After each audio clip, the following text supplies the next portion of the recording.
You're watching W News, broadcasting live from the Al Arabiya studios. These are our top stories. Israel approves a plan to conquer Gaza City just days after Hamas agreed to a new ceasefire proposal.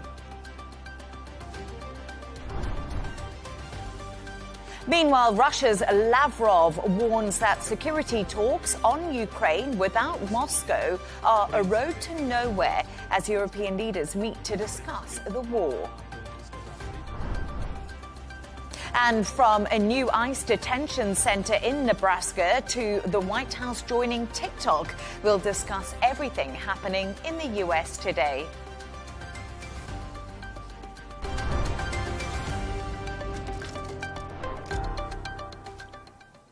Now, Israel's defense minister has approved a plan to seize Gaza City and authorized the call-up of 60,000 reservists to carry out the plan. The move comes just 2 days after Hamas agreed to a new ceasefire proposal now under review by Israel. Qatar and Egypt say the plan is nearly identical to the one Israel did previously accept, but Prime Minister Benjamin Netanyahu has yet to publicly respond. Meanwhile, Gaza officials say dozens were killed in Israeli strikes on Tuesday. For more on this, I'm joined from Tel Aviv by journalist Gideon Levy. Gideon, a pleasure to have you on the show. Thank you for joining us. First of all, what does this mean for the state of the conflict? Is this the next phase of Operation Gideon's Chariots? Most probably, yes, unless the American president will stop it on time. Otherwise, we will face another phase of this war, which might be worse than all the others. And therefore, my expectation would be that someone would stop it. But until now, President Trump gave Israel a full green light to go on to conquer Gaza City and to push the population toward the south, which, in other words, is the beginning of a real ethnic cleansing. And Gideon, how dangerous is this military operation for the Israeli reservists? And are there concerns from families within Israel? There is obviously a concern. Even today there was an incident, but not much of Hamas military capability remained. So there are risks. It's a war. But I wouldn't exaggerate about it. The Israeli army is much bigger and stronger, and there's very little left from Hamas. Families are concerned and worried, and above all, people ask, what for is all this? What is the end game? Where are we aiming at? What are the goals? And the answers are not very clear. And why is Prime Minister Benjamin Netanyahu preparing to launch a new Gaza offensive when Hamas has now agreed to accept the ceasefire that is on the table? An excellent question. It can be only because he's not interested in ending this war. There is no other explanation, because the Hamas claimed, and it was approved by the mediators, that they agreed to this interim deal. Netanyahu, all of a sudden, who was in favor of interim agreements, is now against them. It seems that he doesn't want to end this war. Would it be because of his political survival, or because he really believes that ending the war will be half job done, and he wants really, so to say, to finish the job, ethnic cleansing or determination of the extermination of Hamas? It stays to the viewer. But the fact is that the Israeli Prime Minister is not interested in ending the war. It's crystal clear. So you say Israel is not interested in ending the war, but they are saying that they want the hostages released. And we know that, according to intelligence, a lot of those hostages are held in Gaza City. And this is why Israel is preparing this offensive, because they want their hostages home. And this is something that's really important to them after the October the 7th attack. So do you think that the hostages will be released if this operation is carried out, or could it be fatal for the hostages? It cannot be anything but fatal. No hostages will be released by a military operation. We are now after 22 months of fighting, and we almost didn't release one hostage by military force. They were all released in deals, and they can be released in deals. And this operation does only one thing to the hostages. It endangers the life of the 20 remain hostages, really endangers them in a very critical way. Going to this operation means that the hostages are not the first priority of the government. Israel's upcoming operations, as I said, will be carried out in some of the most densely populated areas of the Gaza Strip. What does this mean for the people who live there? From one hell to the other. It means what it meant until now. Israel's aim is to evacuate them from Gaza City. Over 1 million people will be evacuated. To where exactly?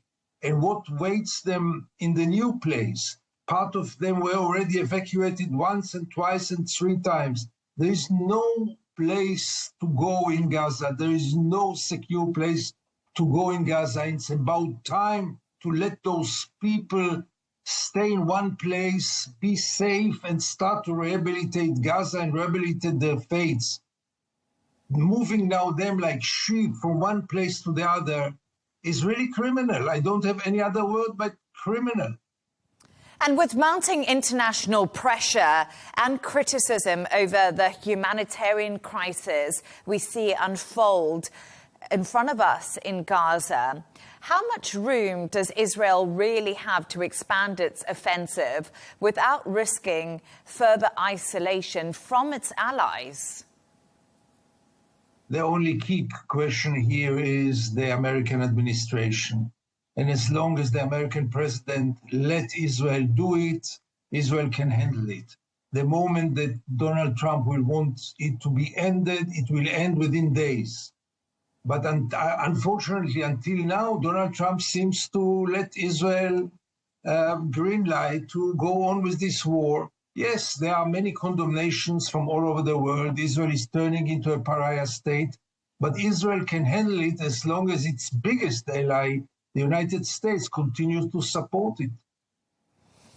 And right now, what does the situation look like going forward? Because we're waiting for Israel's Prime Minister, Benjamin Netanyahu, to announce if he's going to back the latest ceasefire deal that Hamas has agreed to.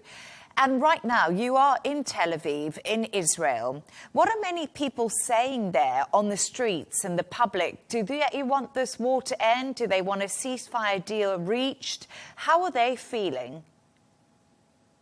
There is not one voice in Israel. There are 2 voices, mainly 2 camps. One camp who supports Netanyahu, who supports the prime minister almost blindly and automatically, and will support any decision made by Netanyahu.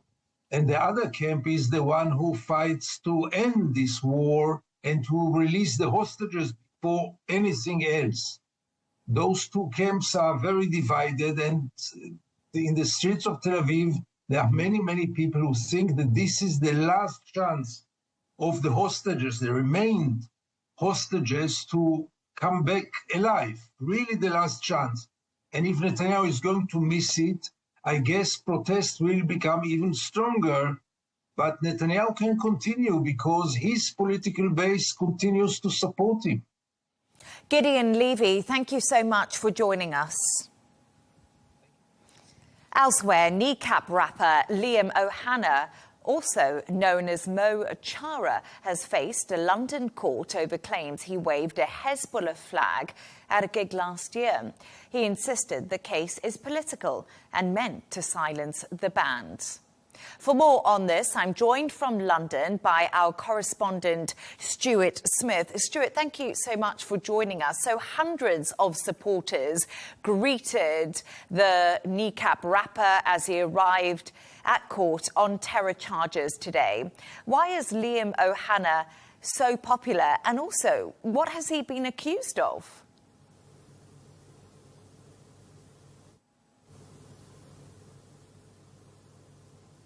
It all dates back to November last year when he is accused of holding up a Hezbollah flag, a very distinctive yellow flag, while on stage performing at a gig. His group is known as a trio that produces music and talks in support of Palestine. And while on stage, he is alleged, as well as holding up that flag, to have said, "Up Hamas, up Hezbollah." The problem with that here in the UK is that Hezbollah is a terror group, which means he has now been charged with potentially supporting a prescribed terror organisation, and that means that he was then later charged in May with offences under the UK's Terror Act. He's being supported, though, because many of his supporters say this charge, as he has said himself, is political. They claim that it is an attempt to quash the voices of people in the UK who are supportive of the actions taken by groups in support of Palestine.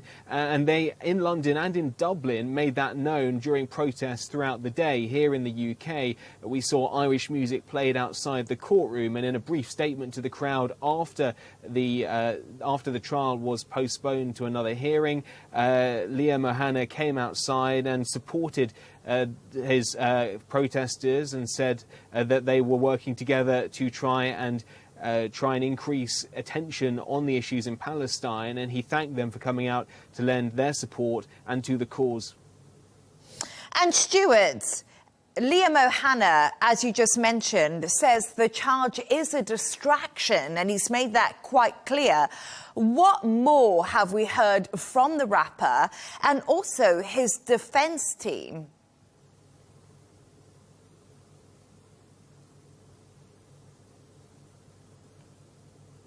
Yeah, they're calling it a distraction from the real story. The intention or the message being portrayed by Kneecap here is that in order to try and make voices surrounding pro-Palestinian action less important, less well heard, that he is being silenced. Now, the government and prosecutors say that his issue was not with what he said necessarily, but it was the holding up of a flag that supports a proscribed terror organisation. And interestingly, in this case, we're not even getting to the point yet at which that is being discussed. The charges and currently his defence team are saying that there is a technical problem with the way that these charges were brought, that they came a day late in May after the 6-month period had elapsed for the government or for the prosecutors to press terror charges. And so now this 3-hour hearing was all about whether or not this charge was brought late, with the prosecutor saying it didn't need the permission of the Attorney General to go ahead, but the defence team saying that simply prosecutors were too late and so the judge should throw out this case. And after 3 hours of legal arguments today, you just talked us through them, what decision was reached? And do we know if he'll actually stand trial at all?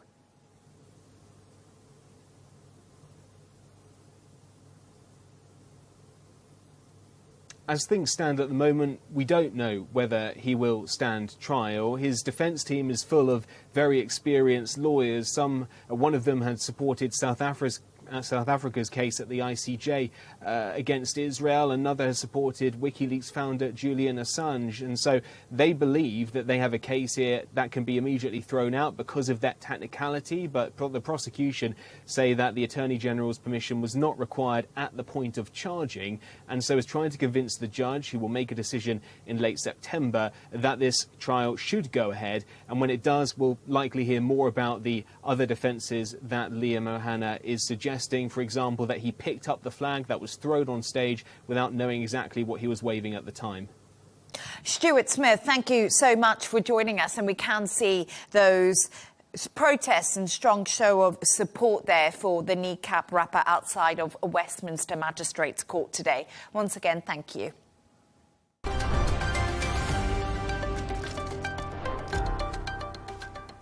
Now, Russia's top diplomat Sergei Lavrov says discussing Ukraine's security without Moscow is a road to nowhere. Members of the EU Commission met today after this week's White House talks between President Trump, Zelensky and European leaders. Meanwhile, Russia claims new gains in eastern Ukraine, and Zelensky condemns overnight strikes, calling for stronger security guarantees. The Kremlin downplays any immediate Putin-Zelensky summit, even as Trump does push for talks. For more on this, I'm joined by Wolfgang Pusztai, security and political analyst. Wolfgang, thank you so much for joining me. So a lot has been going on since that Alaska summit on Friday, but we've heard from the Russian foreign minister today, Sergei Lavrov, and he says talks on Ukraine's security without Moscow are basically just a road to nowhere. Is there a growing disconnect between the White House and the Kremlin? The Kremlin certainly tries to exploit the rift between the Europeans and the United States. The key questions that are currently debated between the Europeans and the United States is, does it make sense to pursue an immediate peace agreement before a ceasefire takes place? And how should an eventual security guarantee for Ukraine look like? And these two questions certainly need to be discussed and settled within the West, so between the United States and Europe, before they continue to negotiate with Russia, of course, with Ukraine. And we have seen days of diplomatic negotiations involving Europe, Russia and the US. But are we back to square one with Russia asking for land and Ukraine refusing? This depends on the position of Russia and the future position of Russia. Let me express. A ceasefire means an immediate halt of the fighting, more or less on the current contact line. There may be some land swap, as mentioned by the American president, but it's an immediate stop of fighting along the ceasefire line. On the other side, this does not mean any legal recognition of any territorial claims. If there is a peace agreement, on the terms of President Putin, which means that he will take the whole 4 eastern oblasts and the Crimean Peninsula from Ukraine, and if this is written in a peace agreement, which is signed by Ukraine and endorsed by the United States and by the Europeans, this would endorse the change of border by force. So we would have Russia changing the border with its military might, and we would have the US and the Europeans and Ukraine accepting it. And this is very dangerous, as this could be a precedent for the many other territorial disputes all over the globe. Think about the Middle East. Think about your recent report about Palestine. Think also about Abu Musa and the free islands in the Persian Gulf, or in the Arab Gulf, depending on how you want to call it. So this is a very dangerous situation, and I think it is important that the Europeans and the Americans find a common line to freeze the conflict and not give in to Putin to sign a ceasefire, to sign a peace agreement. And that's really interesting, because we have seen Russia has launched strikes on Ukraine overnight, killing at least 3 people. And a Russian drone has also reportedly crash-landed in Poland. Is this a clear signal Russia has no interest in a ceasefire deal or a peace agreement? And is it also concerning, as you just said to me, about the rechanging of borders within Europe? Yes, absolutely. Russia has an interest in a peace agreement on its terms. So it would prefer to stop the fighting right now and the Ukraine to capitulate, the Ukrainians to give in. But as this will not be the case, they want to avoid the freezing of the conflict. They want to avoid a ceasefire right now at the current contact line. They want to achieve as much territorial gains as possible. And as President Trump took over in Alaska the position of Putin with no necessity for a ceasefire agreement, but to negotiate the final peace agreement, this is an extremely dangerous move. But I guess the American leadership has understood that this is probably not the best idea and could be a precedent for many other conflicts. So I guess the West will again insist in the future on a ceasefire. And they will try to force Russia to accept such a ceasefire by more serious sanctions. And President Trump says the US is ready to directly support European security guarantees for Ukraine. Without US boots on the ground, as Donald Trump said, there won't be any. Will Russia really be deterred in any future attacks at all, or will they carry on advancing into Ukraine? I'm pretty sure that Russia will not be deterred by any kind of European-only security guarantees. On the other side, President Trump has no intention, fortunately, no intention whatsoever to deploy American troops on the ground in Ukraine. Why, fortunately? If the conflict escalates again, and we have Americans against Russians in Ukraine, this might lead us pretty quick to a third world war. So from my point of view, better than any kind of security guarantees is to build up the Ukrainian forces so that they're able to defend their own land alone after the ceasefire. Any kind of security guarantees from the Europeans will certainly not deter Putin, as I've already said, and he will not accept them because Putin, and I understand his point of view, several times stressed that he would not accept Ukraine joining NATO. If the Europeans, the French, the British, the German, would deploy troops on the ground to Ukraine, even if it's not under the NATO umbrella, this would be something like NATO forces right on the border of Russia. And Russia is scared of this. If we talk about the NATO interventions on the Balkans, we say it was a peace operation. If you ask many Russians, they say it was an imperialist intervention. So I think it's also necessary to understand the Russian point of view. Yes, indeed. And on the Russian point of view, President Trump has come out and said it's better if Zelensky and Putin meet without me. Are you hopeful a bilateral meeting will happen and Russia will come to the table? And if so, where could Vladimir Putin be prepared to go for this meeting? For the time being, I think Putin has no interest in a meeting with Zelensky that would lead to a ceasefire. For Putin, it is also a little bit dangerous, as he claims that Zelensky is an illegitimate president. He claims that he is not a legitimate ruler of Ukraine. So if he would accept Zelensky right now in a meeting, this would somehow undermine his own position. But I would not entirely rule out such a meeting in order that Putin pleases Trump, so that he could say, yes, you wanted me to meet Zelensky. I've met him. Unfortunately, Zelensky does not agree with what we said in Alaska. He does not give up the eastern oblasts. So there's a lot of talk at the moment that Donald Trump is playing both sides as part of diplomacy. But what do you expect Russia to do next?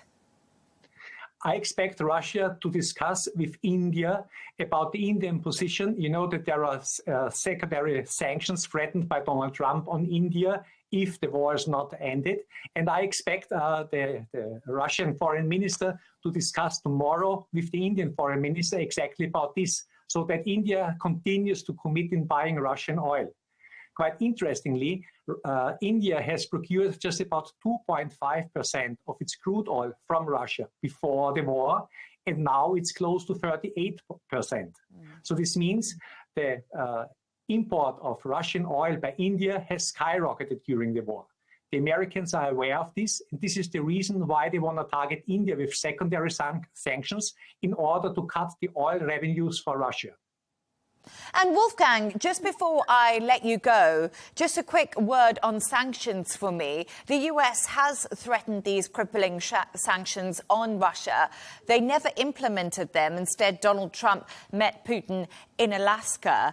The sanctions haven't really dented Russia to the extent that people thought they would. Will sanctions be effective if more do come in? Because we saw the UK put sanctions on Russia today.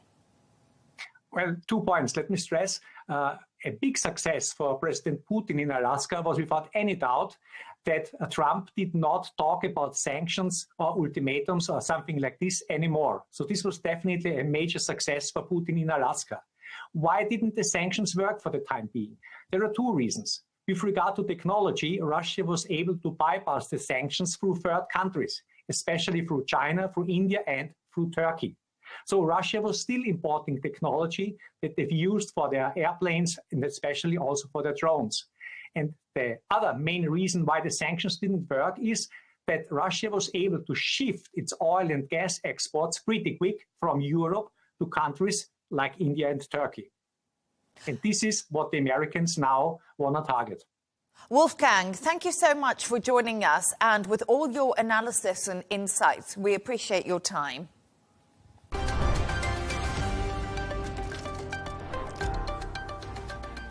Let's take a look at some of the other stories making the headlines today. A bus carrying Afghan deportees from Iran has crashed, killing at least 76 people. Several children are among the deceased. The bus was en route to the capital city, Kabul, when it crashed and burst into flames. Dubai police have arrested 3 thieves just hours after they stole a rare pink diamond worth $25 million. The jewel had been bought from Europe by a diamond trader who was lured to a villa in Dubai by the suspects and robbed under the pretense of a fake inspection. Children who vape are 3 times more likely to become smokers. That's according to the experts from the University of York and the London School of Hygiene and Tropical Medicine. The review discovered an increased risk of respiratory illness and substance abuse and suggested links to pneumonia, bronchitis, headaches, and also migraines. And finally, a new moon has been identified orbiting the planet Uranus. The tiny moon was spotted by the James Webb Space Telescope and does not have a name yet.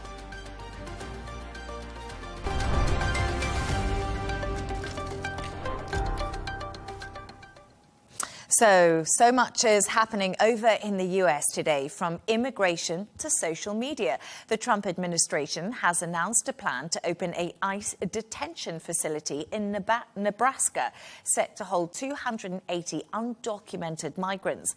Meanwhile, joining the social media fray, the White House has launched an official TikTok account sharing President Trump's message with America's young voters. For more on this, I'm joined from Washington by our correspondent, Nick Harper. Nick, as I said there, so much happening today, but what more do we know about this latest detention center in Nebraska?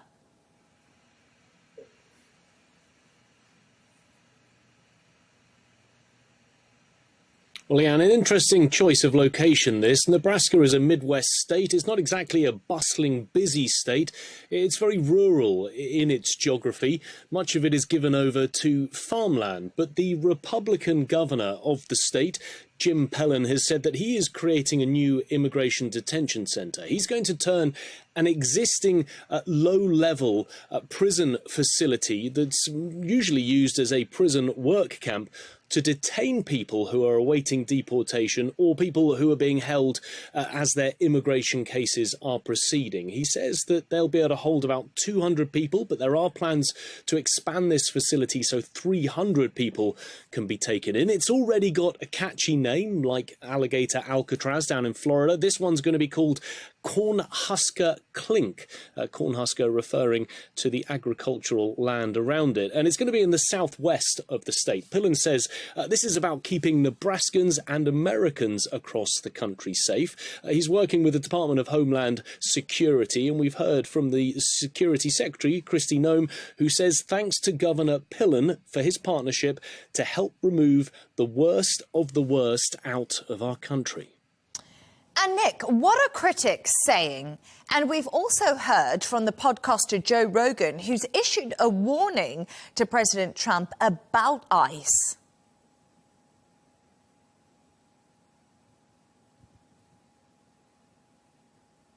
Yeah, that's right. We'll turn to Joe Rogan in just a moment, but in terms of critics, they're saying quite simply this is not needed. A facility of this nature, a facility in particular in Nebraska, is not needed. There were protesters outside the governor's office during the course of Tuesday holding up signs, one of them reading "No Nazi Nebraska." A state senator, Megan Hunt, has really warned about the transparency of all of this. She says it's happening far too quickly, really without the public being consulted. And she has called the people who are behind it horrible people and horrible organisations who are locking up, detaining and disappearing our neighbours and friends.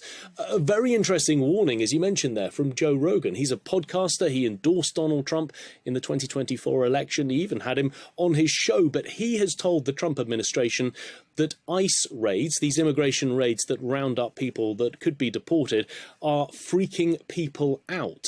He has said on his podcast that many people, including the president's own supporters who voted for him, thought that these raids were going to be about getting rid of gang members, but instead what they're finding is that often people within their local communities, labourers, perhaps landscapers who work on their gardens, are the type of people who are being rounded up, people who he describes as being part of the community. So a backlash there from a very public supporter of Donald Trump. Yeah, absolutely. And I do remember watching that podcast. I think most of the world did ahead of Donald Trump's second term in office. But Nick, supporters insist this will help protect public safety with the so-called ICE Barbie, Kristi Noem, you mentioned her earlier, saying 1.6 million migrants have already left the country since Trump did take office. And she said he's a genius.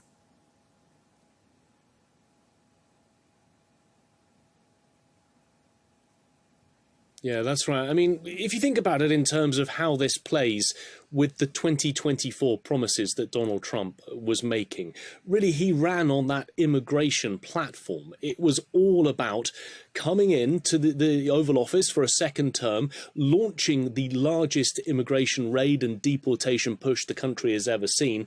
And now the president is having to follow through on those promises.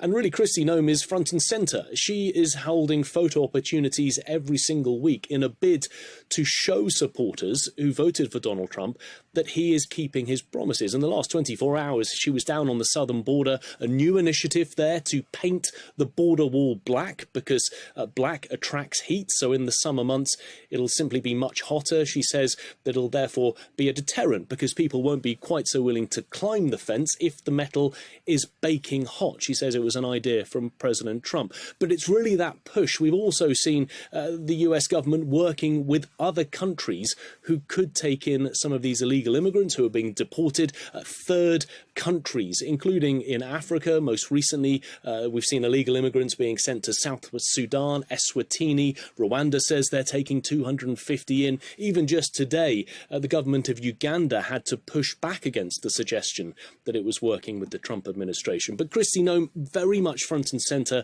trying to push that message that the Trump administration is doing what it said it was going to do.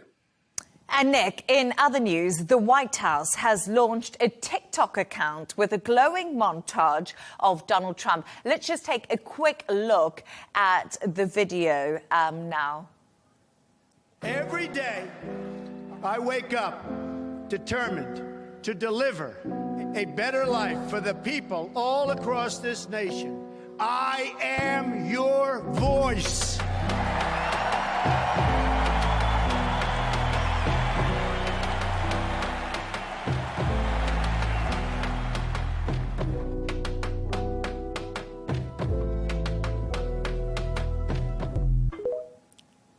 And there we are, Nick. We've just seen the first official TikTok from the White House. What's the reaction been to this?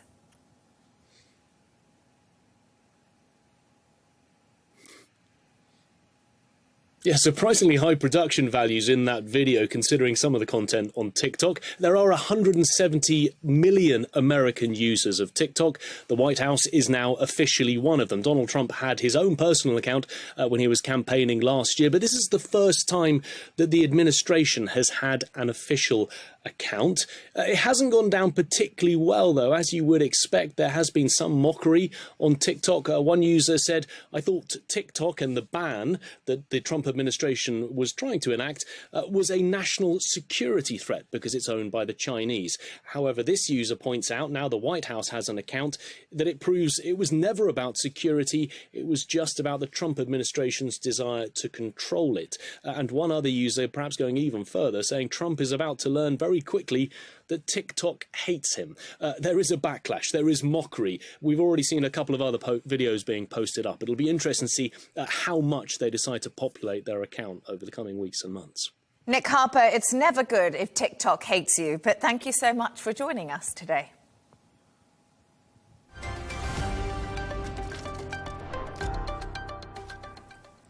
Now, India's Weather Office has issued heavy rain alerts across several coastal districts after flash floods and torrential rains killed at least 4 people in western India. Floods and landslides have already claimed the lives of hundreds across India and Pakistan this monsoon season, with rains expected to continue in the coming days. Jan Kamensend-Abrumbi has the story.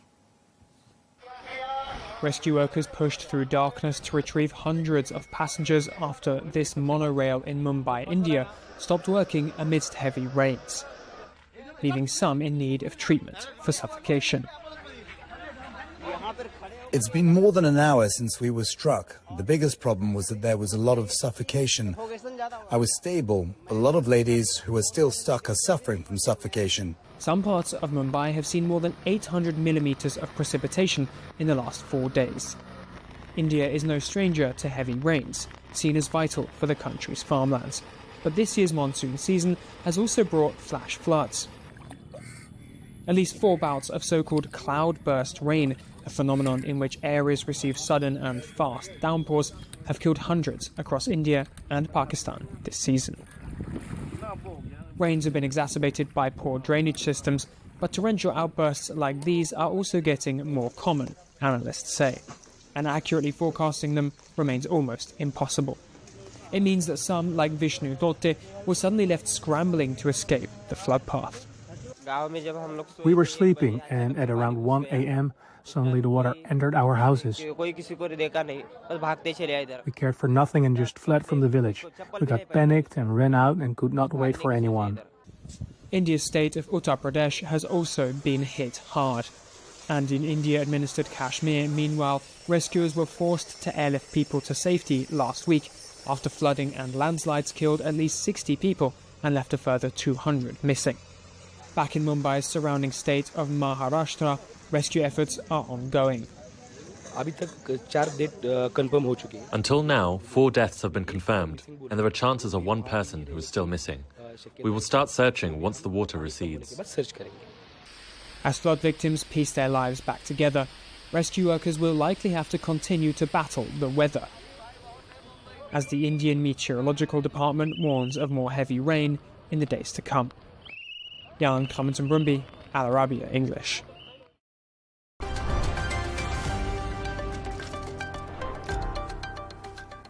Let's take a look at the top business news now. Air Canada flight attendants have ended their strike after reaching a tentative agreement. The days-long strike caused the cancellation of thousands of flights that stranded thousands of passengers. The airline says flights have resumed, but full restoration of operations may require 7 to 10 days. Now, America's largest television station owner, Nexstar, has agreed to acquire small viral Tegna for $6.2 billion. The deal requires government approval and will likely be greenlit under President Trump's administration that advocates looser antitrust policies. The merger will see Nexstar emerge with 265 local TV stations in around 44 states.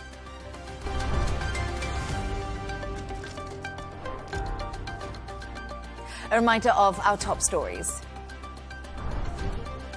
Israel approves a plan to conquer Gaza City just days after Hamas agreed to a new ceasefire proposal. Meanwhile, Russia's Lavrov warns that security talks on Ukraine without Moscow are a road to nowhere as European leaders meet to discuss the war. Plus, a new ICE detention center in Nebraska, and the White House joins TikTok. And that's all from us on W News. Don't forget to subscribe to our YouTube channel and, of course, follow us on X. Counterpoints with Melinda Nucifora will be coming up next. Plus, we'll be back in a couple of hours with W News Extra. Goodbye and thank you for watching.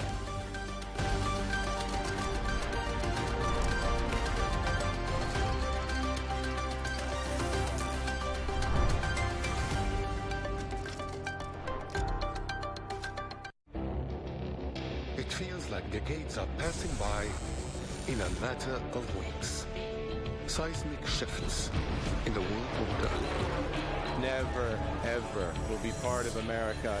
With so much happening and so much noise. Whether it's political upheaval, Canada has been ripping us off for years. Economic shifts or social movements. And no one wins from tariffs. I think America can be more friendly to the rest of the world. The in-depth analysis and all the latest developments across the globe. To have an inclusive policy together. The meetings with Hamas gave me some hope. We're in another nuclear arms race. The most important development straight to your screen. Welcome to the dressing room. I'm on my own. I need backup. And an insightful look at the issues shaping our world today. It was not going to happen, that war, and it happened. Join us on Arabiya News, where the world talks.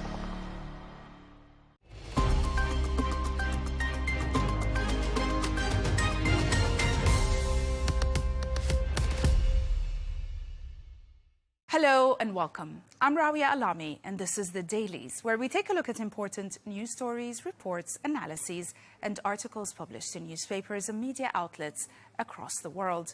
Most newspapers continue to focus on the outcome of the White House meeting between President Trump and Ukrainian President, as well as European leaders. Questions about a possible meeting between Putin and Zelensky, peace negotiations, security guarantees for Ukraine, and land concessions all dominated front pages today. Other news stories received some attention today as British newspapers reported on the rise of inflation to levels higher than expected, while American newspapers focused on the inquiry launched into the Washington, D.C. police over allegedly manipulated crime statistics. We'll start with foreign policy, which highlights in its explainer the uncertainty left in the wake of President Trump and President Zelensky's Oval Office meeting. Despite the high-profile summit, the report argues that fundamental issues remain unresolved. Issues like credibility of U.S. security guarantees, the prospect of a Zelensky-Putin meeting, and also whether Ukraine could be pressured to concede Crimea or parts of Donbass. The explainer also raises questions or concerns about the implications of legitimizing territorial annexation, also the financing of post-war reconstruction and the fragility of Trump's commitment to diplomacy. Now, ultimately, the piece portrays the summit as more spectacle than substance, leaving the war's most pressing questions unanswered and Ukraine's future security still in doubt. Max Boot wrote in the Washington Post contending that the latest round of diplomacy from U.S. envoy Steve Witkoff's Moscow trip to President Trump's meeting with Vladimir Putin, Volodymyr Zelensky and the European leaders has generated headlines but little substance. The article sharply criticizes President Trump, portraying him as too willing to accommodate Putin's demands, particularly over Ukraine ceding Donetsk. Boot also highlights the imbalance between Putin's concessions, which the author describes as cosmetic, and Ukraine's heavy sacrifices. The piece stresses that ongoing Russian attacks undermine any notion of progress and concludes that these talks are less about peace than about buying Moscow time. Overall, the piece is skeptical, yet it is persuasive and aimed at containing optimism surrounding Trump's diplomacy. A similar opinion was published in Le Monde by Tatiana Kostova-Jean, contending that recent Trump-Putin talks, despite their high visibility, have not shifted Russia's fundamental goals in Ukraine. The author also highlights how Vladimir Putin emerged from the Alaska summit symbolically strengthened, with Trump leaning towards a comprehensive agreement, favoring, of course, Russian demands, which is recognition of Crimea, exclusion of Ukraine from NATO, and cultural concessions. While European leaders and Zelensky later joined talks in Washington, no concrete progress was announced, leaving Kiev under pressure. Also, the author stresses that Russia, still advancing militarily, has little incentive to retreat, while Trump seeks a quick settlement even at Ukraine's expense. The piece concludes by underscoring Europe's challenge: maintain unity and independence, or risk peace terms dictated by Washington and Moscow. Moving on to The Times, which explores Western efforts to design a new security framework for Ukraine amid ongoing Russian threats.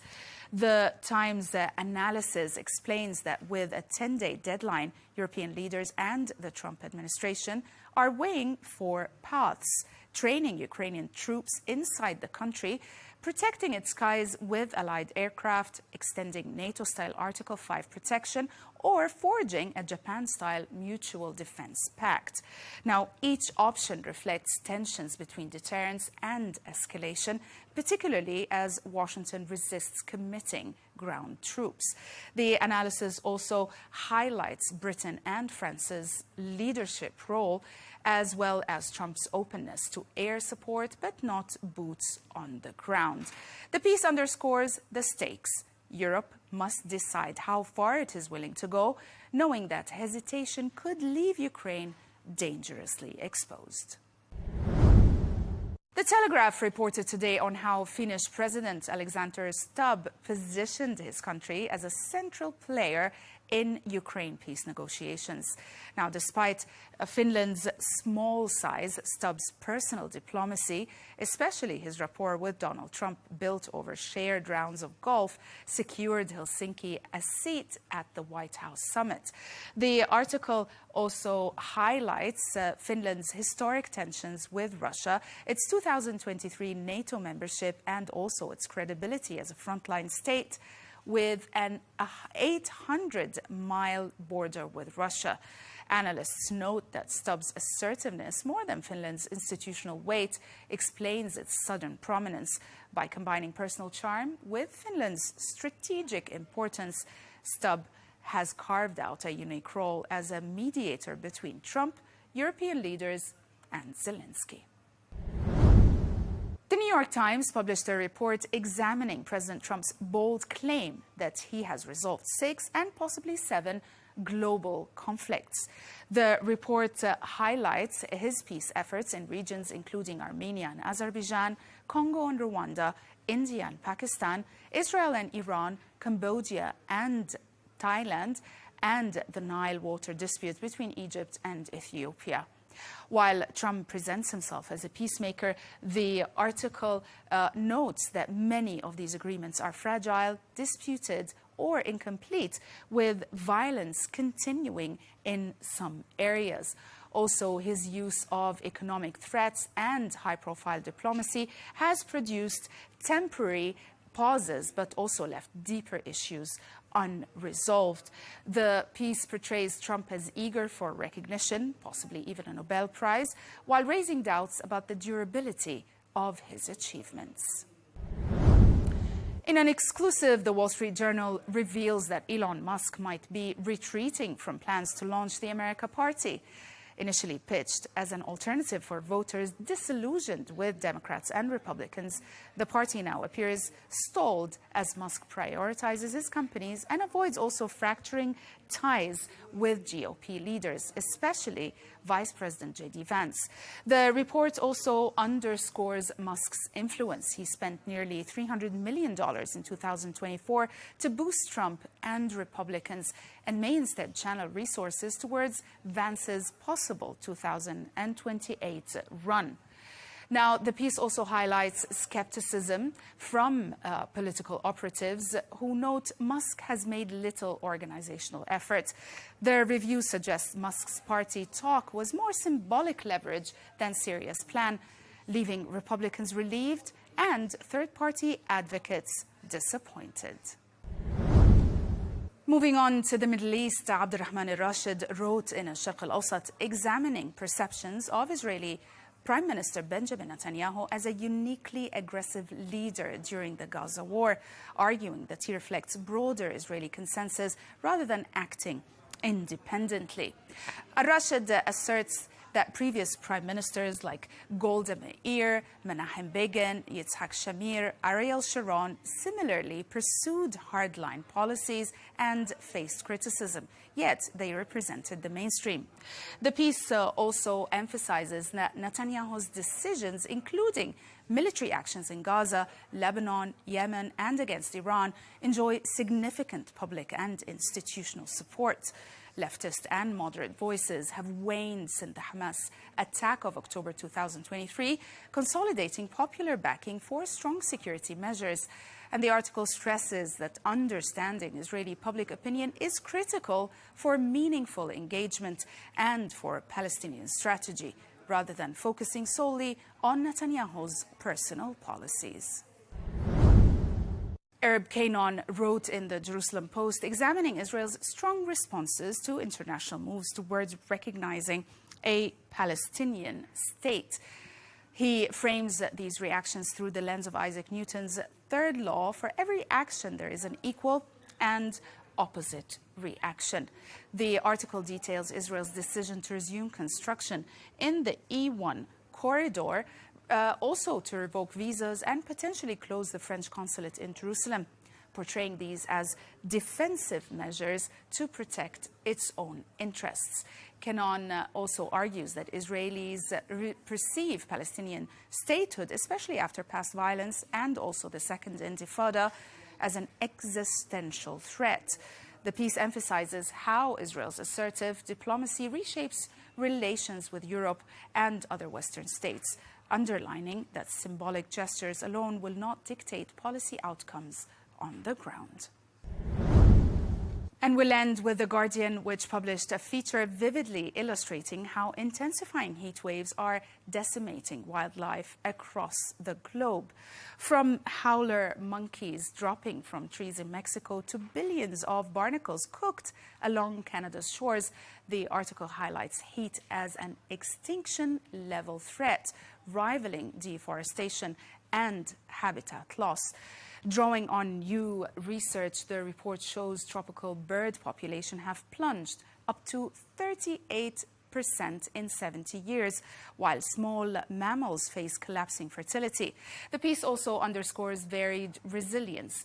Barnacles rebound quickly, but slower producing species may take decades to recover. The piece also conveys the urgency of climate-driven biodiversity loss, making clear that extreme heat, once overlooked, is now a central driver of the age of extinction. That's it for today. Thanks for watching.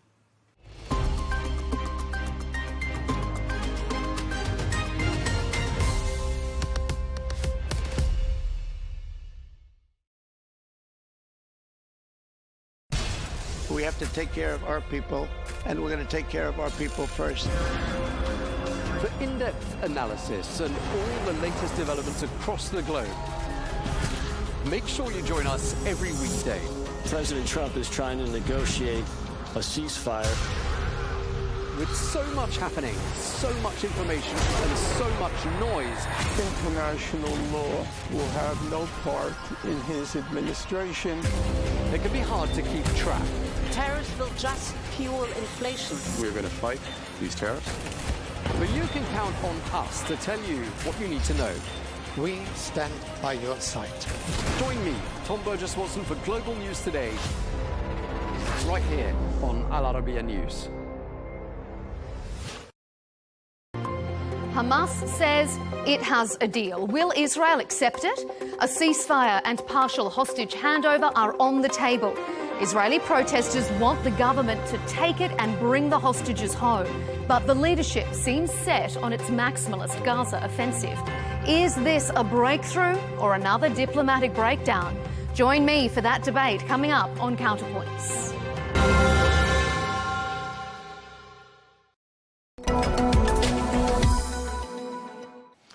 With each passing week, Saudi Arabia's economy is transforming in line with Vision 2030.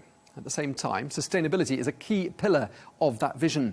Well, the country is reducing its dependency on oil revenue and diversifying rapidly. Well, by the year 2060, the kingdom aims to reach net zero emissions.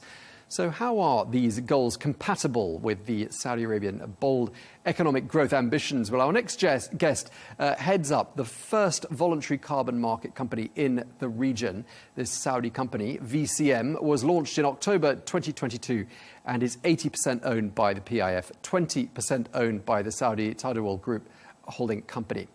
Riham Al-Ghizi, CEO of VCM, thank you very much indeed for joining us. Could I just start by asking you to tell us very simply, what has VCM achieved since its launch 3 years ago?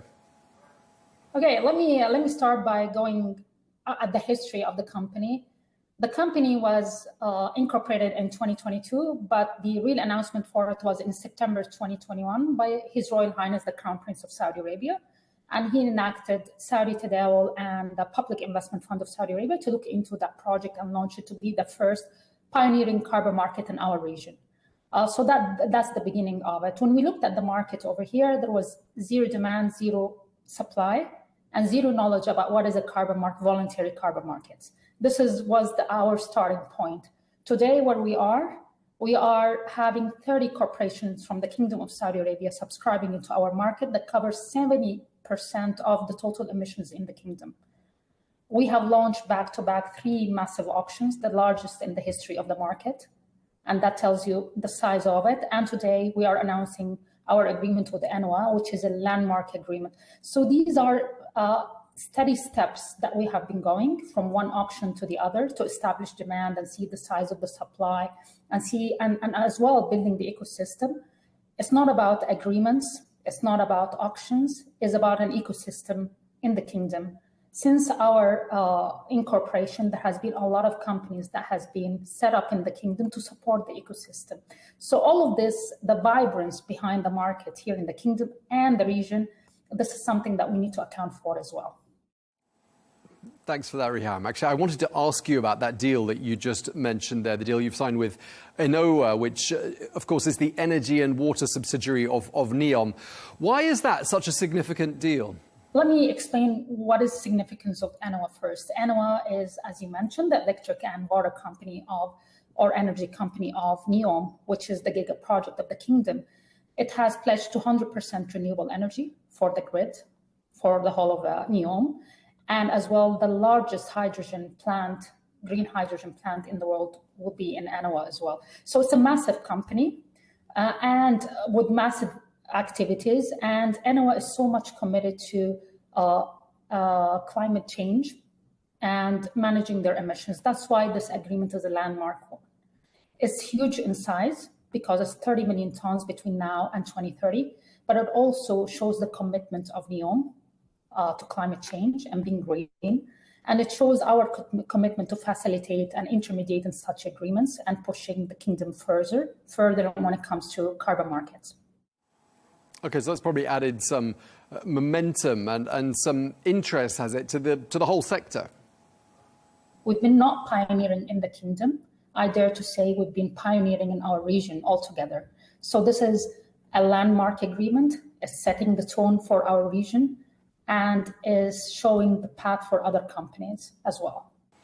Okay, I just want to take a step back at this stage, and I wondered if you could give us another real-world example. I noticed that Flynas has signed an agreement with you. Tell us, really for the benefit of people who don't even know what carbon credits are, how do they use in this agreement your services, the services of your company, voluntary carbon credits, to reach carbon neutrality? How does that work? Well, Flynas participated with us in the launch of the exchange by transacting with us. And that is a huge thing for I'm not talking about national air carriers in our region, but I'm talking about budget airlines as well participating in that, which shows you the importance of that and the commitment. The airline industry is hard to abate sector because they burn energy, fuel, and that is very important for them to lower their emissions. There is the CORSIA scheme, which is a global agreement between the airline industry to reduce their emissions, use different alternative fuels, but that takes time. And hence, using carbon credit offset to lower the emissions of the airlines is very important. We have Saudi Airlines participating with us as well. We have Alpha Star, we have Flynas. So we have all sorts of companies in the airline industry in the kingdom. I would like to mention Saudi Airlines, that they were one of our anchor partners. We had 5 anchor partners. Saudi Airlines was pioneering with us in setting up the market and the ecosystem. So it shows how important it is. I don't know, do you offset your emissions when you fly? Yes, sometimes I do. Carbon markets is not only B2B, it's an individual commitment to climate. We depend on companies to offset our emissions, but we have also a commitment as well. And Flynas would offer that to their customers to offset their own emissions, which is something very important. And I'm asking all of the passengers to think about their own carbon footprint as well. Okay, so that's a little bit about how it works. And of course, we are all, well, most people I think are familiar with the concept of offsetting their journey. You've mentioned a couple of different types of client, different profiles. So there's clearly no one typical profile, is there, of a VCM client? Well, what we started with, and is very important, Tom, when we looked at the ecosystem in the kingdom and the emission sectors in the kingdom, I started by saying we were at zero demand, zero supply here in the Kingdom of Saudi Arabia. We looked at the carbon-intensive sectors. We have cement companies participating with us. Cement is a carbon-intensive industry, as we all know. We have the oil and gas companies. We have Aramco as our biggest supporter as well. We have PIF purchasing as well. And one of the things that really made me proud is family offices, private businesses in the kingdom. You had Al Alayan group. And when we asked them why you don't have any commitment globally, they said we are committed to environment over here. We had Abdul Latif Jameel in mobility, and we had Al Zamal group. These are all privately owned companies, but they are committed to the environment, which is very progressive here in the kingdom. So we had family offices, we had private companies, we had companies owned by the PIF, we had Aramco, we had Saudi Airlines. You have a very vibrant economy over here in the kingdom, and accordingly, a lot of companies are committed to reduce their emissions, which is something we're very proud of here. And you yourself are something of a bridge, aren't you, between the world of oil companies and this new focus of decarbonisation. This, I'm talking about your background in Aramco and, of course, BP, both of which have a heavy focus on oil. Just tell us, how does that help you? What does that help you bring to the table, do you think? Well, my first exposure to carbon markets was with BP, with environmental products, because we worked a lot with the California market, which is a carbon market as well. This is the exposure. So the oil and gas is highly interactive with the carbon markets. To give you an example, last year Shell has offset 15 million tons annually. Aramco, to give another example, Aramco was the incubator of the idea to set up a carbon market in the kingdom. So the oil and gas industry is one of the biggest utilizers of the carbon markets, and hence there's a link between the two markets. Let me step back and explain why carbon markets are very important, if I can. Carbon markets are very important, voluntary carbon markets in specific, because not only they cover a wide range of projects from tech removals, which is direct air capture, big massive fan, absorbing CO2 from the atmosphere, sequestering under the ground. This is a massive scale project and it costs billions of dollars, to the level of the farmers. So I would say conventional financing, climate financing, go to that big massive level of plants and whatnot. But carbon markets as well reaches communities. I've been going to Kenya and working with women in cook stoves. They burn wood, and it's very very unhealthy for women. The amount of deaths that come from cook stoves, from cooking in open fire, was more in any given year is higher than the 3 years that we had COVID in. These projects are reached by the voluntary carbon markets. You reach small communities, you reach the farmers, you do the carbon offset at a big scale like carbon removals. This is why the carbon markets are very important, because the wide spectrum that they cover with that and this and the big scale. And it's very touching to see communities impacted by that. The money that goes and the premium that goes to the farmers themselves to change their farming activities. So this is the importance of carbon market. Mm-hmm. Let me say another thing. The size of the market we're talking about right now is $2 billion. The size by 2030, we're talking about $35 billion. Is that enough? Absolutely. Absolutely not. We need more investments to go through that. We need more pioneering companies such as ours to go into that. And let me tell you why. According to the OECD, by 2030, if we were to reach the 2050, 1.5 degrees Celsius, by 2030, the world economy should spend $7.5 trillion on climate finance. Currently, in 2023, the spend was $1.5 trillion. Is that enough? No. We need to use every tool, be it carbon market, carbon tax, compliance market, every tool to accelerate. And carbon markets are very important because not only they cover large scales, but also communities. That's very difficult to penetrate into them. So this is the importance of carbon market for me. Okay, sure. Yeah, I actually wanted to ask you about something that's going to happen in the year 2030. Lots of things happening in 2030, of course, but one of them is a goal you've actually set yourselves, which is to offset enough carbon to be able to reforest an area the size of Germany. I mean, that is huge. How are you going to do that? How are you doing with regards to meeting that target as well? This target is very proportional with the emissions that come from our region. We're talking about the Middle East and North Africa. And this is a fair share of our contribution to emissions, relevance to the world. What we're calling for is to scale the carbon market to be able to offset a fair share of our emissions globally through carbon markets, which reaches, as I said, different scale of projects. And it's a very important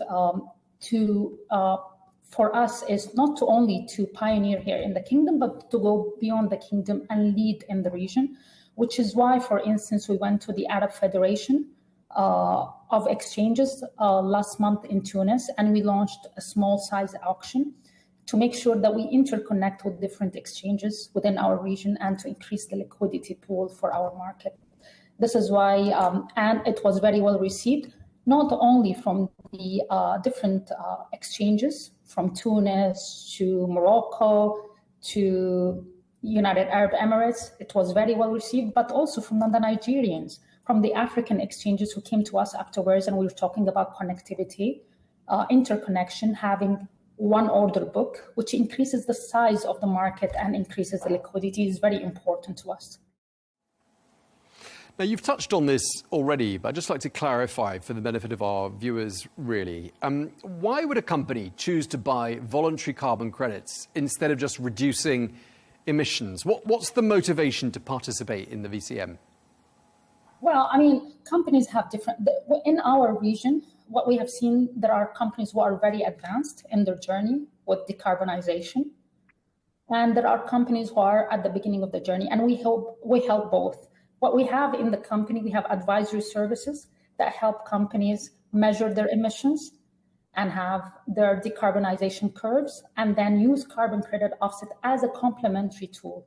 What we look for is if we offset only 5% of any plant's emissions, that's a huge deal for us, and it's a huge deal for the other side, which is the projects that they are financing. Let us not forget that carbon credit offset is a tool, as a revenue for those projects that are uneconomic without carbon credit offset as a financing tool for them. So what we do is we talk to companies who are advanced, like the likes of Aramco. They know what they want. They know how to decarbonize their operations. They have their commitments to net zero by 2050. They have interim commitment by 2035. So they have different commitments to reduce their emissions. and they use carbon credit offset as a complementary tool to their decarbonization of their operations, be it electricity, be it energy efficiency, and on top of it, carbon credit offset. And there are those other companies that we are helping with our advisory services to see how they can reduce their emissions. Some people think that climate finance is extra burden. I see it as an opportunity. We have to have jobs that comes around climate finance, training and job openings that comes with carbon accounting. These are all job opportunities that is out there. So there's always economic opportunity. Energy efficiency, it's reducing your electricity bill, it's reducing your energy bill. So there's a lot of things that comes out of reducing your emissions that is very effective for companies. And this is something. And also, we need to understand that there are shareholders who push their companies to reduce their emissions. There is financing needs that credit ratings with the financing needs come from how much you are committed to climate and environment. So there's a lot of different forces that pushing the companies to go that direction as well. Okay, and Rihan, just briefly, carbon credits are Sharia compliant assets, aren't they? Just talk us through that, because that's really significant, isn't it, in this particular region? If I were to say something, if we talk about climate finance and Islamic finance and the intersection between them, I would claim that this is the might of Saudi Arabia, because we are the one who innovated that. When we started working, as I said at the beginning, when we looked at the different sectors in the kingdom and we looked at the banking sector, we said, what can we do with the banking sector over here? We can offset their electricity bills, but can we go a further step? If you look at the Islamic finance size here in the kingdom, we're talking about $500 billion a year. This is a huge size for carbon markets altogether. And what are the pillars of Islamic finance? They use commodities as a backing for the transactions. So they use gold, steel, and rice. We thought, why not using carbon credit offset as a commodity backing? And by that, we channel funds to the carbon market. So we started by the Islamic Development Bank, and we got fatwa. We supported them and we worked with them in getting a fatwa from the Sharia Council to make the carbon credit offset as a backing commodity for Islamic finance. We succeeded in that. And we're very proud of that because this is financial innovation. This is the first in the world, the first fatwa, and it was powered by us in terms of technical and whatnot. And it was approved for Murabaha. And afterwards, we took it to the SMB, we took it to SAP, and we are working on launching our services when it comes to that. I think next year, we're working on the blueprint and we would connect directly to the banks so that if someone go and have a mortgage from a bank, rather than having it backed by rice, having it backed by carbon credit offset, and this is an Islamic pillar, you benefit all people. You benefit the climate, you benefit the globe. And this is so much matching with the concept of Islamic finance. Okay, and just lastly, I mean, are you seeing at a global level perhaps less interest in decarbonising? When you think, for example, about what's happening in the United States, and you think about slogans like drill, baby, drill, I mean, does that mean less enthusiasm towards decarbonisation compared to, say, a year or 2 years ago? I really like the question, Tom, and thank you for asking it. No, on the contrary, I see more companies committing. To give you an example, I'll talk about the carbon market and I'll talk about the oil and gas industry as well. For the carbon market, this May was the highest, 70% high retirement versus last year. Retirement is when you offset against your activities. So 70% increase year on year. That's a strong signal from the market, from the carbon market.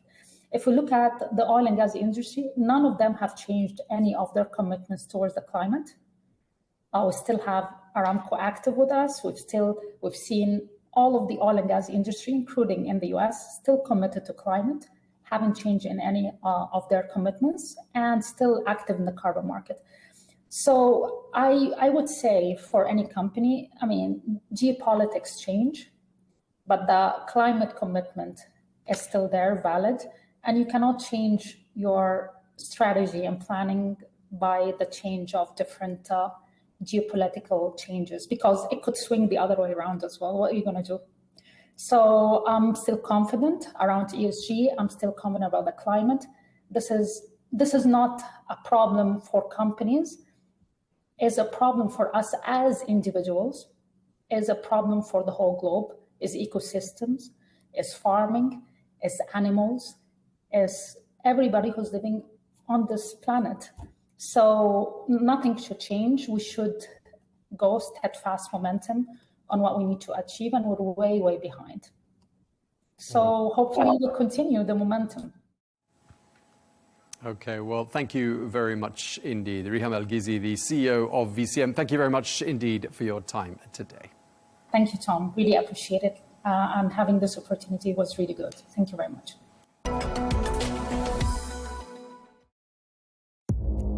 Our allies, in many cases, are worse than our enemies. Stay informed and connected with the latest international headlines. There obviously is a risk.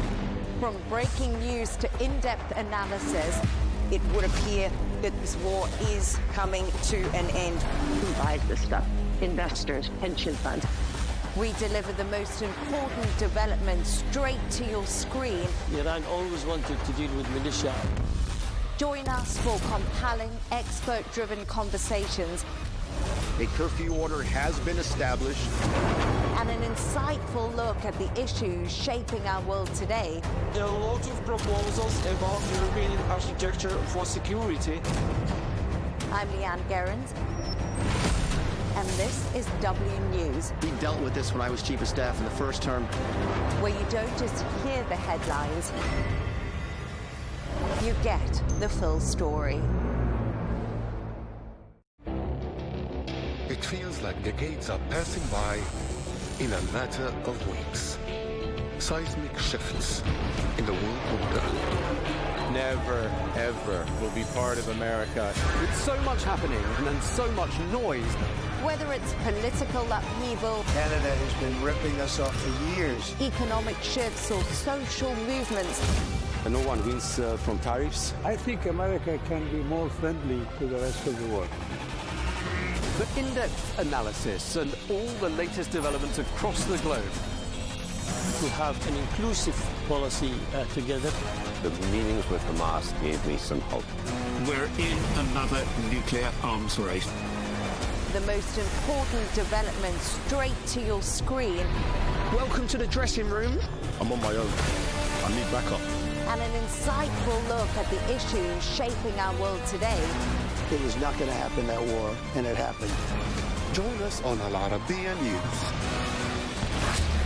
where the world talks.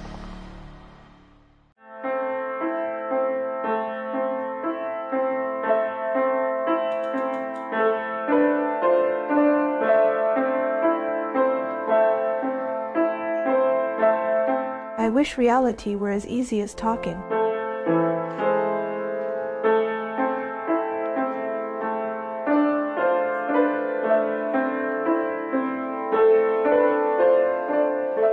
He grows up but keeps that innocence. That's the instinct God created us with.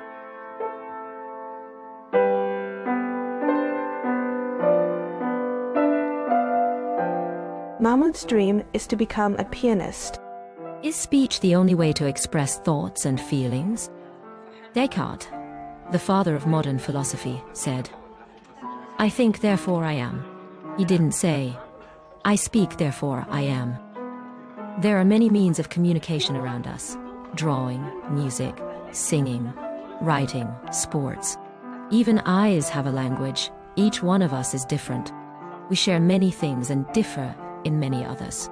The same applies to autistic people who can be similar or different.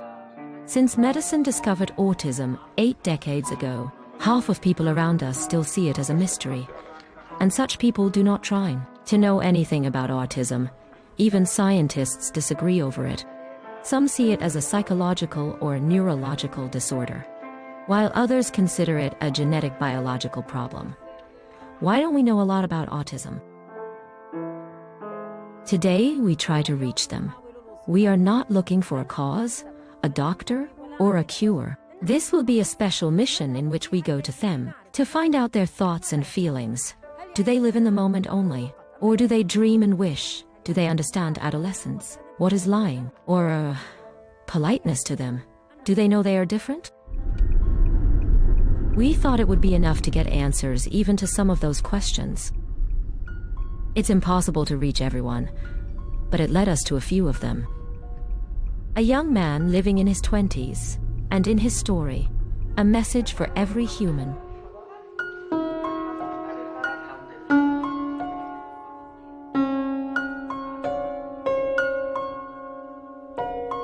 I exactly experienced the entire 5 stages of Kubler-Ross. I experienced every single stage.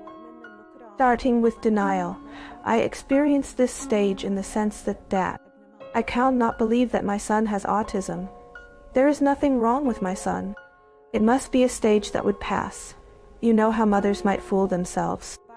They pretend that there is nothing wrong, then there's the stage of anger. The anger stage involves questions like, why isn't he interacting? Why should Mahmoud be autistic? Even though I never asked myself or God about why I had to go through this.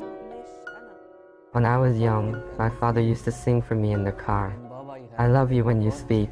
I love you when you draw a smile. شو بحبك لما بتحكي ترسم عشفافك ضحكي شو بحبك لما بتبكي بتشكي وعم بتغلغل فيه حبيبي انت الأحلى عمري بقلبك عم بيحلى عطرك سحرك صوتك رسمك صار مني وفيك. Sometimes I thought about committing suicide. I wished death for me and my son, but my death wouldn't change anything. In the end, my son would be left alone, and that's not what I want for him. When I felt that I was fed up, as they say, I could no longer bear this angry and depressed fate. That's when it started to search for psychological solutions. Thus, I studied psychodrama therapy, because I was convinced that I wouldn't heal. In 1 or 2 sessions, or even in 1 or 2 years, I was convinced I needed to know how to face my feelings and understand my psychological condition throughout my life, because I knew my current situation would continue all the time. شو حلو حبيبي شو حلو هالقمر شوفوا ما أجمله بس أنا عبالي دلله وحياتي ما حدا بقى يزعله. I don't like hurting anyone. أوقات الدنيا بتوجعني وساعات بتعاند ويايا لا بخاف وحخاف ازاي يعني دايما مطمن طول ما انت معايا. During World War II, a psychiatrist was influenced by the power of compassion and resilience in human spirit. In 1969, she introduced a model named after her, about the 5 stages of grief. Through this model, Kubler-Ross wanted to speak out loud about the feelings a person experiences when faced with a shock that shakes their inner peace. The transitional stages in the Kubler-Ross change curve begin with shock, which leads to denial. Then anger takes hold. Then we begin bargaining with ourselves in a one-sided dialogue. We want to escape the crisis without making any effort. Then comes depression and sorrow. Despair and all negative thoughts start to attack at the same time. Acceptance is the beginning of the solution. And out of love for her son, she feels hatred. She thinks she hates her son, but in fact, that represents in psychology the stage of anger in Kubler-Ross model. She becomes angry with herself because she feels those emotions, which are unfortunately normal. If we had psychological awareness in education, she wouldn't be blaming herself.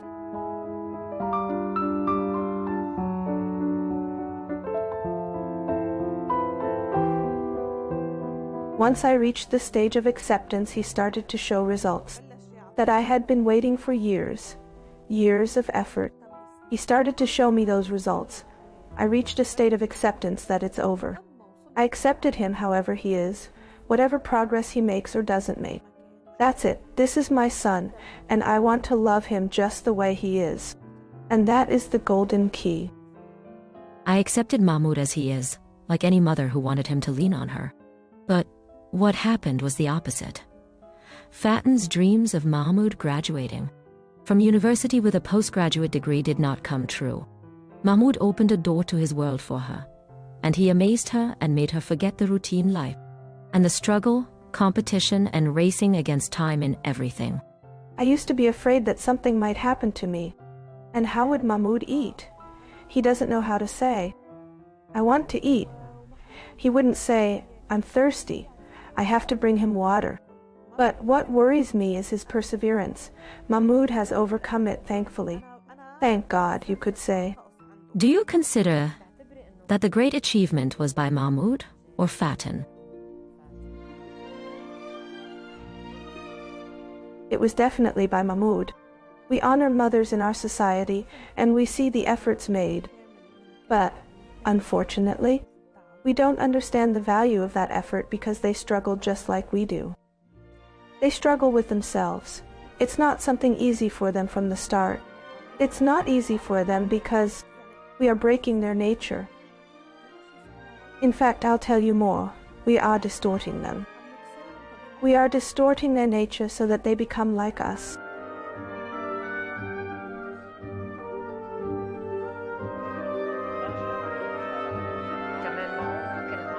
Due to the commonalities within the stories, we went to Niraj, a young boy who is talented in drawing and video games, a boy no older than 12, who speaks, reads, and writes. He has a small home, with a family, school, and friends.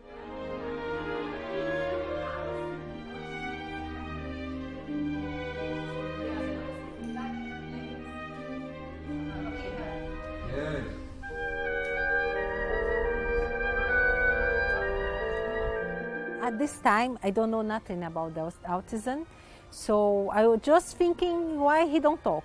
Why he don't talk? Because he was speaking, is eating good, sleeping good. I think when I call him, he don't come. I say, Niraj, he don't look at us, don't come. So one day, when he was 3 years old, with nothing, no speak, he just making sounds like. At this time, I don't know nothing about autism. I know autism only. I know some children with development problem have autism. So when I come back home and I went to the internet, this is something wrong. You never have to go to the internet to check and solve your problem. Oh my God, what only bad things about autism only. But there I see a picture of my son.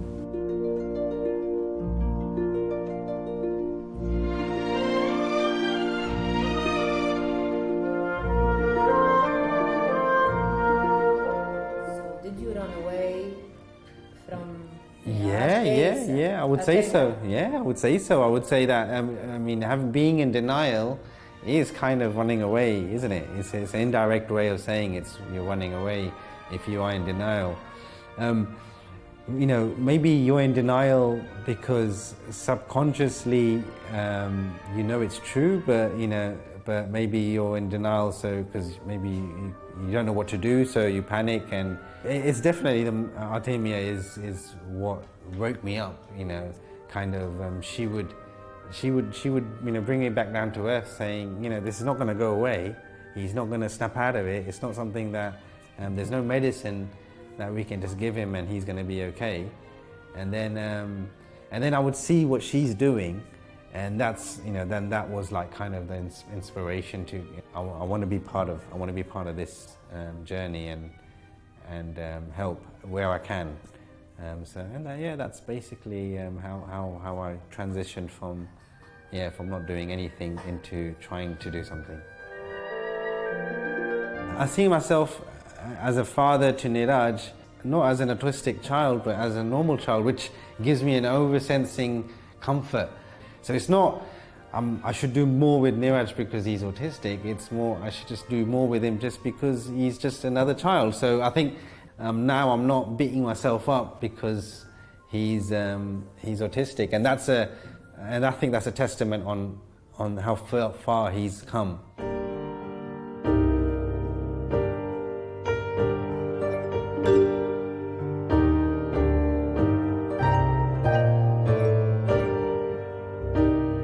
When he was 5, we take him to one psychologist, and she told me, "Oh, you have to understand because you will never talk. He gonna be adult with the mind of the child." He just told me like this. My son is talking now. If you say that for one mother, you take her hope. Yeah, your hope.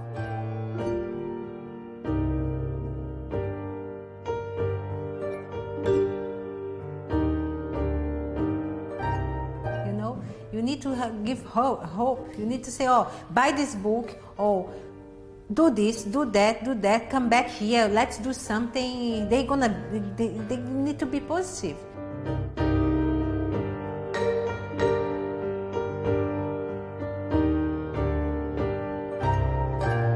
I've never had pets. I'm not a huge pet lover, but I did try, and whenever we take him to the park, try and push him towards the dogs in the park. And yeah, he liked them a lot.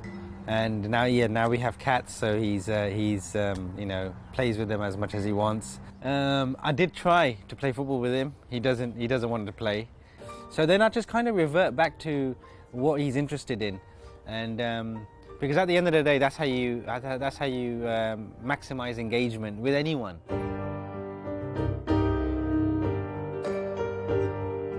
The doctor tried to steal her hope, but she failed twice. As a doctor, and as a human, that's what happened to Artemia.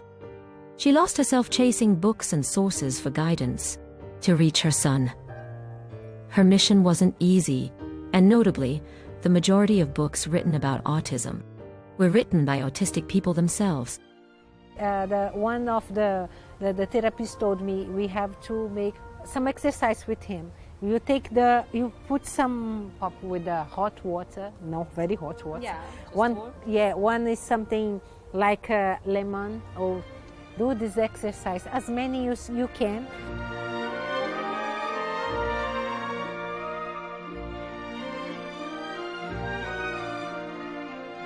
Okay, show me phone. Good work. Show me cooking. Good work, Niraj. Show me jumping. Good work. Coloring pencil. Good work, Niraj. She pulled hope out of pain to get her son to read, write, and draw, and express himself, even participate in competitions with others. They are not in their own world. They are in ours. How did they help Niraj? Oh yeah, definitely. So when we have games that involve, but mainly those kind of group games, is definitely you bring them in, and the kids don't know they're doing it. The kids don't know they're helping. For them, they're just playing. Was very difficult, was very depressed in the beginning. And now I see my son, he can talk, he can ask what he wants, he have good behavior outside, he learning many things. I like my son like this, I want him like this, I don't want another son. I don't want a perfect Niraj, he's perfect for me. They don't know they are different. We are the ones who create the difference. Many realize this truth. Nahed, the mother who wants to help them reach their fullest potential, to discover their skills without differences and bullying.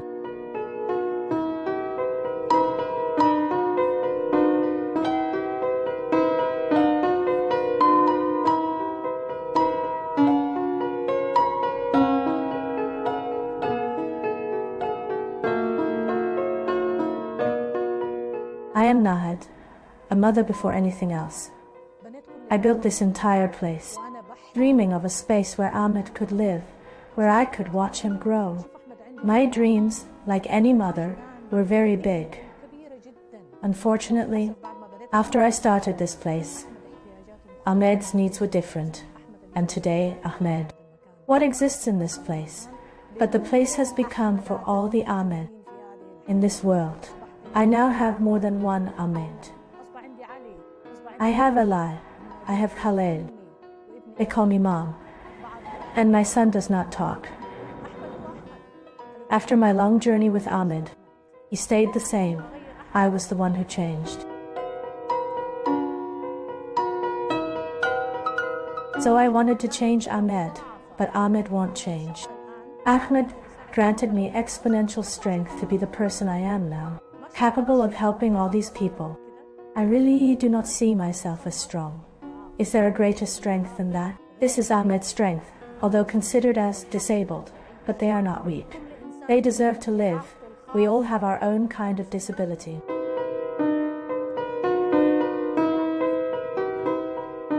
The only thing these children fear is losing their parents. They fear because we have become their safety, not the society. The community as a whole must change so that children feel safe. Then comes competition, and there comes desire to achieve self-worth. Children do not feel safe. Their safety is us. So we must give our children safety before we ask society to give them safety.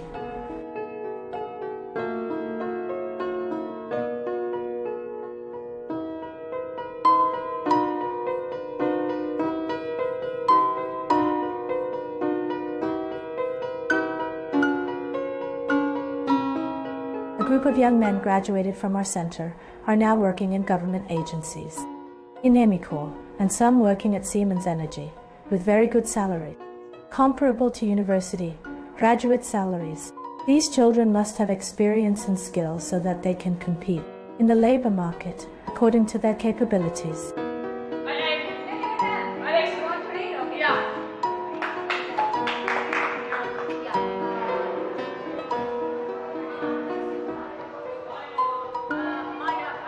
My name is Andrea, and I'm 18 years old.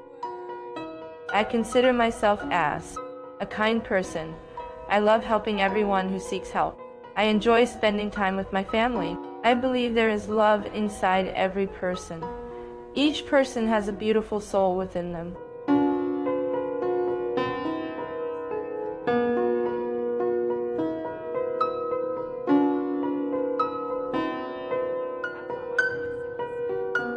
How would you describe Mahmoud? He is a kind person and musically talented. He plays the piano and sings, and he is also handsome. How do you describe Andrea? She is my friend. I love her very much. He plays the piano and the guitar.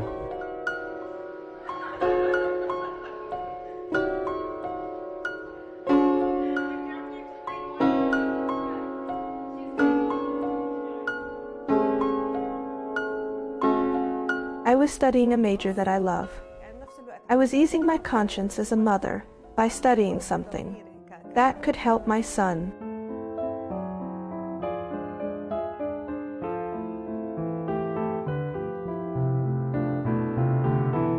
We can manage behavior either with reinforcement or punishment. When we know which reinforcement is best for the child, we can use it to teach the child to ask and express themselves. It is not necessary to express by talking, because many autistic do not speak. So we can use pictures, or we can use an iPad, to be able to communicate with them, and they can communicate with us. This skill is one of the most important things we teach a child. It's one of the foundational skills we begin with for a child. Honestly, the early stages were the hardest for me. I used to repeat sessions that he learned with the specialist every day. I would reapply the speech sessions with him 4 times a day. I used to repeat them on the same day.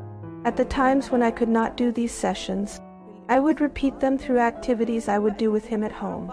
So when he became responsive, when he was ready, when he became ready to expose him, experiments to find out what does he like, so we tried.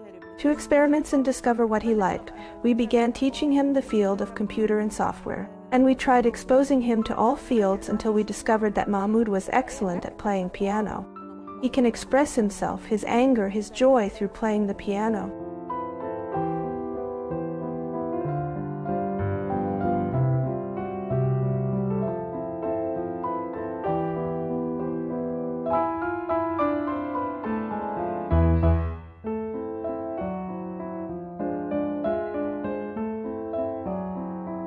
What if we were asked to pause for a moment and put on the shoes of this mother or sister or that father or brother just for a moment?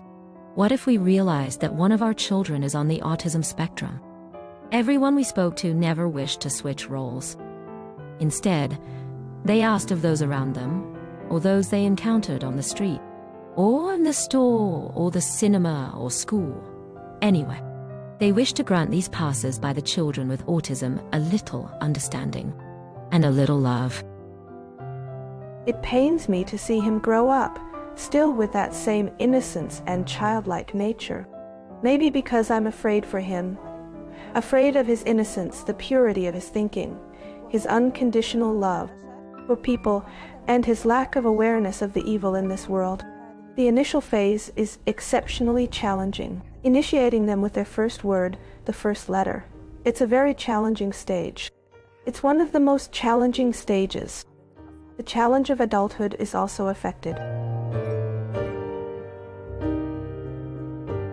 And I want to say to the ones who abandon their children, go back to them. They need you. Do not be ashamed of your children. Your son may not be what you dreamed of, but they become something you never dreamed of before.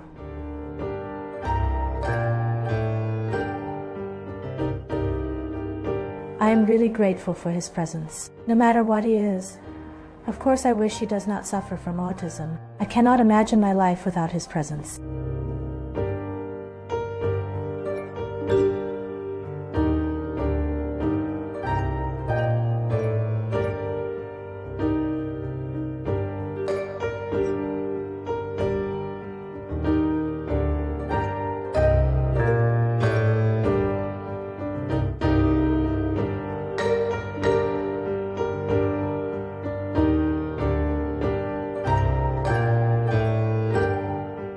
What do you want to say to Dad? I played the piano. If you want to talk to him but he is away, I call him. what do you tell him? Come. I love playing piano and drawing and sports and swimming. What do you do in the kitchen? I make a labneh sandwich.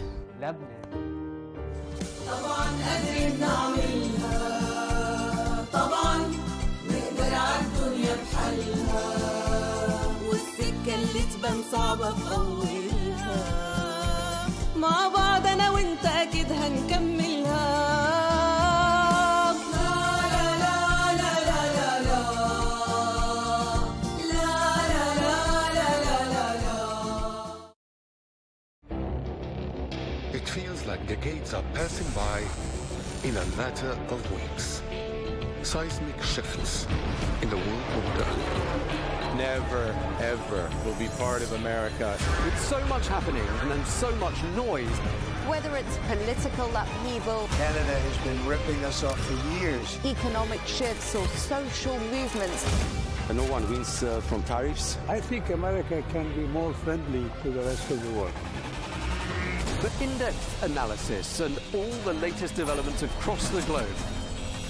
To have an inclusive policy together. The meetings with Hamas gave me some hope.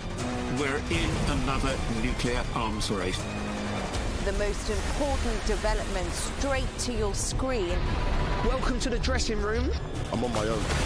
I need backup. And an insightful look at the issues shaping our world today. It was not going to happen, that war, and it happened. Join us on Arabiya News,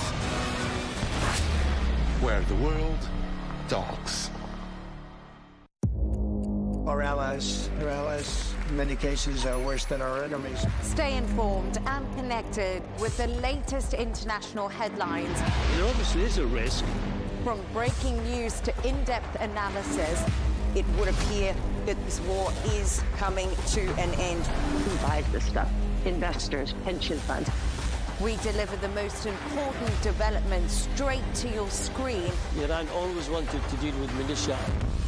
Join us for compelling, expert-driven conversations A curfew order has been established.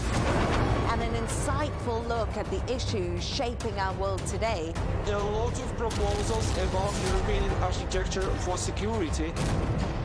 I'm Leigh Ann Gerrans, and this is W News. We dealt with this when I was Chief of Staff in the first term.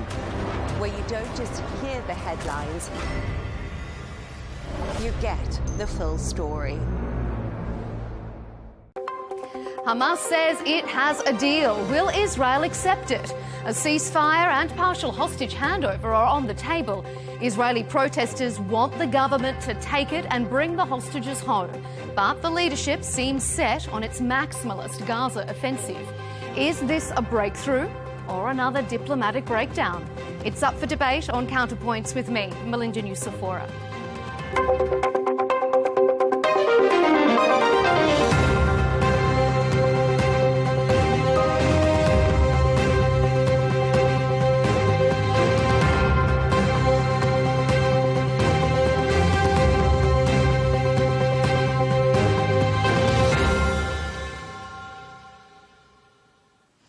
A ceasefire or long-term peace? A staged release of hostages or the full return of every captive? Both Israel and Hamas have, at times, changed their approach during negotiations to end the Gaza war. This latest potential breakthrough sees Hamas revive a plan it rejected in July. It now says it will agree to the US-backed proposal. But since then, Israel has toughened its demands. It's no longer interested in partial deals and is preparing for the full takeover of Gaza City. Without Hamas's defeat, are not only hardening Hamas's position and delaying the release of our hostages, they are also ensuring that the horrors of October 7 will repeat themselves over and over again, and that our sons and daughters will have to fight over and over again in an endless war. Those people the Prime Minister is referring to are these hundreds of thousands of protesters. On Sunday, they staged the largest demonstration since the war began 22 months ago. Demands for the government to make a deal are growing louder and louder. Coming up on Counterpoints, we'll ask, are we on the brink of a breakthrough? Are the recent protests a sign of deepening public anger? And are we any closer to a day after plan for Gaza?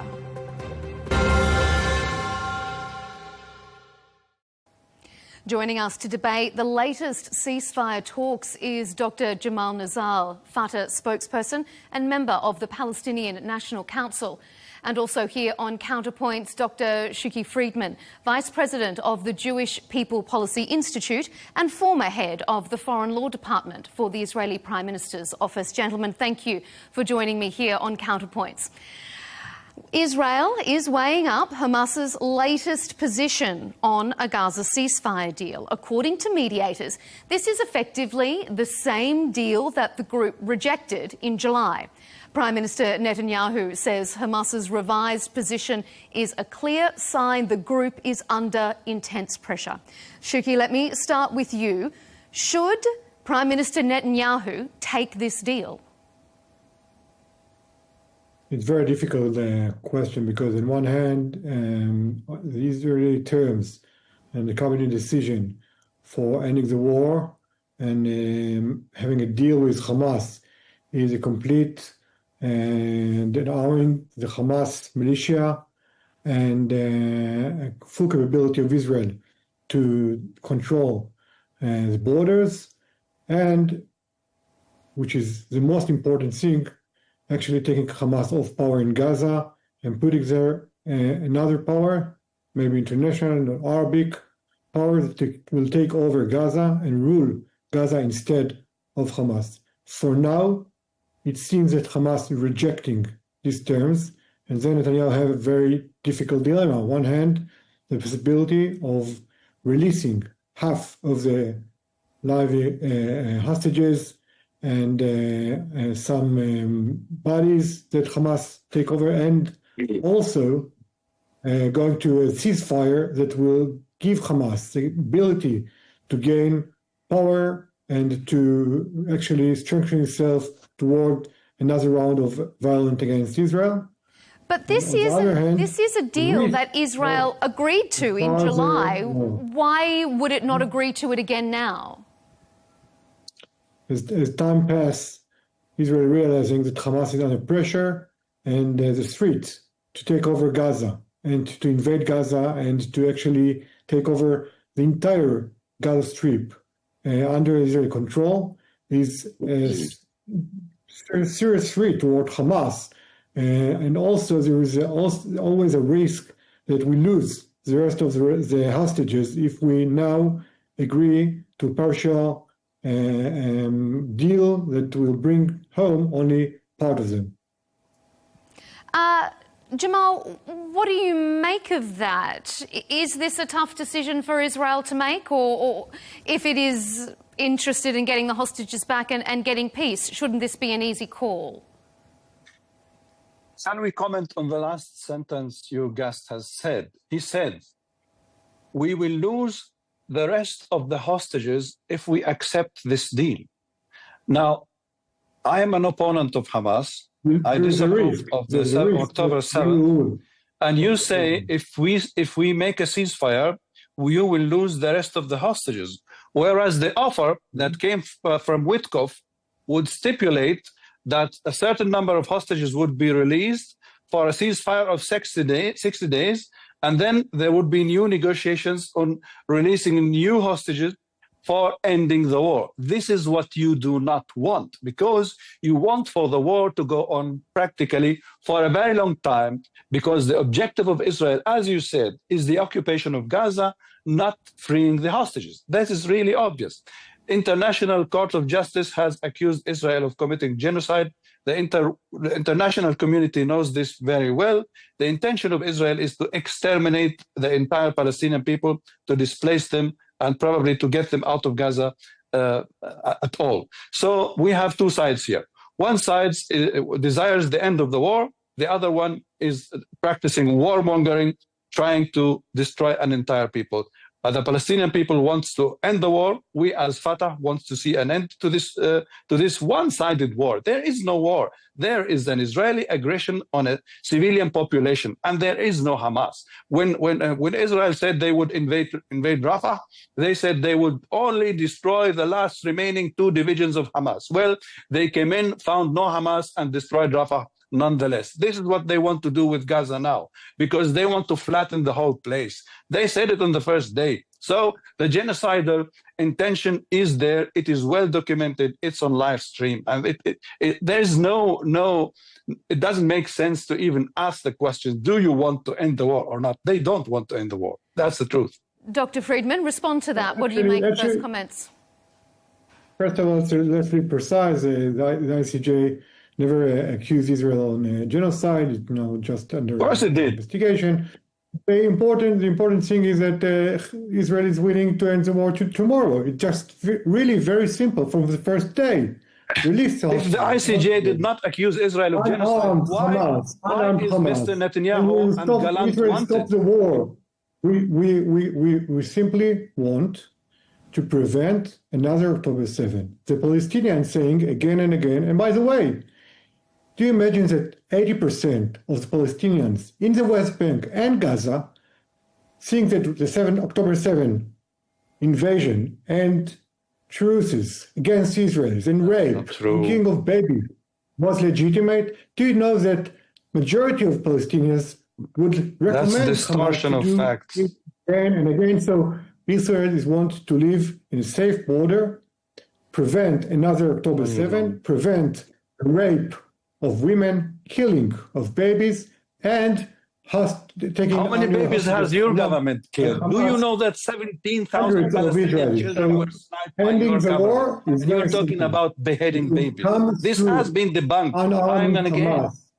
Okay, let me ask this question then, Dr. Friedman. If I can put this to you. Taking off Hamas power in Gaza and put another more responsible Arab forces to take over, to rule Hamas and to rule Gaza, and to enable Gazans and Palestinians live and prosper. Because if you look back in history on 2005, 20 years ago exactly, 20 years ago from now, we retreated from Gaza, enabled the Palestinians to prosper, to rebuild their state, to rebuild their sovereignty in Gaza. After a year, Hamas threw from roofs of Gaza buildings, Fatah people, and since them building his power and tunnels, so we'll be able to invade Israel and to kill thousands of Israelis. We want peace. We retreated from Gaza. We're not willing to rule on Gaza and control it. We want to secure our borders from another October 7. And this is our obligation as Israelis to verify that Hamas is completely demolished and expired from the region, and it's the favor of the Palestinians themselves, because my friend, I would imagine, would not like Hamas to take over not Gaza and not the West Bank. And if Israeli. All right, let me put that to Jamal for a response. Go ahead, Jamal. Paying money to Hamas. Sorry, go ahead. No, go ahead. I want your response to that. And particularly this assertion that Israel left Gaza to ensure that the Palestinian people could prosper and rebuild. Is that what happened? And was that the precursor to what we saw on October 7? I was there in 2005 when Sharon decided to one-sidedly withdraw from Gaza. He refused to coordinate this with the Palestinian Authority. So practically he handed Gaza down to Hamas. He handed Gaza over to Hamas. No, he handed it to the Palestinian Authority. Arafat landed in Gaza. It was not not coordinated. After Oslo agreement. One-sided. Excuse me, it was a one-sided withdrawal by the Israeli government. And Gaza remained under blockade ever since. Israel maintained control over the airspace, the border, the entry of fuel, water, food, and everything. So if Gaza was free, why are we seeing now 500 trucks outside of Gaza waiting to come in? No, Israel allowed Hamas to take over. Sharon helped Hamas to take over. And that at the time when the PA was placed under a military blockade, military sanctions, we were not allowed to buy arms to enforce the law. So that is the atmosphere where Hamas took over by the help of Israel. And if you are now an opponent to Hamas, were you saying this to your government when Mr. Netanyahu dispatched the head of the Mossad to Qatar, asking them to pay money to Hamas? Of course, your government has endorsed Hamas. It has protected it. It has made agreements with it. It has paid money to Hamas. And now all your problem is Hamas. And you are so kind saying that you want some Arab forces to rule the Palestinian. You are a professor of law, and you should respect the right of self-determination to the Palestinian people. We can govern ourselves. We are a people of 15 million individuals. We're going to come to the day after later on in our show. We're going to come to what happens with the Palestinian people as our show progresses. So we will come to that. But let me, before we move on to our next segment, Dr. Friedman, respond to those allegations that Jamal has made. But I also want to ask you a very direct question because it's come from the mediators. The mediators of this have said that the ball is now in Israel's court. It could effectively pause the suffering now if it wanted to, couldn't it? First of all, it's not true, because unless Hamas would agree to unarmed and to actually give up Gaza, the Palestinians will suffer and Israel will suffer. Furthermore, my friend is talking from Ramallah, I assume. The Palestinian Authority hardly controls the West Bank. I wish they would, but they don't. I don't think they're capable of taking over Gaza. So we, as because of the Israeli attacks, the international community would like Gaza to prosper, to rebuild, and to actually be an example. So the way Palestinians can control themselves, not choosing the way of terror, but choosing the way of sovereignty, responsibility, prosperity, and investing their resources, not in digging tunnels toward Israel and to attack Israel, not by... What resources? Do you mean the millions of tax revenues that your government is withholding from our government? Is that our resources? Weapons and ammunition, not resources in building water plants, in building power plants, in building factories, in building hospitals, and serve their population to the sake of the population. How many hospitals did your government destroy in Gaza? Okay, I have a question before we move on for you, Jamal. I want to know, this is effectively the same deal that Hamas rejected back in July. So this could all be a moot point that we're discussing now, because this could have been over if Hamas had have accepted the deal in July. Is there not a part to blame for there being a lack of unified pressure from the Palestinian community, the Palestinian Authority, from other members of this Palestinian cause that weren't able to ensure that this deal went through in July when it could have? Is this question to me? Yes. We have no leverage over Hamas. We have no coordination with Hamas. Hamas didn't consult with us when they committed that horrible mistake of kidnapping civilians from in Israel. Of course, we do not condone this. And if they had listened to us, we would have built a government of national unity. We would have chosen the path of rebuilding instead of making alignments with Iran, something that we never aspired to do as a Fatah If you don't movement. have leverage on Hamas, how do you want to control Gaza?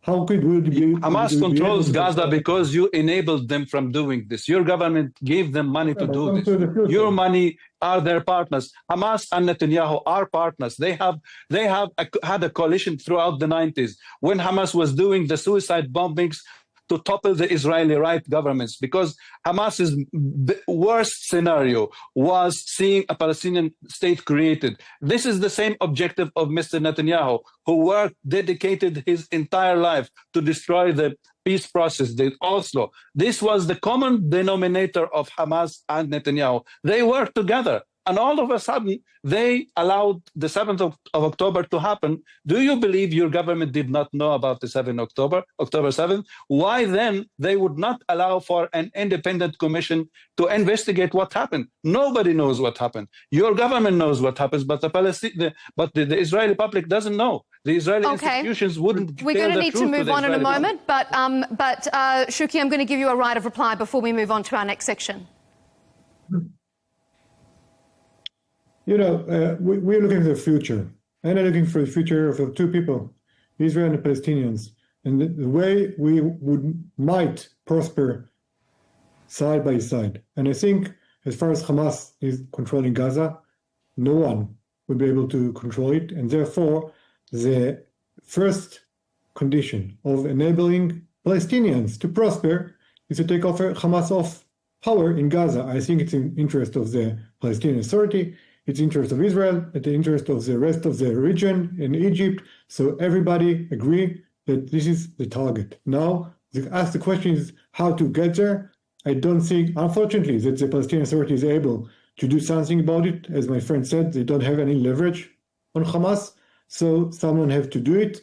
Hopefully, by a Hamas agreement to just give up. I hope they will, and will give Israel the rest of the hostages, and actually give up its power and weapon, and then we'll be able to go forward for a better future. Okay. Well, from the last time that we spoke to a Hamas representative here on Counterpoints, they seemed adamant that they were not interested in disarming, so it will be interesting to see how those negotiations progress. But look, let's move on to a more domestic focus now. Prime Minister Netanyahu is facing two strongly opposed domestic positions right now. Firstly, there's pressure from the far-right members of his government who reject any truce with Hamas. And then there's growing public anger at the government's handling of the crisis. An estimated 400,000 protesters took to the streets on Sunday, the largest rally since the war began. So, Shuki, how much trouble is the Prime Minister in? Are these protests a sign of deepening public opposition to the government? That's why they need to continue the war, to silence them. All right. I'll come to you next, Jamal. Let's let Dr. Friedman answer. First of all, I just demonstrate I don't speak for the Prime Minister in any way. I just give a interpretation of the situation. I would say that you're right, Netanyahu is in a real dilemma, in a T-junction where he has to decide whether to continue and keep his government by actually agreeing to the demands of the far right, wing members of the government ought to listen to the Israeli street and majority of Israelis that want a truce with Hamas for now, not agreeing to leave Hamas in power, but actually agree to some truce that will enable us to get more hostages and more bodies from Hamas for now. And Netanyahu is actually, along the few recent days, again and again declared that indirectly or indirectly that he will continue the war and continue to... But do you think that there is growing public opposition? Is there a feeling, is there a sentiment that people are unhappy? No question that the majority of Israelis, based on polls that we have done within the Jewish People Policy Institute and others, and as you mentioned, by demonstrations in streets, that the Israeli public demanding the government to seriously consider a truce or a media agreement with Hamas for now. And Netanyahu is in a political dilemma because he might lose his government if he goes this direction. Okay. Jamal, what do you think? Is this a distraction? I think without the war, Netanyahu would lose his government, and he will have to go to elections that he will probably lose. That is why he thinks the only way to politically survive is for the war to go on. And for the war to go on means for the genocide to go on. What is happening now is a genocide. This is not a debate for scholars of international law. Everyone knows this. Continuing the war means continuing with the famine. And the famine is not a threat only to the present situation, because every single individual in Gaza is now food insecure. 500,000 people are in catastrophic hunger. That is IPC phase 5, and famine is not only a mass death. It reshapes the population for generations to come. During the Irish famine, for example, nearly 2 million Irish people died. 150 years later, survivor descendants still show higher rates of metabolic disorder. A person's food response has been altered indefinitely because of food scarcity that occurred 150 years ago. That means 150 years from now, we will have Palestinians who suffer from the consequences of famine, because there is a biological legacy attached to starvation.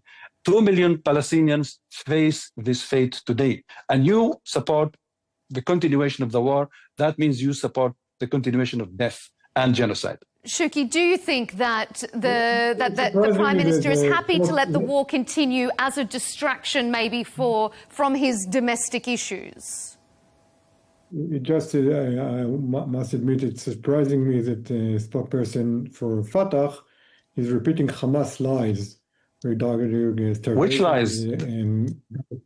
Hunger is documented.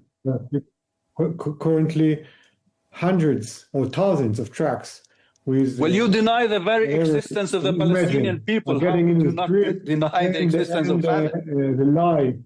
The lie of starvation is definitely really... Excuse me, for you, the existence of the Palestinian people is a reality. Now, so let's go. It's no genocide. If Israel wanted to genocide the Palestinians, it was easy to do it.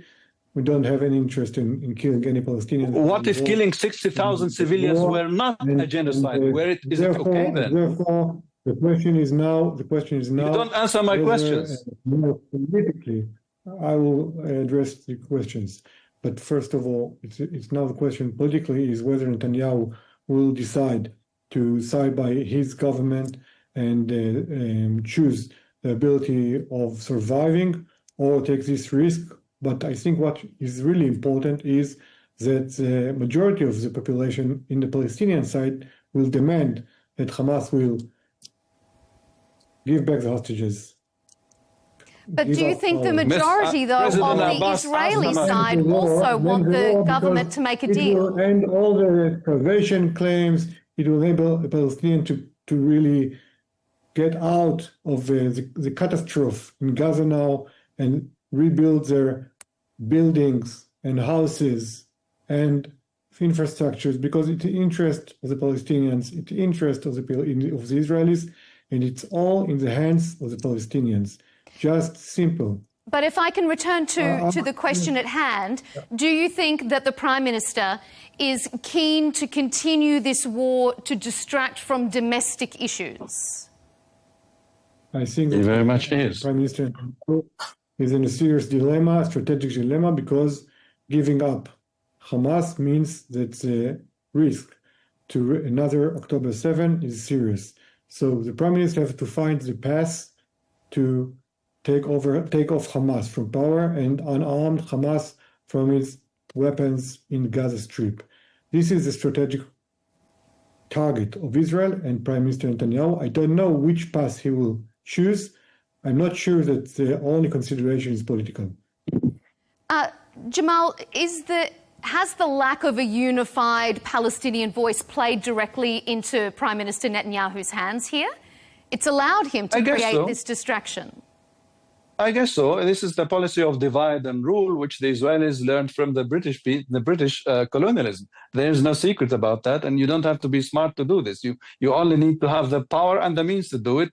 And Israel did have the power to place a military sanctions blockade on the Palestinian Authority back in the late 90s, and this allowed Hamas to arm through the tunnels that Israel overlooked, and that enabled them from taking power in Gaza. So the division, what they call Palestinian division, is a product of the Israeli policy. However, there is an unbridgeable rift between us and Hamas when it comes to the ideologies and objectives. As a Fatah, we are after creating an independent Palestinian state on the borders of 1967 with East Jerusalem as its capital.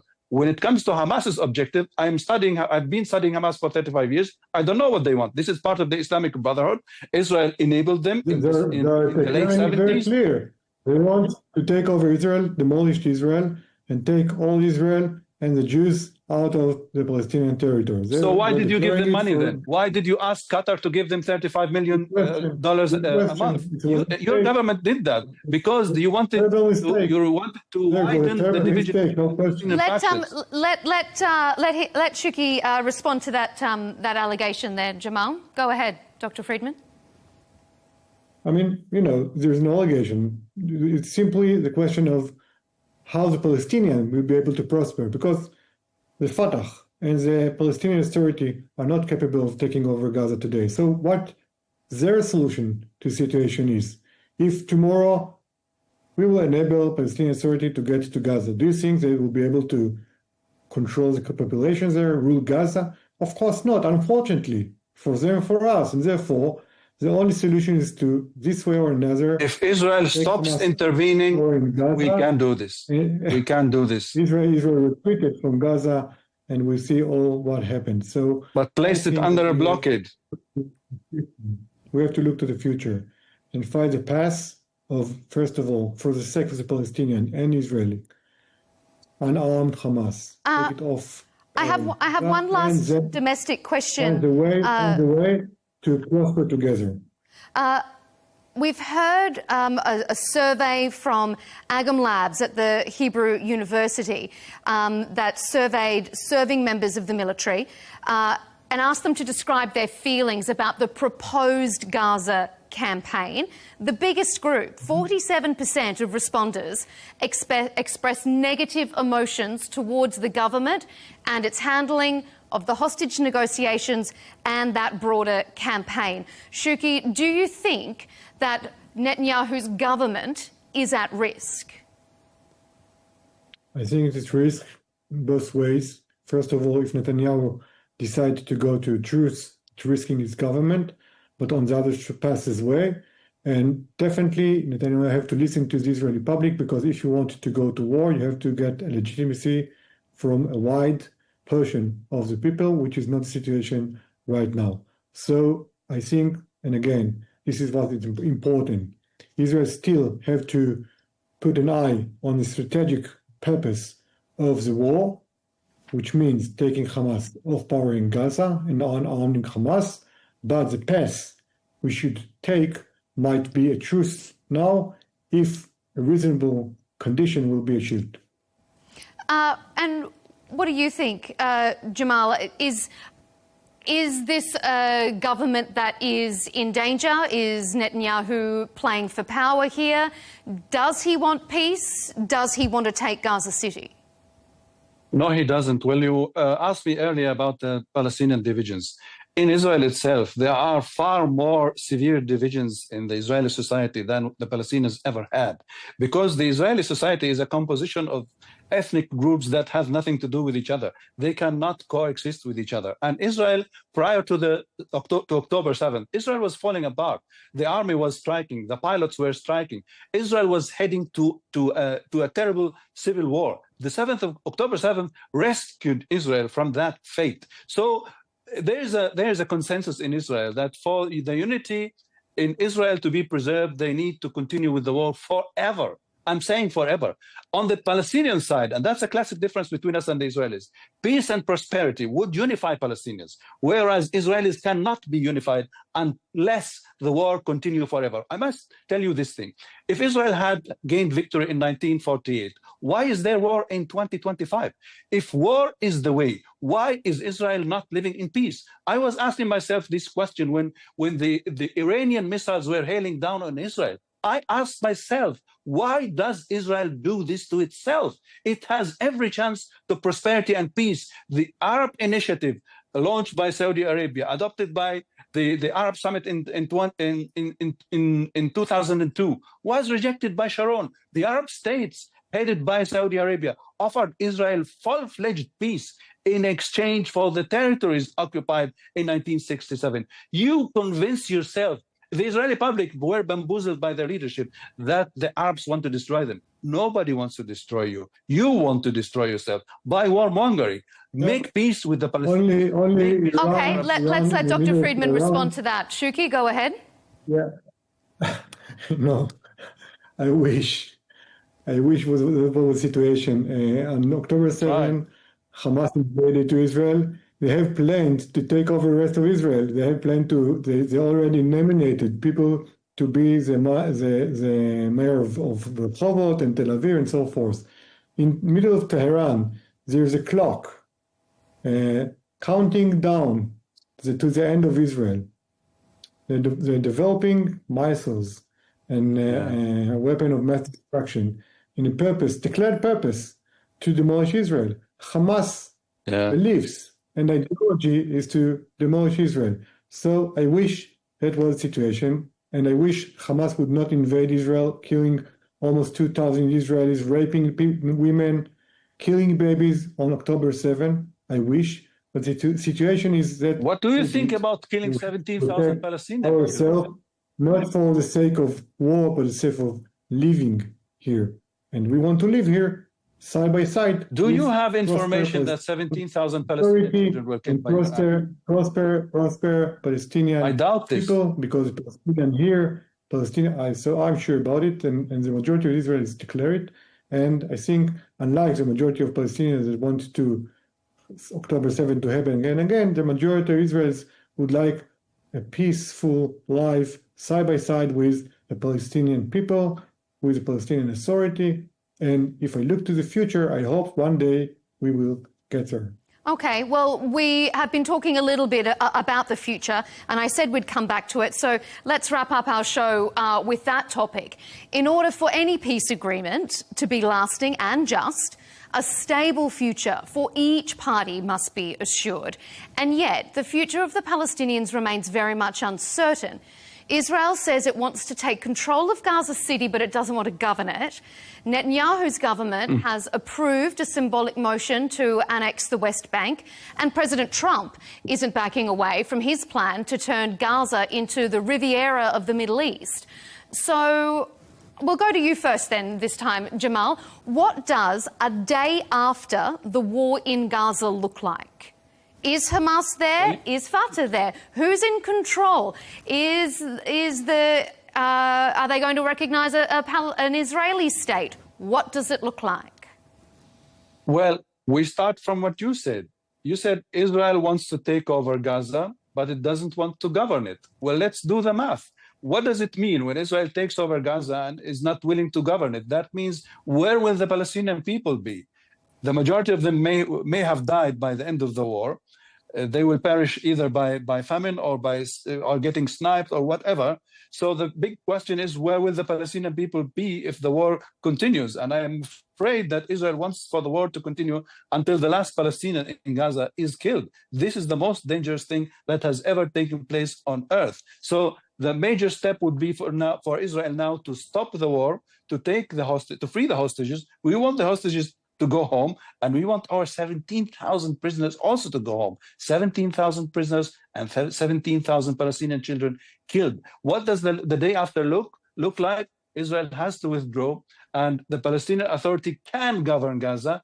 The Palestinian Authority was built from nothing. Would you be able to go to Gaza We do have a state. We have the institutions of the state, but the Israeli army keeps on destroying everything that we rebuild, because Israel the Israeli governments never wanted peace. Peace has to be imposed on Israel by the major powers that have created Israel. And yes, Israel will have to listen and see in New York in September, world states recognizing Palestine one after the other, and it will be seated in its place and having to listen to what has to be, namely the recognition of the Palestinian state that will come sooner or later. A Palestinian state will be created on the side of Israel, not instead of Israel. Nobody is talking about removing Israel. Israel has to be the neighbor of the Palestinian state, in spite of the fact that every Israeli is convinced that Hamas or Iran wants to destroy them. Hamas isn't in a position to destroy anyone except itself. Okay, all right. And Shuki, you've been saying there needs to come a time when both sides are going to live peacefully side by side. For Israel, what does the day after the war look like? You know, we're mentioning today 30 years, exactly 30 years, the secret signing of the Oslo Agreement in Oslo. It happened exactly 30 years from now. Unfortunately for the Palestinians, they had the opportunity to establish a state, but they failed to do it. And Arafat broke out in, first of all, Hamas, and then Yasser Arafat, the Palestinian leader, broke out in violence against Israel in 2000. And when Sharon invaded Al-Aqsa Mosque, killing 1,000 we'll just let Dr. Friedman finish his response, and then I'll come back to you, Jamal.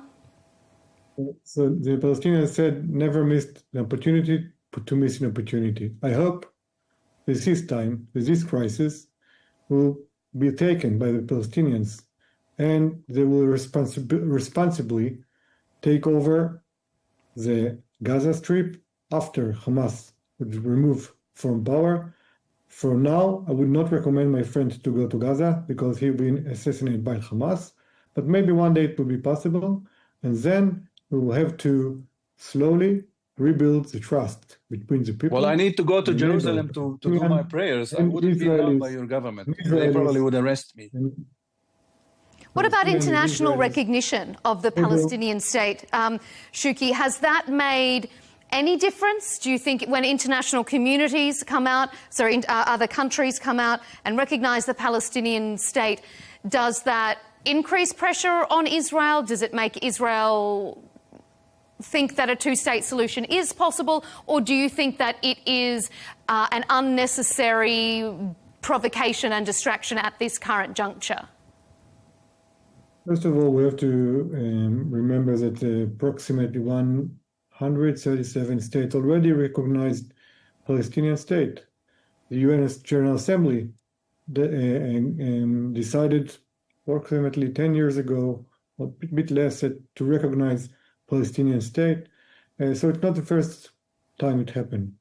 So far, it's not in any way brought a Palestinian real state.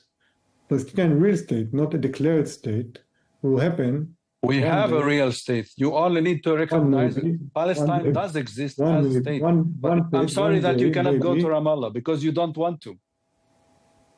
No, actually, I've been there. Nice place. So and, if you've been there, you have seen the institutions of the state. Yeah, unfortunately, these institutions failed to rule the Palestinians. They've been The last time that you had an election in Palestinian Authority was 20 years ago. So basically, the Palestinian Authority doesn't What about function. the $2 billion that your government... I think that's a good point with regards to elections. I mean, if we're talking about what the future looks like, when are we going to have elections? We will have elections once the Israeli occupation ceases to be that violent. 2021, we were so close to holding our elections. Then Israel decided to bar elections in Jerusalem. So we had to choose between elections without Jerusalem or elections in Jerusalem. Israel didn't allow us to have elections in Jerusalem. If we accept elections without Jerusalem, that's like recognizing Jerusalem as an Israeli capital, which we do not do. However, a decree has been signed by the president to hold elections for the Palestinian National Council. This will happen soon. We are forming a new constitution. All Israel needs to do is leave us in peace, and we can manage our affairs. We are a people of 15 million people, totally talented. Unlike Israel, we are less dependent on the international community. Can Israel survive without American money? We can. We have shown that we can survive without international money. Your government, your people, can they survive as a colonial power without the complete financing and protection by the United States? That's a classic difference between us. Okay, let's let Shuki respond to that.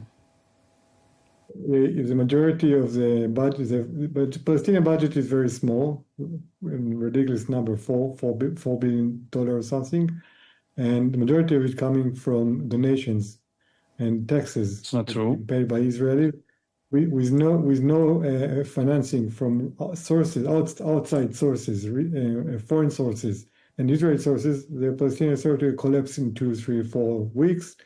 Israel, on the other hand, is economic. That's misinformation against the facts. Your government withholds the tax revenues of the Palestinian government. To find That's a fact. Why do you deny this? We just have to Google it, we see it.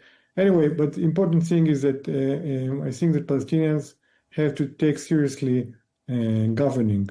And so far, they never managed to build. We don't need lectures from yourself. You need to stop killing people. We'll be happy. That's your first homework. Be able to do it. Then we'll be able to, the Palestinians be able to do it. And I hope that, again, one day, in the near future, the Palestinian people and the Israeli people will have enough confidence in each other, not depend on foreign declarations, it wouldn't support it, not depend on foreign pressure on each side, wouldn't support it. We have to build together, we have to build confidence that the Palestinians would not like to kill us and vice versa. And if that day will come, we'll be able to prosper together. Before we get there, we need a ceasefire deal. These could be very, very formative days, maybe weeks, and let's hope not months ahead. Gentlemen, we're out of time, so we will have to leave it there. But I thank you both for your impassioned contribution to Counterpoints. We like to put both sides of the story to our audience here, and you have certainly brought that for us, and we appreciate your time. Thank you to our guests, Dr. Jamal Nazal, Fatah spokesperson and member of the Palestinian National Council, and Dr. Shuki Friedman, Vice President of the Jewish People Policy Institute and former head of the Foreign Law Department for the Israeli Prime Minister's Office. Thanks for joining Counterpoints.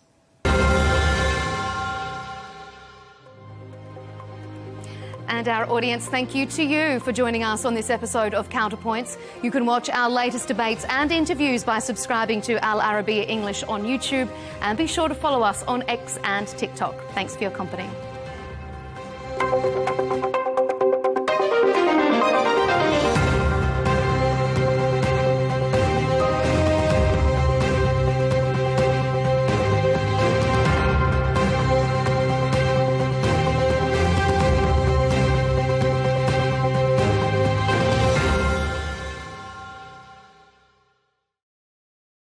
Well, let's get more perspective now. We can speak to Carla Sands, who is a former US ambassador to the Kingdom of Denmark, Greenland and the Faroe Islands, who served under President Trump. Ambassador Sands, thank you very much indeed for joining us once again. Always a pleasure having you on the programme.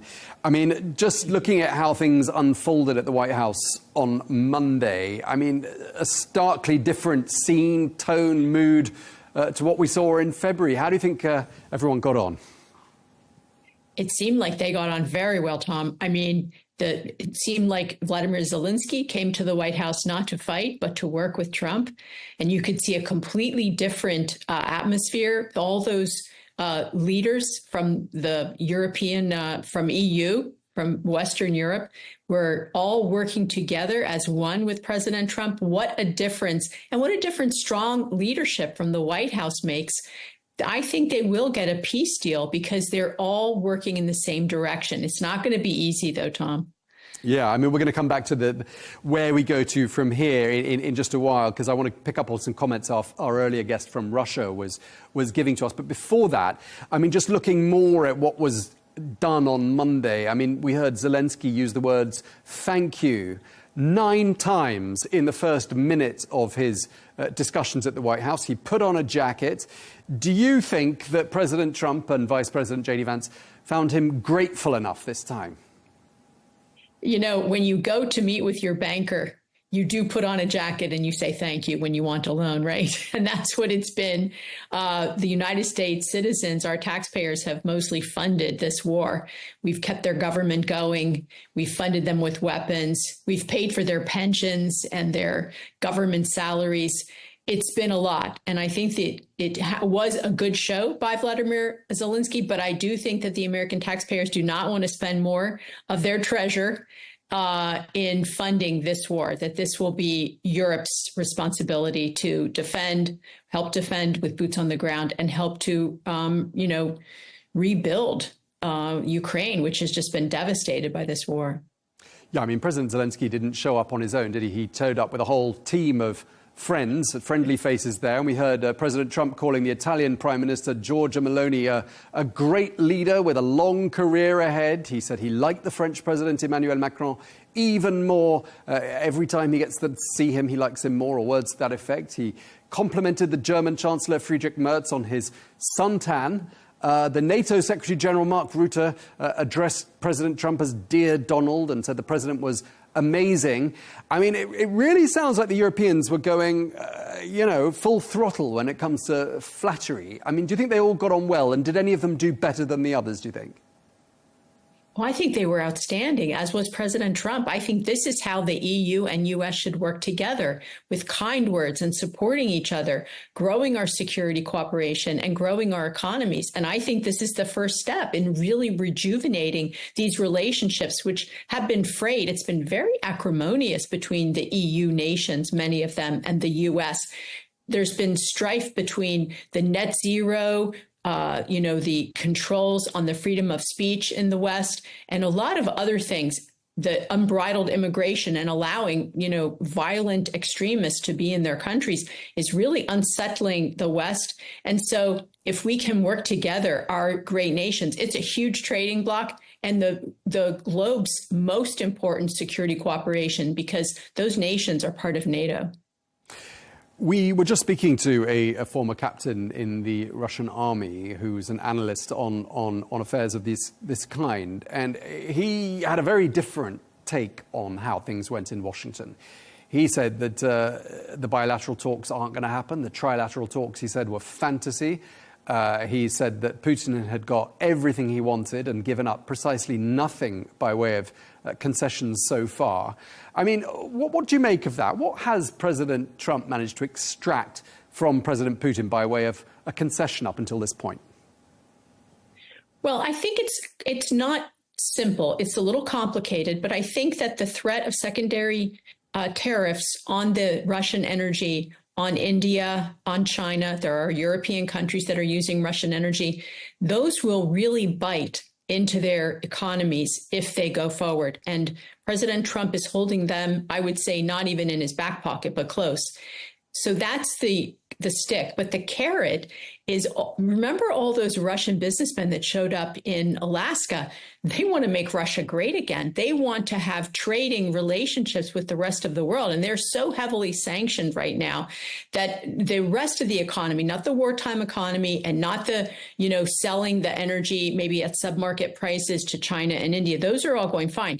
But the Russian economy is not growing the way it should.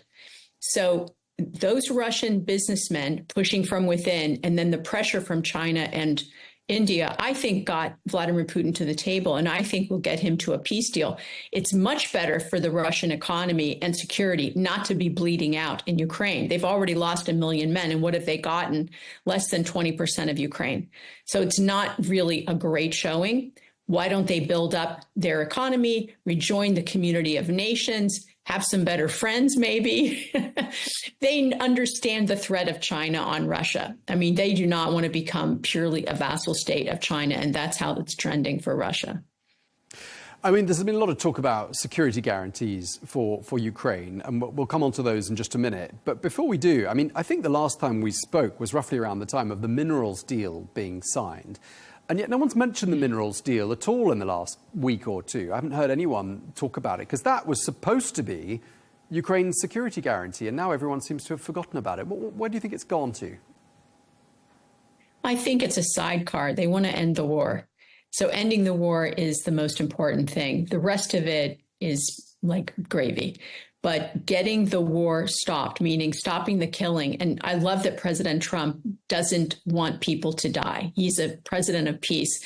I think he's the first U.S. president since Ronald Reagan that I've really seen that he doesn't want to get into foreign wars. And most Americans who voted for him really love this. We don't want to send our young men and sometimes women to die in war, but we don't want the world to be at war. So he's looking at a new kind of global order, I would say, where it's shared security because of trade and because of prosperity. And Russia rejoining the other trading nations in the region, Europe, the US, will greatly help Russia's economy. Ukraine being able to have a normal economy again. And I don't believe that Ukraine will join the EU. They will certainly not join NATO, not in my lifetime. But Ukraine also rebuilding their country. This is good for the world. And I think we can celebrate today. We should take a moment and just say, look, that meeting with Putin and Trump was on Friday. Yesterday, the world that's involved, the Western world leaders and Zelensky met with Trump in the White House, in the Oval. It's never happened before in the history of our country that I know of, even during world wars. And then to see the progress that Zelensky and Putin will sit down and talk. It's so exciting. So I think we should enjoy the moment and be hopeful, and then also press our leaders that if you're living in the Western Europe, to support Ukraine and support the peace process and not the continuation of war. You're sounding a lot more optimistic than my earlier guest from who's a Russian national. But just coming back to, I mean, yes, indeed, I think a lot of people really appreciate the fact that President Trump is saying he just wants the killing to stop. But that being a premise for my next question, I mean, he seems to have allowed the idea of a ceasefire to fall by the wayside, skip that phase and catapult directly onto the next phase, which would be a peace deal. And yet, in the meantime, a lot more lives are going to be lost because the fighting will continue in the absence of a ceasefire. Why do you think the ceasefire is no longer considered to be an important step towards achieving peace? Well, you know, it's a great question, Tom. And even yesterday, I heard Merce speak up and talk about, we want to get to a ceasefire. I think President Trump went to ceasefire as the first step because the European allies were saying ceasefire. But Vladimir Putin said, no, I actually want to get to a peace deal. And I think that is a much more productive, ending is a peace deal, negotiated peace. Neither side is going to get everything they want. It's going to be really hard on Zelensky to give up maybe some of the Donbass region. It would be hard for him politically. But the fact is, nobody's going to be happy when they come away from the table on this peace deal. No one's going to get everything they want, just as it is when you're doing a business deal, right? It's hard to do a big deal. And President Trump, having come from the real estate world in New York where deals are hard, he understands this. You grind it out, sure, and it may take a few passes. Yeah, but I mean, this is different from a business deal. I mean, human lives are being lost. And while the mechanics of a peace deal are being established, which could take several months, even by conservative estimates, I mean, many, many more lives are going to be lost. why doesn't President Trump insist on the ceasefire? He was calling for one last week. Then on Friday, he meets President Putin in Alaska, and suddenly he allows that one to go. And critics and skeptics are saying that suits President Putin very nicely. He'll just carry on with the war, and his diplomats will keep talking, but his soldiers are going to keep fighting Ukrainian soldiers, and lives are going to keep being lost. I mean, what do you make of that equation? Tom, you're right. I mean, it's tragic that thousands more young men will die because the war is continuing to grind on. I hope that Putin is genuine in his, saying that he wants to get to a peace deal. I'm cautiously optimistic that it's true. If it's not, Russia and its trading partners like India and China and others are going to get hit with the mother of all sanctions and tariffs that's going to be very disruptive for their economies. So my suspicion is that there's so much pressure on him from outside, and then the business people that really do want to have a good economy, a wholesome economy in Russia, not a wartime economy, that's the pressure also will make this achievable. Supposing my earlier guest, the highly pessimistic guest we had from Russia, is right, and that President Putin is playing President Trump along, playing for time, how does President Trump react to that? I mean, you know how President Trump thinks. How's he likely to respond to a scenario in which he realizes the coin drops? My guest was right. He's been taken for a ride. How does he respond to a situation like that? Well, first of all, we're going to know within a few weeks, because they're proposing that within 2 weeks, the Zelensky-Putin meeting happens, and that's the bilat. And then there's supposed to be a trilat with Trump, and it could be that those are both on the same day. I'm not sure about that. But how President Trump will play this is exactly in real time, the outcome. If Putin is sincere, things are going to go well for everyone involved. If Putin is not sincere, like I said, it's going to be tariffs and sanctions that are going to be devastating to the trading partners of Russia and Russia itself. And there are many more sanctions that can be done. It's been, I would say, kind of gentle so far as how far they could go. And so Putin showed up in Alaska. That was a huge victory. No world leader had met with Putin to try to end this war since it began back in early 2022. That alone is a phenomenal success, huge. And let's just be positive about the next steps, because then the other side came within days. In 3 days, the other side was sitting down. The momentum is with the side of peace. So let's see what happens. Yeah, I mean, I just guess this is my last question. I mean, I was really getting at the point that, beyond sanctions, could we see President Trump in a situation where he really loses his patience, presses a military button? Because we've been talking about security guarantees today. We've been hearing a lot about what they might mean. President Trump touting the idea of air support, but no boots on the ground. So he's obviously got some military ideas in his mind as to how the United States could be involved later on down the line. I mean, do you see President Trump potentially saying, right, the gloves are off, we're coming in a major way and getting militarily involved? Yeah, Tom, President Trump, I think, is trying to stop World War III. And if there was a military attack by the United States, I hate to even say those words, on Russia, I think that because we're both the two largest nuclear nations in the world, there is a mutual destruction involved. And so President Trump is working to stop World War III, not start World War III. That is the goal. Okay, and just to conclude, Ambassador Sands, are we closer to peace today, Tuesday, than we were a week ago?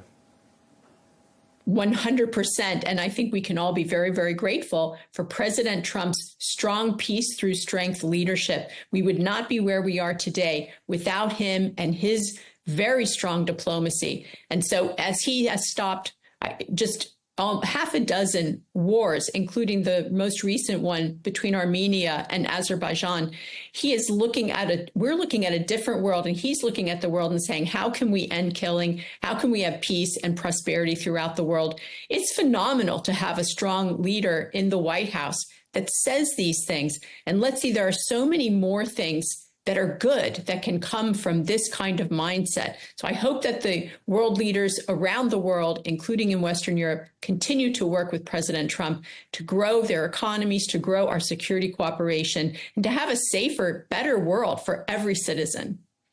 Ambassador Carla Sands, thank you very much indeed for your time today. You're welcome. Thanks.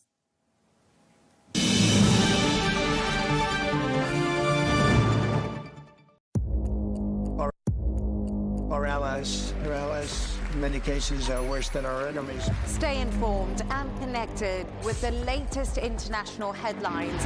There obviously is a risk. From breaking news to in-depth analysis, it would appear that this war is coming to an end. Who buys this stuff? Investors, pension funds. We deliver the most important developments straight to your screen. Iran always wanted to deal with militia. Join us for compelling, expert-driven conversations. A curfew order has been established. And an insightful look at the issues shaping our world today. There are a lot of proposals about European architecture for security. I'm Leigh Ann Gerrans, and this is W News. We dealt with this when I was Chief of Staff in the first term. Where you don't just hear the headlines, you get the full story.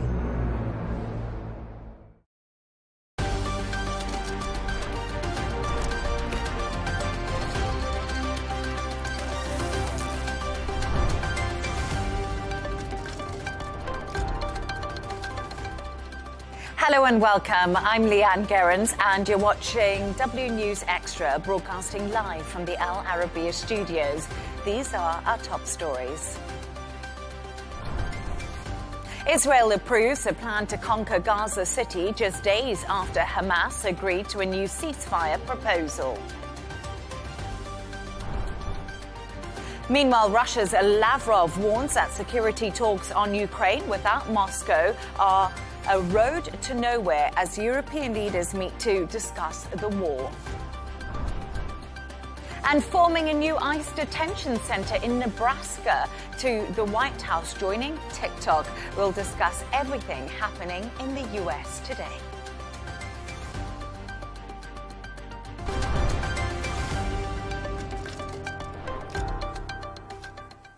Now, Israel's defense minister has approved a plan to seize Gaza City and authorize the call-up of 60,000 reservists to carry out the plan.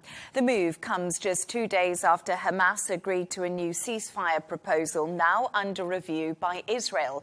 Qatar and Egypt say the plan is nearly identical to one Israel previously accepted.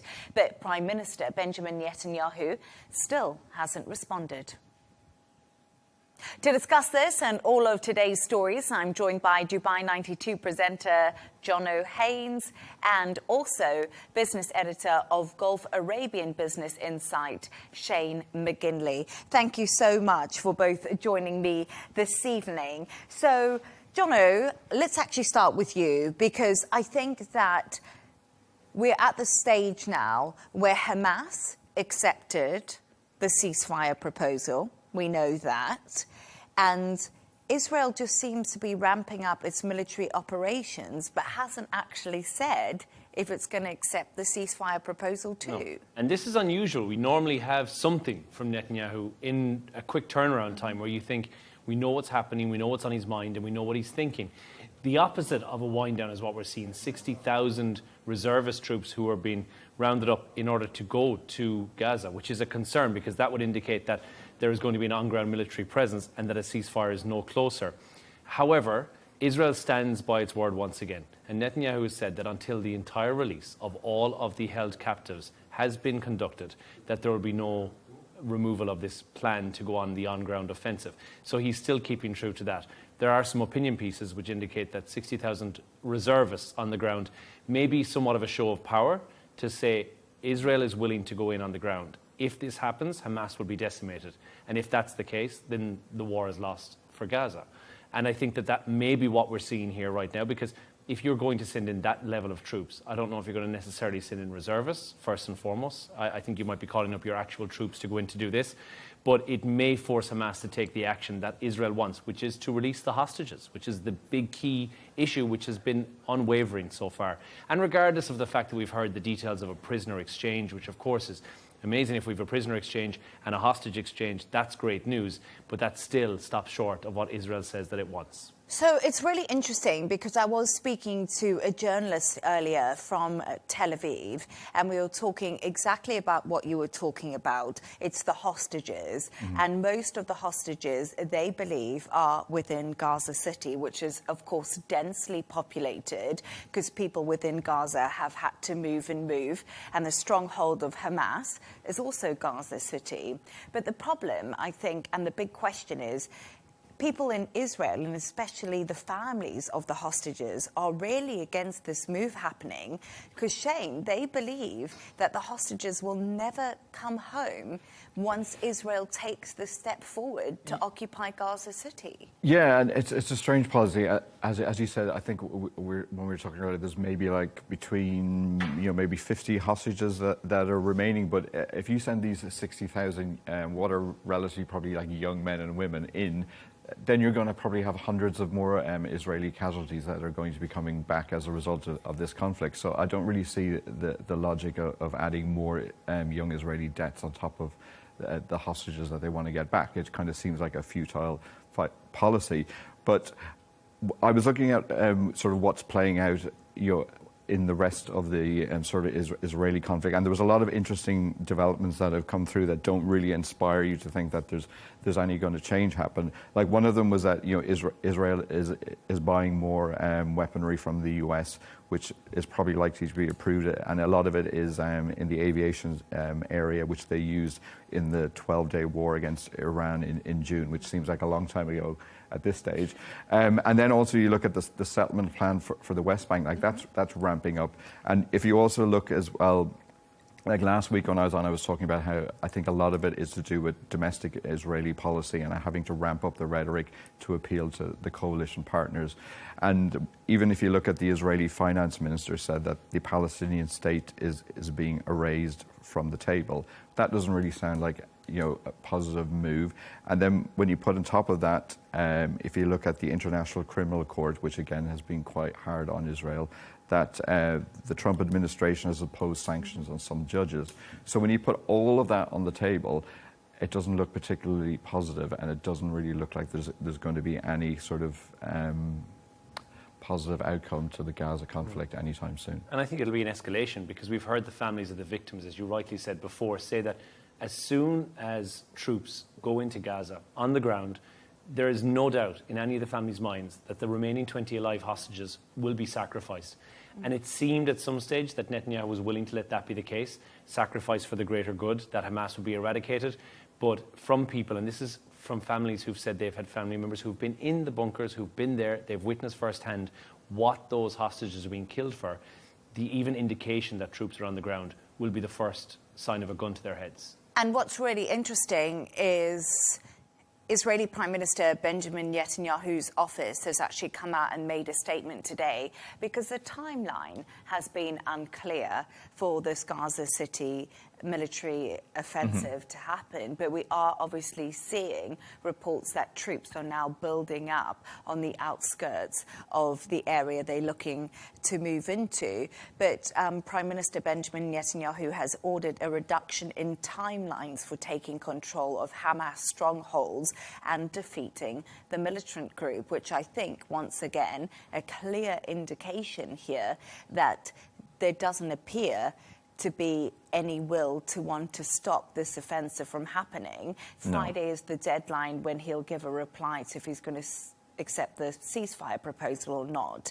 But while we're talking about all of this, we're talking about lives of young Israeli reservists going to carry out this military operation, but also lives of people within Gaza and within Gaza City. And it's like the uncertainty for all of those people. Well, and we know the UN and the NGO have both said that if there's an on-ground offensive in Gaza, that the death toll will climb even, and we know that that will be the case. But it's also the humanitarian impact that we face as a result of this as well. Things are already bad is not the word. There is no real word to describe how bad things are on the ground. So it will move it to a next level whereby it may be unsalvageable in that case. And you have to question where is the Israeli stance? Where will they stop and say, right, enough is enough? Is this just a threat? And is that what the idea is here, to get Hamas, because that's the end game, is to get Hamas to throw surrender up and then say we're done? Or are we going to continue until there is, and as you mentioned, Shane, there is the eradication of the Palestinian state? I don't know if you agree with this, Shane, but I'm not sure if this is a threat, because I think Benjamin Netanyahu is trying to keep his place in power at the top of the table in Israel. And we know you mentioned Smotrich earlier, far-right finance minister. We've also got Ben Gvir, far-right part of the coalition. Netanyahu's got a lot of camps to please when it comes to his political survival. Yeah, completely. Like the rest of, the full quote was like, the Palestinian state is being erased from the table, not with slogans, but with actions. So that's basically saying this, we're going to do this. And you were saying earlier about, in terms of like the ceasefire, the 60-day truce was obviously, the hostages to be released. They were wanting some Palestinian prisoners then to be released on the other side, and then to allow the aid in. And none of those three things are going to happen. So the ceasefire doesn't look like it's going to happen. So the settlements in the West Bank look like they're pushing ahead sort of quite rapidly, and is part of the sort of keeping the coalition together.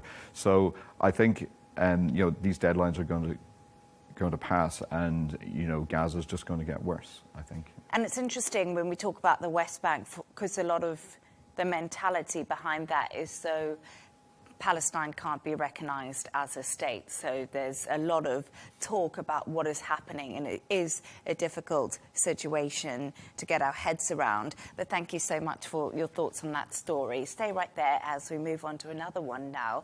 And Russia's top diplomat, Sergei Lavrov, says discussing Ukraine's security without Moscow is a road to nowhere.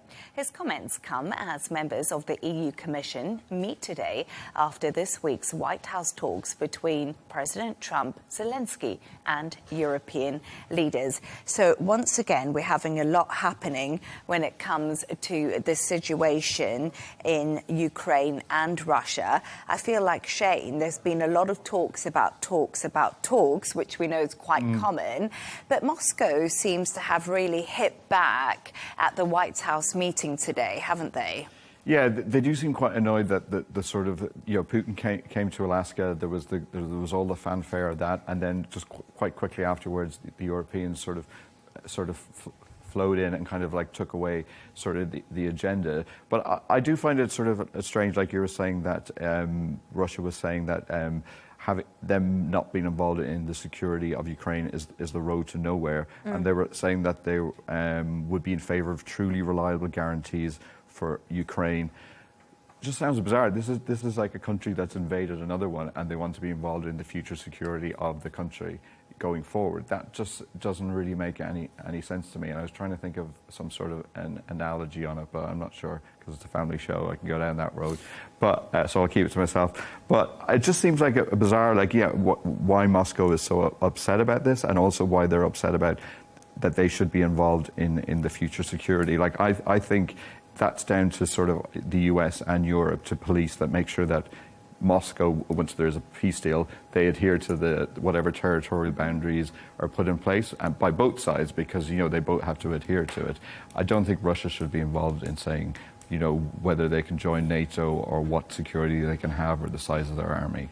So I don't really buy into why they are annoyed, but obviously they are. Well, I think it's Putin, isn't it? He is the definition of, when he rules with an iron fist. Yeah, a gangster. The last thing he wants is to relinquish any land, first and foremost, that he's already spent so much time and effort to try and get his hands on, and second of all, any power over what he sees as extra Russia, which is Ukraine.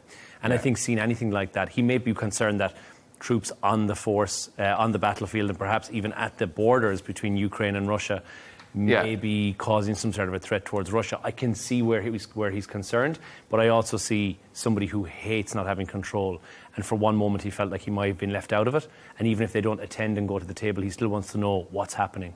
Yeah, and it didn't seem like there was much really came out of Alaska, other than a lot of sort of body language analysis that seems quite obvious. But if even like in the last sort of 24 hours, when you've seen like like Poland's defense minister come out and make concerns about that Russia was provoking sort of NATO borders and, drones and stuff, which, I don't know if that's been verified, but it's been on Reuters.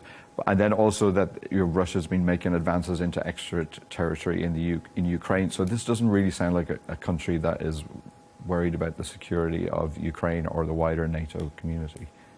But I think from Russia's point of view, when it comes to security guarantees, this has been the main sticking point, hasn't it, in all of these discussions we've seen. And it's been one of the key points, because it's what will these security guarantees look like? And for Russia, NATO on its borders was the reason that they went into Ukraine from the Russian point of view. So that is probably what Russia is going to desperately try to make sure doesn't happen, because that's something they're determined to not happen. And I think it's quite interesting because Japan and Sweden have come out today and actually said they might help Ukraine with security guarantees. Lithuania said they could contribute troops. But it's still so unclear what is actually going to happen. And I thought what was interesting is at the Alaska meeting, Donald Trump seemed to leave there saying that it's now going to peace. We're going to get peace. He sort of forgot the idea of a ceasefire. But now all of a sudden the ceasefire is back on the table and peace is, forever peace is not so in the mind's eye. And I don't know, Jono, if there's been a change in tone and the EU is really pushing for a ceasefire so the fighting stops now, because we see this continuous bombardment of Ukraine. And I think a ceasefire is the first step we need to get to, because if we don't get to that, I think peace is a very long way from where we are currently. And again, we've had another day today with the UK slapping brand new sanctions on Russia as well to try and in somewhat counteract this, but Moscow immediately just retaliate once again. So the ceasefire, I think, is going to be the step one, and then step two will be the redrawing of, and let's face it, the redrawing of the map, because that's what's going to have to happen here. Then we can get to conversations, and I think that's a really good point. I think Japan or a neutral country or Sweden to go and police the border is likely something that's going to happen. How close are we to that? I really don't think this side of 6 or 7 months. Not this side of Christmas, I don't think, before we see something like that happening. So yeah, I think the road to peace was probably used by Trump loosely to say we're on to... Yeah, and there's very little detail about how that just sounds like something that you can talk about in the future in the same way people talk about climate change. Or but that's a Trumpism. In the future. Yeah, 24 hours we'll have it done. Yeah. That's leaving a meeting and saying this meeting was successful, peace is on the cards. But we're not going to tell you how or why. We don't know when, anyway, we don't know why, we don't know how it's going to happen, but we know it's on the cards. And I think it is, but it's just, we're definitely not there yet, nor are we any further along from where we were this time last week, or even pre-Alaska, realistically. And I think a lot of us, and we're having this discussion right now, and every time I think about it and I talk about it to you guys and I interview people, I always think I've got way more questions than answers at this stage. But Shane, I want to speak to you about sanctions, because Russia is currently the most sanctioned country in the world. And, you know, are sanctions just symbolic, or they actually have an impact? They do in some respects. So I look back then. So it's been 2.5 years since the war in Ukraine started and the sanctions were implemented, and there was billions frozen around the world immediately. So it did have an immediate impact. But in those 2.5 years since we've moved on, the GDP of Russia had started to recover purely because the war economy and building towards that and investing in that. But then at the same time, the flip side of that is you've got like 40% of the economy is going towards defense. So that's going to drain the resources. And then if you look at sort of the main driver of Russia is oil and gas, which is obviously a lot of the European countries sort of cut off that supply, but then that switched over to China and India. So I think. And then, again, we had what was called the shadow economy and the rise of the ruble in crypto. So I think sanctions are one thing, but I don't think it's going to be the full story. I think, one, you need to look at oil. And I saw one of your clips earlier, I think it was with the US ambassador, former US ambassador, who was speaking about how you need to clamp down and put sanctions on the customers of Russian oil. And I think that's probably a better tactic, because you want them to move away and you're cutting off their main supply source. But Donald Trump was given that option, wasn't he? Yeah. And we saw that that deadline came and went on that Friday a couple of weeks ago.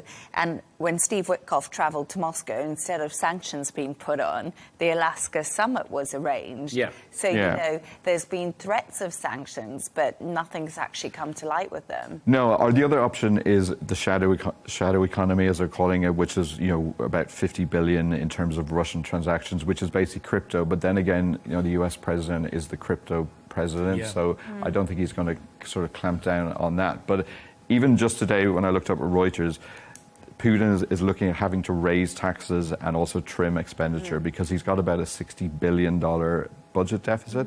And even when you look at, you know, the head of the upper house was saying that they've got pessimistic estimates. So you could say maybe economics and it's just business and numbers may be a major factor in determining whether Ukraine... And how long he can continue, because Putin is spending, there's so much money being spent on this, and I think the latest figures were $211 billion US that's been spent by Russia on this war. And you have to think, with the sanctions that are in place, and yes, they'll always navigate sanctions. Russia are tremendously good at being resourceful when they have been slapped with sanctions for many, many years. They will still persevere. But when it comes to a spend, and that's a real hard figure, 211 billion is not small change for any economy, and certainly for the Russian economy. You have to question how long it can continue before someone has to pull the plug in Russia and say, enough is enough, we've spent enough on this war. And in terms of, like, you know, sort of China and India, they're the determining factors in the terms of buying oil. You know, there's a lot of levers that the Washington sort of administration has been shown that they can use in terms of the tariffs. And then I think in terms of Ukraine and getting funding, if the war keeps going on, obviously Europe is going to have to step up because, like you said, it's on their borders and NATO is the issue.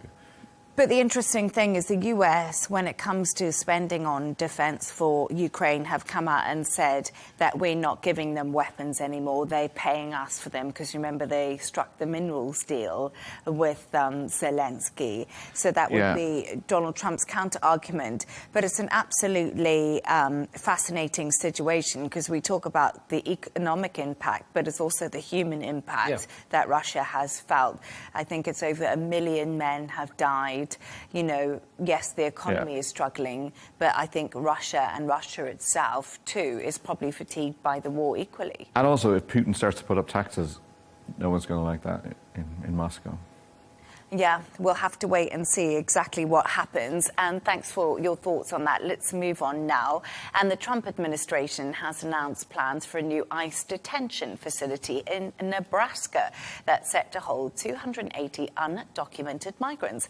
The facility will be dubbed the Cornhusker Clink, a play on Nebraska's nickname of the Cornhusker State and an old slang term for jail. Jono, the clink. We all know what the clink is. Yeah. Yeah. I didn't know that Nebraska was the Cornhusker State until today. Well, there we are. I know. 280 new beds are going into this. So, on the grand scheme of things, this is quite small. Alligator Alcatraz was bigger by comparison, but not a lot bigger. What we know about it, we just know that it is going to be the detention centre whereby they will hold some of the many, many thousands of people, I'll go into that in a second, that have been detained in Nebraska while they're awaiting for their trial to find out if they're going to be legally permitted to live in the United States or they're going to join the illegal immigrants who are leaving the country. Approximately 150,000 in Nebraska alone. Now when you take it and put it into the equation, it doesn't seem like a lot because you've got 288 beds. So you can figure out the math on that. It's going to take a long time to get through all of that. If you look at the US in its entirety, 46 million immigrants. Of that, it's estimated that around approximately 10 or 12 million of them are illegally staying in the country. So they have to be processed and they have to be removed from the country. And you might think, how long is that going to take at the current level of ICE detention centres that they have? And even with the 200% increase planned for Nebraska in the next, they reckon 6 to 7 weeks, it might be a little bit more. It's still going to take 50 years at the current processing time that we're seeing in order to get through these legal immigrants and to find out if they actually are being permitted or have to be deported. So this is one of the big campaign trail mentions that we had, and it was a rhetoric that we had from the Trump administration that he was going to work on immigration. It seems like the feat is going to be almost impossible in this administration, and maybe even in this lifetime for a lot of people who are alive right now. 50 years is certainly a long, long time. Daily arrests are up from 1,000 to 3,000. That's based upon January of this year. So yes, there are more ICE agents. They are potentially getting more people behind bars. But what we've seen is a massive difference and massive sway in 2 or 3 separate things. One of those things is the number of people who've been arrested who are not actually convicts or criminals. And that has gone from where it was up to 70%, which is a sharp, sharp rise in that.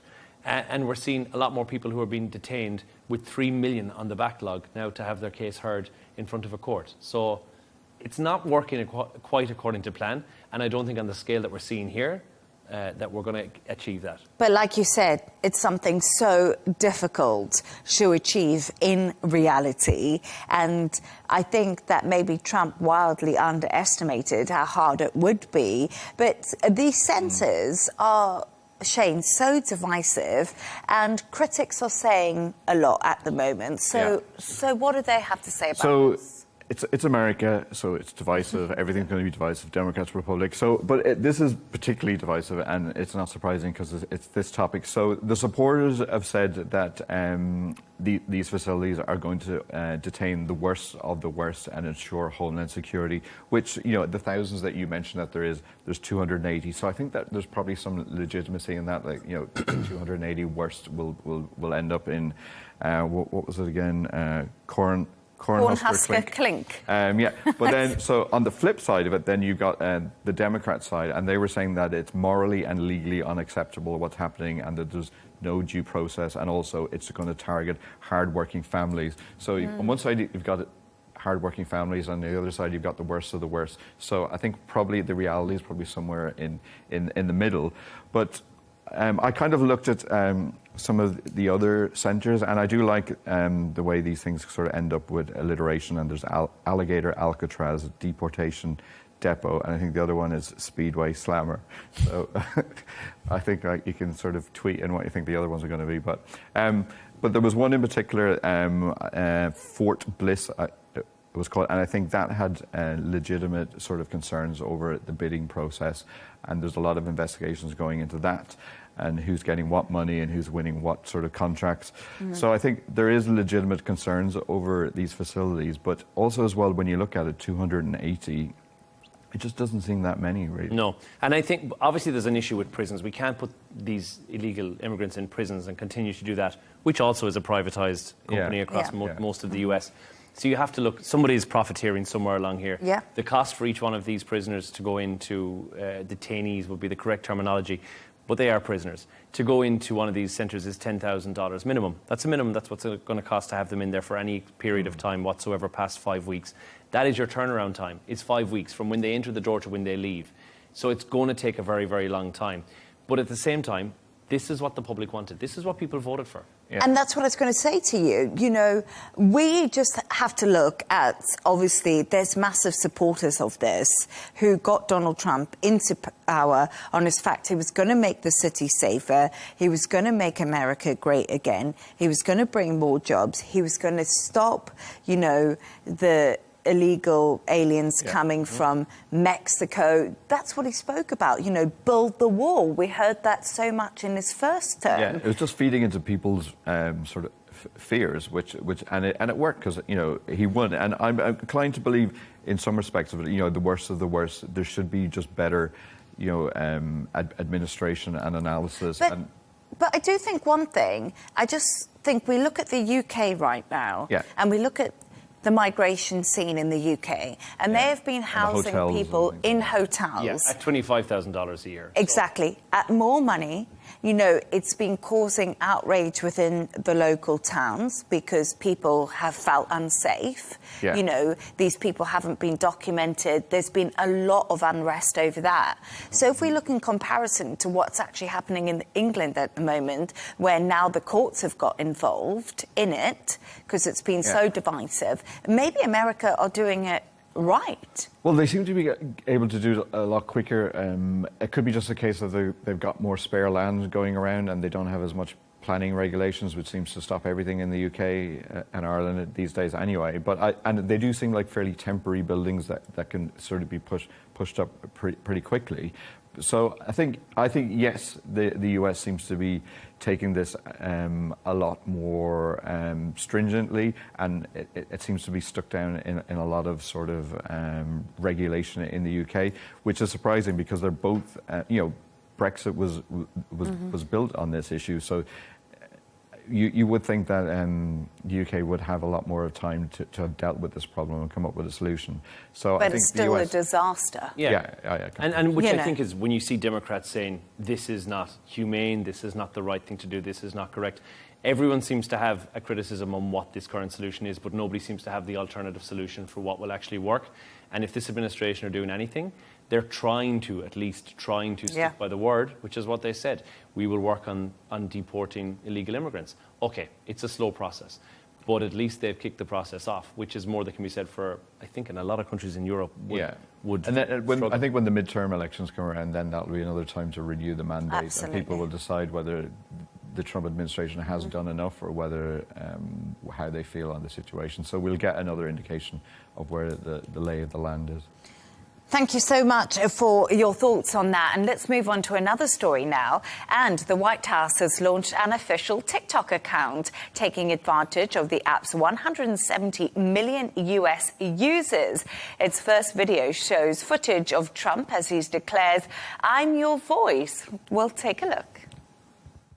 Every day, I wake up determined to deliver a better life for the people all across this nation.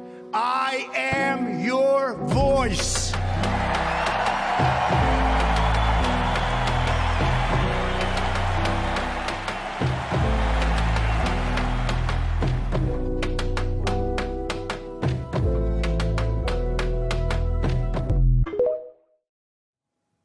So, reaction, you haven't seen it, No, Shane? I didn't watch it. I wanted to watch it live. It's surprisingly classy, I have to say. Like for a man who generally likes a bit of YMCA, and even in Saudi Arabia, I'm quite surprised. I was expecting something a lot cheesier. It looks great, doesn't it? Like you said, it's a bit JFK going on. It does feel like there's a JFK vibe, but this is just a taster. I think we'll get. Yeah. This is his initial. You have to give it some time. He'll build.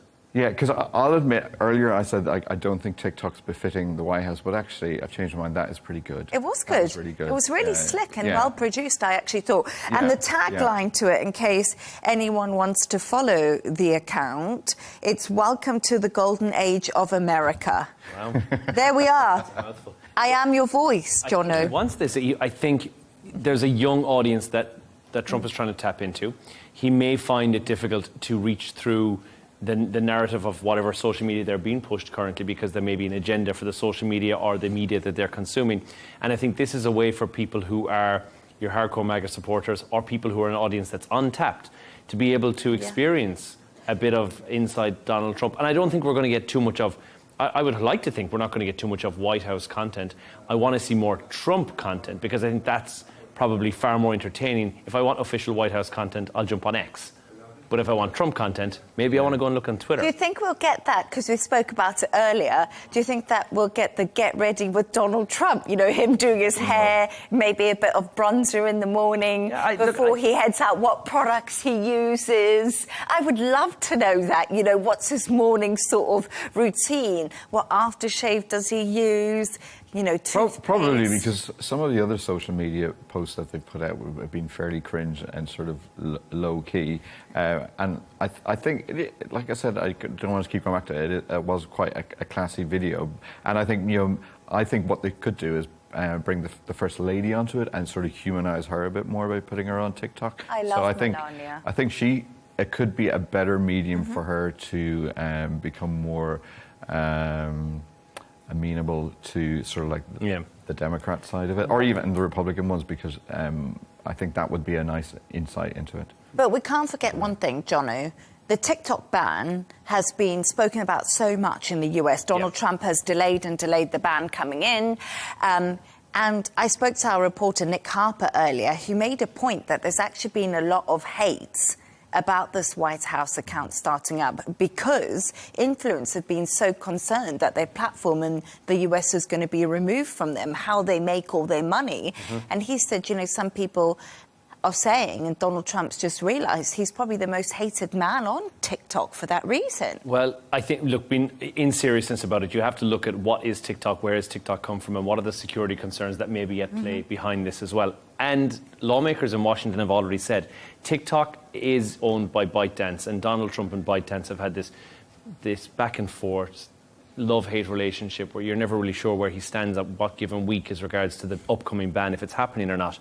There is still data protection concerns, which are in there, which will now be shared with the Chinese company, which on the surface of it, I think I can see the benefit of Donald Trump himself having an account, but the White House having an account as in official terms is a little bit of a trick. It's a security concern that is being shared across the White House by a lot of people. Republicans, Democrats have said this. For an administration that accidentally lets journalists into WhatsApp groups about warfare, I think... But we've Signal Group. Do you remember Signal Group Gate? Yeah. And we've seen it with Signal, we've seen it across a lot of different platforms. Yeah. I would be concerned that we're perhaps running the risk, and I don't know what personal data TikTok keeps on each one of their 170 million US users, so you have to worry if that perhaps is a security concern. Does the White House necessarily need to be there? What next? They jump on Snapchat and they have an account on there.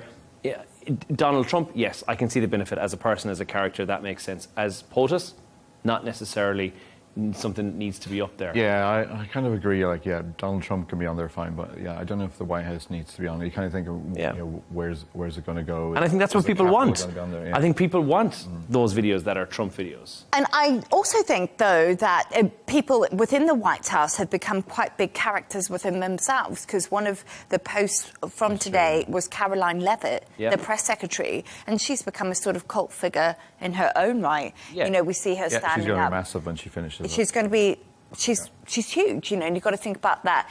Pete Hegseth, Marco Rubio. J.D. Vance needs 2 accounts. You know what I'm saying? Personalities. I just want to say I can't believe the White House beat me onto TikTok. You know. Anyway, they're there What now. I was surprised was that when it showed the figures, it was at 52 minutes on average, US users. 52 minutes seems really low to me. And then even the other ones, yeah, like the other ones were about 30 minutes. So some of the stats where I looked when they compared them, you know, like I spent longer than that on MySpace every day. Like, so. Well, back in the day, MySpace doesn't exist anymore. we all had that one. But yeah, that's why I don't have TikTok, because I would spend 55 minutes on it a day, because I know once you get into a cat video, it's a rabbit hole, yeah, that's it, you're watching them all. But and finally, John O'Hays and Shane McGinley have come up with a couple of fabulous quirky stories of the day, so they've done their homework for me. And Shane, yours is about McDonald's cutting its combo meal prices. Ooh, why? Well, yeah, I guess, you know, there's, like we were saying earlier, there's not many countries where there's not McDonald's. There's not many people that haven't had a McDonald's. And I personally absolutely love McDonald's. And just to be balanced, I do prefer Burger King chips. So, but, you know, you can't have everything. But maybe. So, yeah, they have cut the price of the combo meals, which is basically when you get a Big Mac or a chicken nuggets, which I know you're a favourite. Do you still get a toy in the meal? Happy Meal. That's for Happy Meal. It's frowned upon when you're an adult. That's okay. Sorry. And you get the drink. So it's the combo meal that you get, which is going to be 15% cheaper than the individual items. And I think the reason they're doing this, and the sort of very wise spokesperson said, is because customers are telling us, that's at McDonald's, that they need more of everyday value and affordability, which, you know, shock horror, who would have thought that? So psychologically, though, so what does the combo meal cost now around? So it varies considerably between what American city or whether you're in rural, and also the franchise set their price. But they've come to an agreement collectively.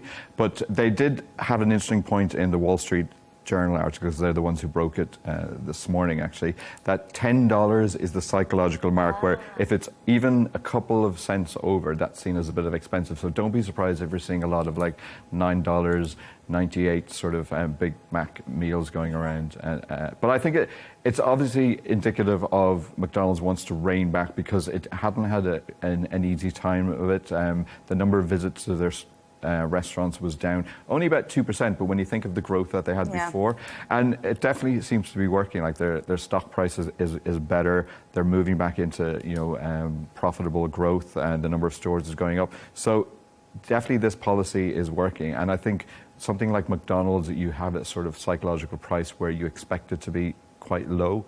Like, do you remember at one point they started going into cafes and trying to go upmarket? Can I tell you something? I must admit, I'm one of those very few people that doesn't eat in McDonald's. I'm sorry about that, but you're doing your body a favour, which is a temple.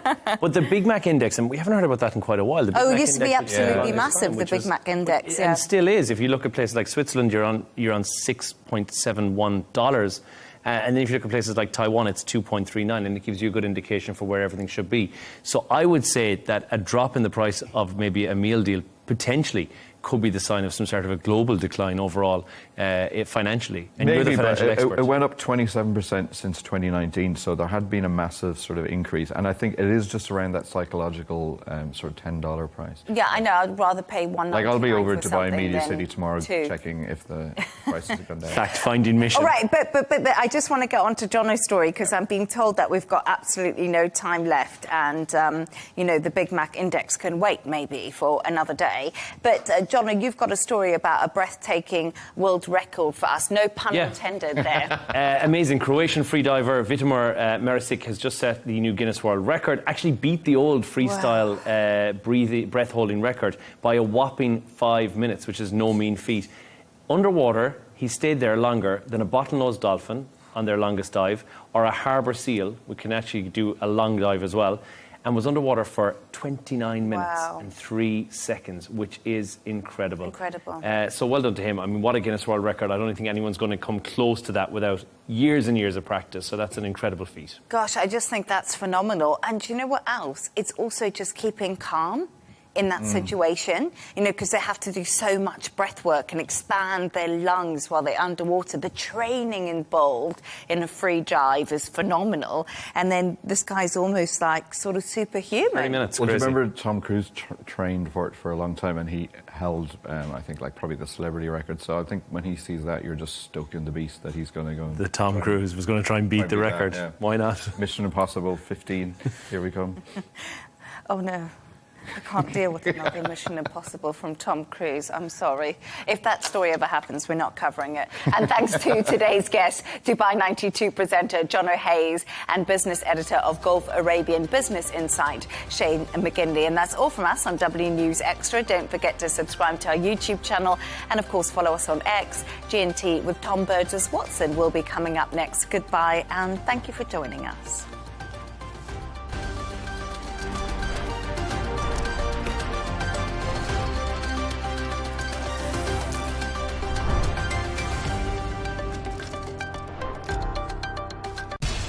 We have to take care of our people, and we're going to take care of our people first. For in-depth analysis and all the latest developments across the globe, make sure you join us every weekday. President Trump is trying to negotiate a ceasefire. With so much happening, so much information, and so much noise, International law will have no part in his administration. it can be hard to keep track. Tariffs will just fuel inflation. We're going to fight these tariffs. But you can count on us to tell you what you need to know. We stand by your side. Join me, Tom Burges Watson, for Global News Today, right here on Al Arabiya News.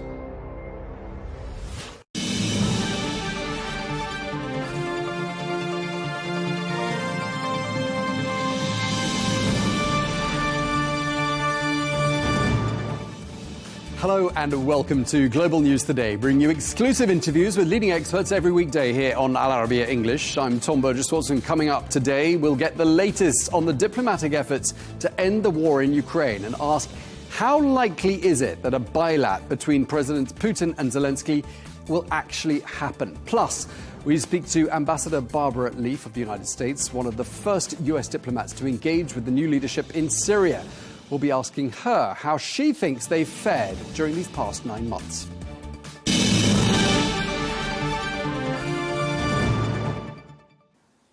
Hello and welcome to the programme. The US President Donald Trump is pushing for a direct summit between Russia's President Vladimir Putin and Ukraine's President Volodymyr Zelensky. Well, the White House says the talks are on the way, but the Kremlin is downplaying this with no confirmation yet. Well, the push comes after President Trump met President Putin in Alaska last week and hosted President Zelensky alongside 7 European leaders in Washington on Monday. Well, President Trump's first floated the idea of a 3-way summit, but now he says it's better if Presidents Putin and Zelensky meet one-on-one without him. Well, he's also admitted that the Ukrainian conflict is, quote, a tough one to solve. Well, helping President Trump with the Ukraine situation is, of course, the Secretary of State Marco Rubio, who is heading a US-European-Ukrainian commission to draft security guarantees. Well, while those plans would not put American troops on the ground, it could see the US providing air support, backing any European forces stationed in Ukraine. Well, let's get more now. We can speak to Matt Terrell, former Chief of Staff to the US Secretary of State Marco Rubio. Thank you very much indeed for taking the time to speak to us. It was confirmed yesterday that Marco Rubio is going to lead a working group to draft a proposal for security guarantees for Ukraine. We'll talk about those in just a moment, but I just want to sort of get your overall sense of where things have headed during the course of the last week. Because we spoke to one Russian yesterday who is now no longer supportive of the Russian leadership, and he seemed to think very much the same sort of thing that the former National Security Advisor Jake Sullivan, who served President Biden, seems to think, which is this: President Putin is taking everybody for a ride. What do you say to that? What I say is, with all due respect to those who served in the Biden administration or the Obama administration, President Putin invaded Ukraine under President Obama. President Putin invaded Ukraine under President Biden. And under the Biden administration, you saw, in my view, zero progress in getting this war to come to an end. President Trump is making tremendous progress in getting this war to come to an end. It's something he promised he would do on the campaign trail. It's something he's trying to deliver on. And we saw just last Friday in Alaska, President Trump, I think, make great progress in that meeting. It sounds like on the heels of that meeting, you're seeing President Putin open to security guarantees. We'll see what that all looks like. But the bigger thing I think you're seeing here in the micro is the potential to get to a peace deal. And that, to get there, what's critical is to get President Zelensky and President Putin to the negotiating table. You're not going to end this war on the battlefield. You're going to end this war at the negotiating table. And that means getting both President Putin and President Zelensky in the room to negotiate an end to this war. We'll see where that all goes with next steps. But President Trump is making tremendous progress on getting this war to come to an end. Sure. I mean, President Trump has the admirable goal of putting a stop to the deaths of civilians, the deaths of soldiers on both sides. He doesn't like killing, and he's made that very, very clear. He wants to put a stop to that. But there's a paradox here, which is the fact that, there'll be no ceasefire, for example. The ceasefire idea seems to have gone out of the window.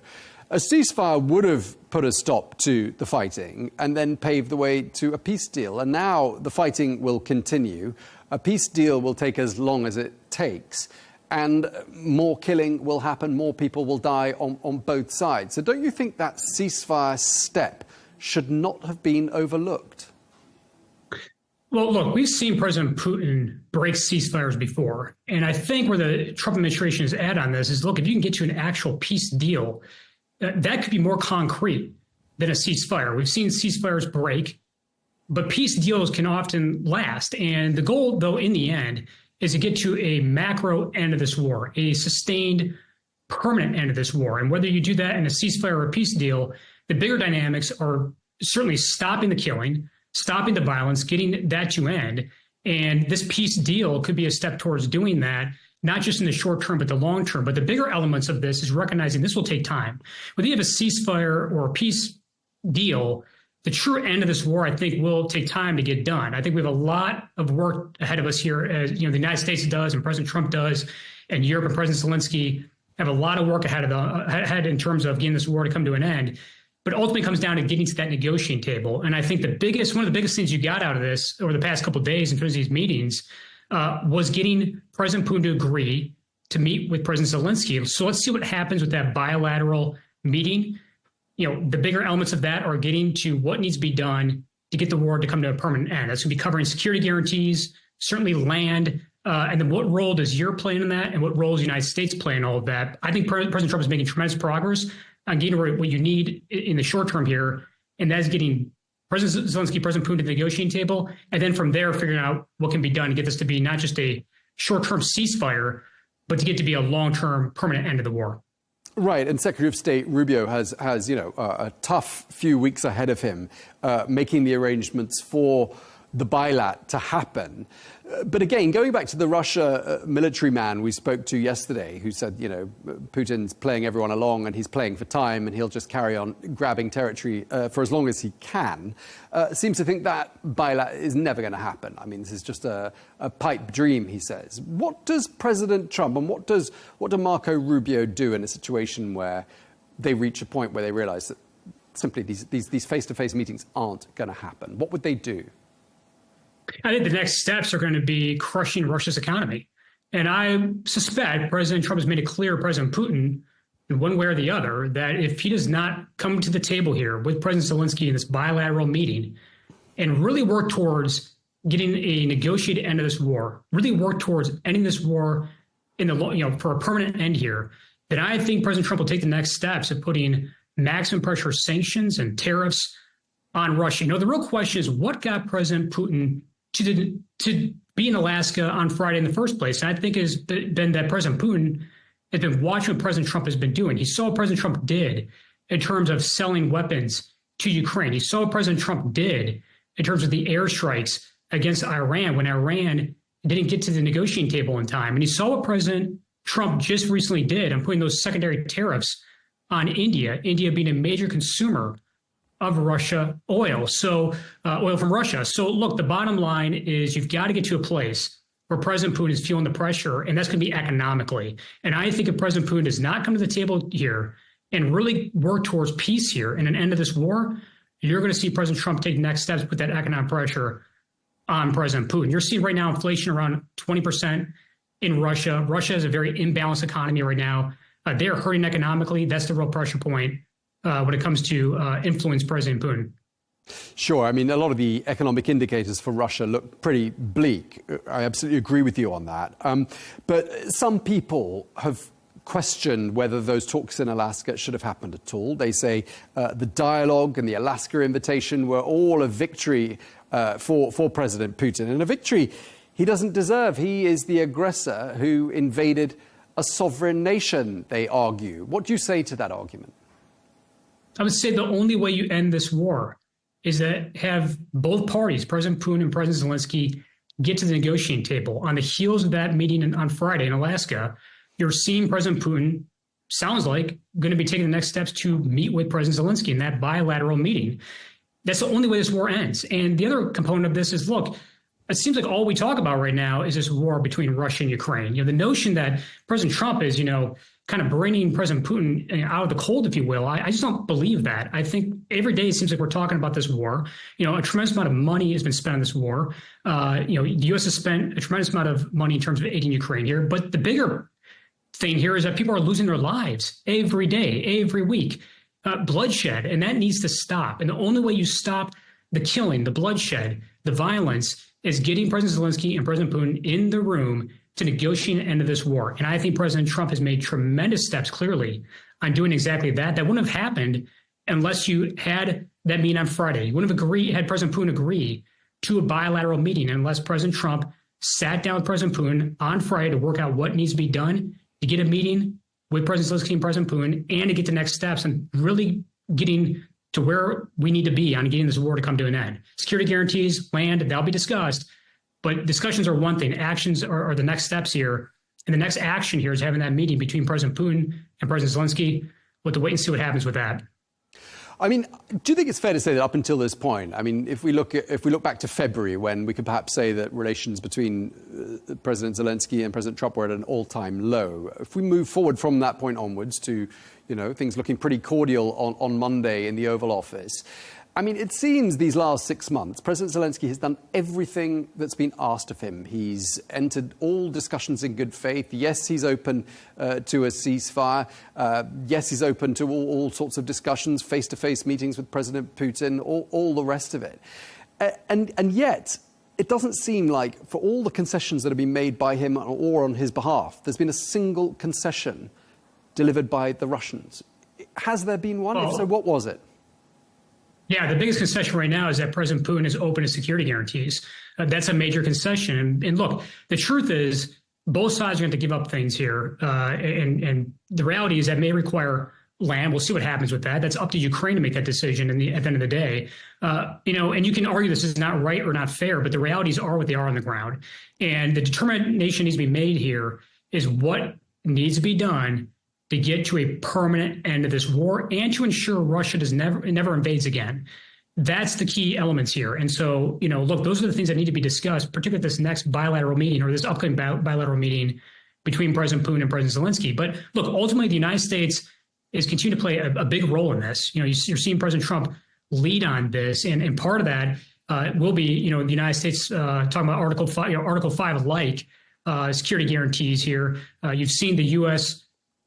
Ukraine minerals agreement that in its own right serves as a security guarantee. So none of this happened overnight. You're seeing President Putin take action and movement here towards this meeting because he's feeling the pressure. It just comes down to what needs to be done to get the war to come to an end. Ultimately, Ukraine needs to make decisions of what they'll do with the land and other dynamics here.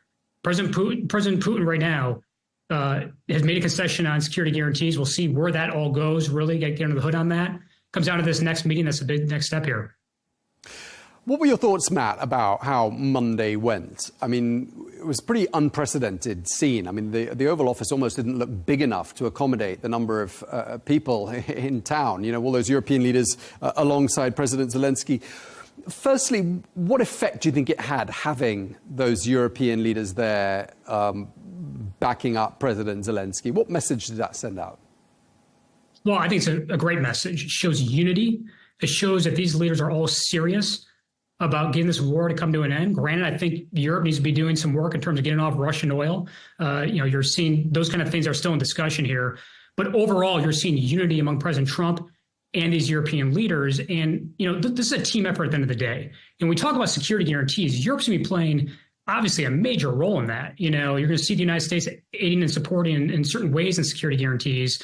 But security guarantees are a major component of ending this war. They're obviously critical to President Zelensky in Ukraine. So to have these world leaders in the Oval Office working together to get this war to come to an end is critical. And it's showing President Putin that the world is united. European leaders and President Trump are united and standing together to get this war to come to an end. And part of this is the economic pressure that needs to be applied to President Putin. You've seen that, obviously, with secondary tariffs on India. You also saw that, though, in that recent EU-U.S. trade deal, where part of that trade deal was from the EU, $750 billion invested from the EU in U.S. energy. That's $750 billion that is not going to be going from the EU towards Russian energy. So you're seeing a lot of different things take place here between European leaders and President Trump working together. That's what needs to happen to get this war to come to an end. I'm confident that those kind of things that we saw in the Oval Office, those kind of things right now are going to be the key ingredients to getting the war to come to an end. But it's going to be an and, not or approach.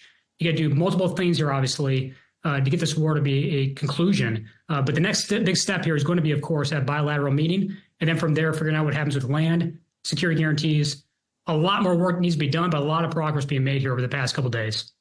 Right, Matt, let me put you on the spot here. When you looked at the screen on Monday, you saw all those European leaders there alongside President Trump, alongside President Zelensky. Did you get the impression there was one leader who stood out as being more assertive, more visible, more audible? Do you think there's one European leader that perhaps President Trump listens to more than all the others? Look, I think he's listening to all of them. I mean, you're seeing he's got a really, I think, great rapport with a lot of these leaders, all these leaders. You're seeing him, kind of, work with, the leader of France. You're seeing the president, various leaders here praising what President Trump is doing here. The leader of Finland coming out and praising what President Trump is doing. I think you're seeing a lot of praise from these leaders for what President Trump doing. It's rightful praise. I mean, I think they're seeing President Trump be strong here in the sense of really taking a leadership role of getting this war to come to an end. And candidly, you didn't see that under President Biden. I think these European leaders do recognize that he made zero progress under President Biden on ending this war. And I think President Trump is just working with them in a lot of different ways to be a team here to get this war to come to an end. And you did see European leaders step up to doing 5% of defense spending, NATO doing 5% of defense spending. You're seeing European leaders talk about stepping up here on security guarantees for Ukraine. really at the end of the day, there's not one nation that can be the ones who are going to be helping Ukraine here. It's got to be all of these nations, United States included, working together to bring this thing to an end. And obviously President Trump is playing a major role in that. There's only one world leader, though, at the end of the day that can really get this war to come to an end, and that is President Trump. He's the only person on the planet right now that can really get this war to conclude. And I think right now, these European leaders recognize the work that he's doing to get this war to really be not just a short-term end, but a permanent end. That's the goal here. Yeah, and on fair terms. And just to wrap up, Matt, I mean, the bottom line here is we're in a situation where Russia controls around 20% of Ukrainian territory for now, maybe more if they keep fighting and the peace process takes considerably longer. That sends out a message to the rest of the world, to other world leaders in other parts of the world, that invading sovereign countries is obviously worth it, and it's rewarding because you walk away with sizable chunks of territory that you didn't own before the fighting started. How does President Trump avoid letting that message get out to the wider world? Well, there's no question the world is watching what's happening right now. I know people are talking about China, Taiwan, and the dynamics there. Look, the reality is the world is watching, though, what President Trump doing in the sense of recognizing that he is being a strong leader right now, I think many would argue. And look, the world recognizes that this war didn't start under President Trump, it started under President Biden. And at the end of the day, President Trump is trying to do what he can do to get the war to come to an end. And what they're seeing right now is President Trump taking action. They're also seeing him do this not just with Ukraine and Russia, but action towards securing multiple peace deals around the world. So look, President Trump is on the march right now to be a president that's going to secure peace around the world. That is clearly a part of his agenda.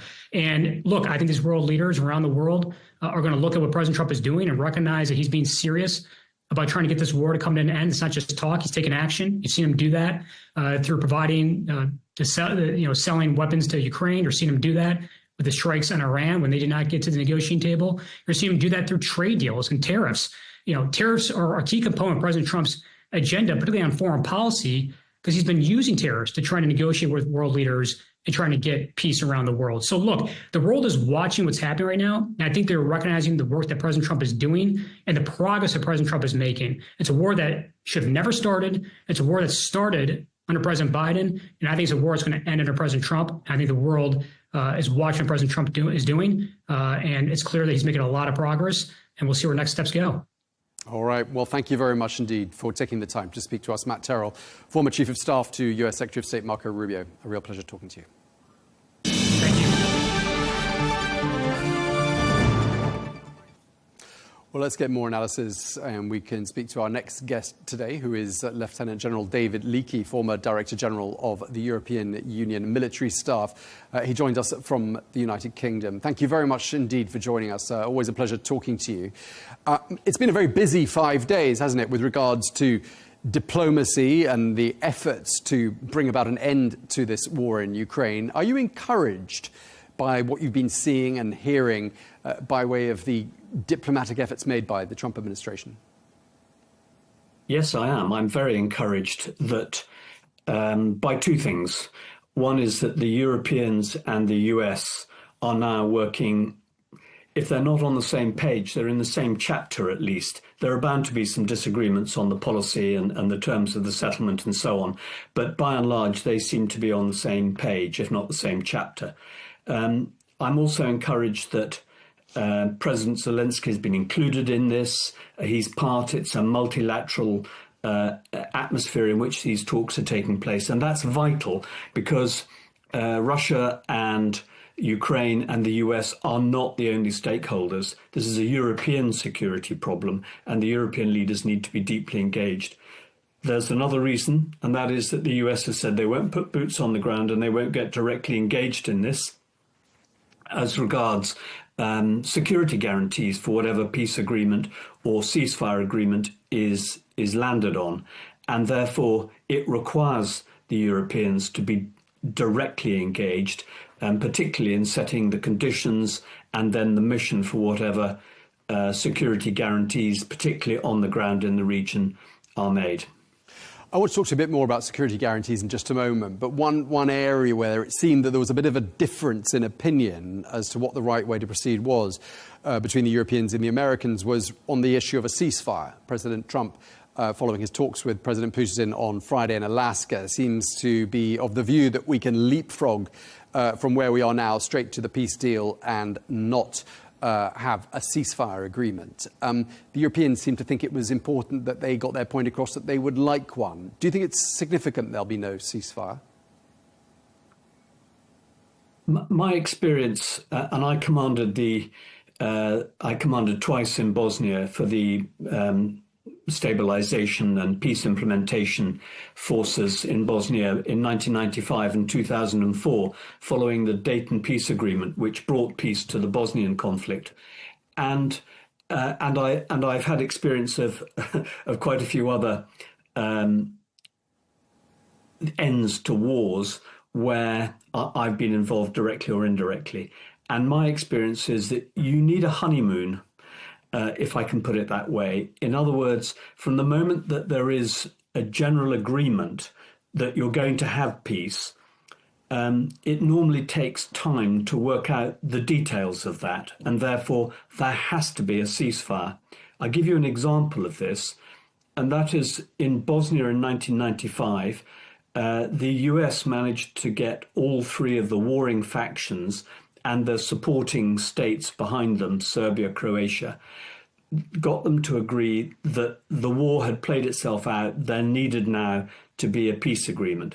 They all agreed, and a ceasefire was agreed immediately. But it took another 2 months before the peace agreement was finally signed.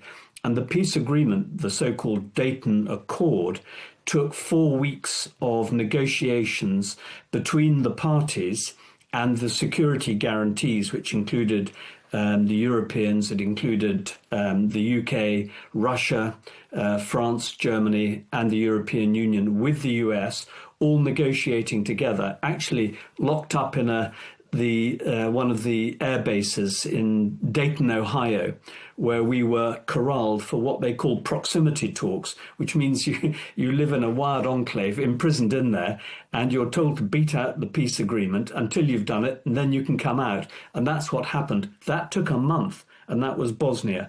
Now, we haven't got an agreement, so far as we know, on the general principles. So the biggest general principle of this regards territory. And are there going to be territory swaps? And is that just a territory agreement, or is it a sovereignty agreement?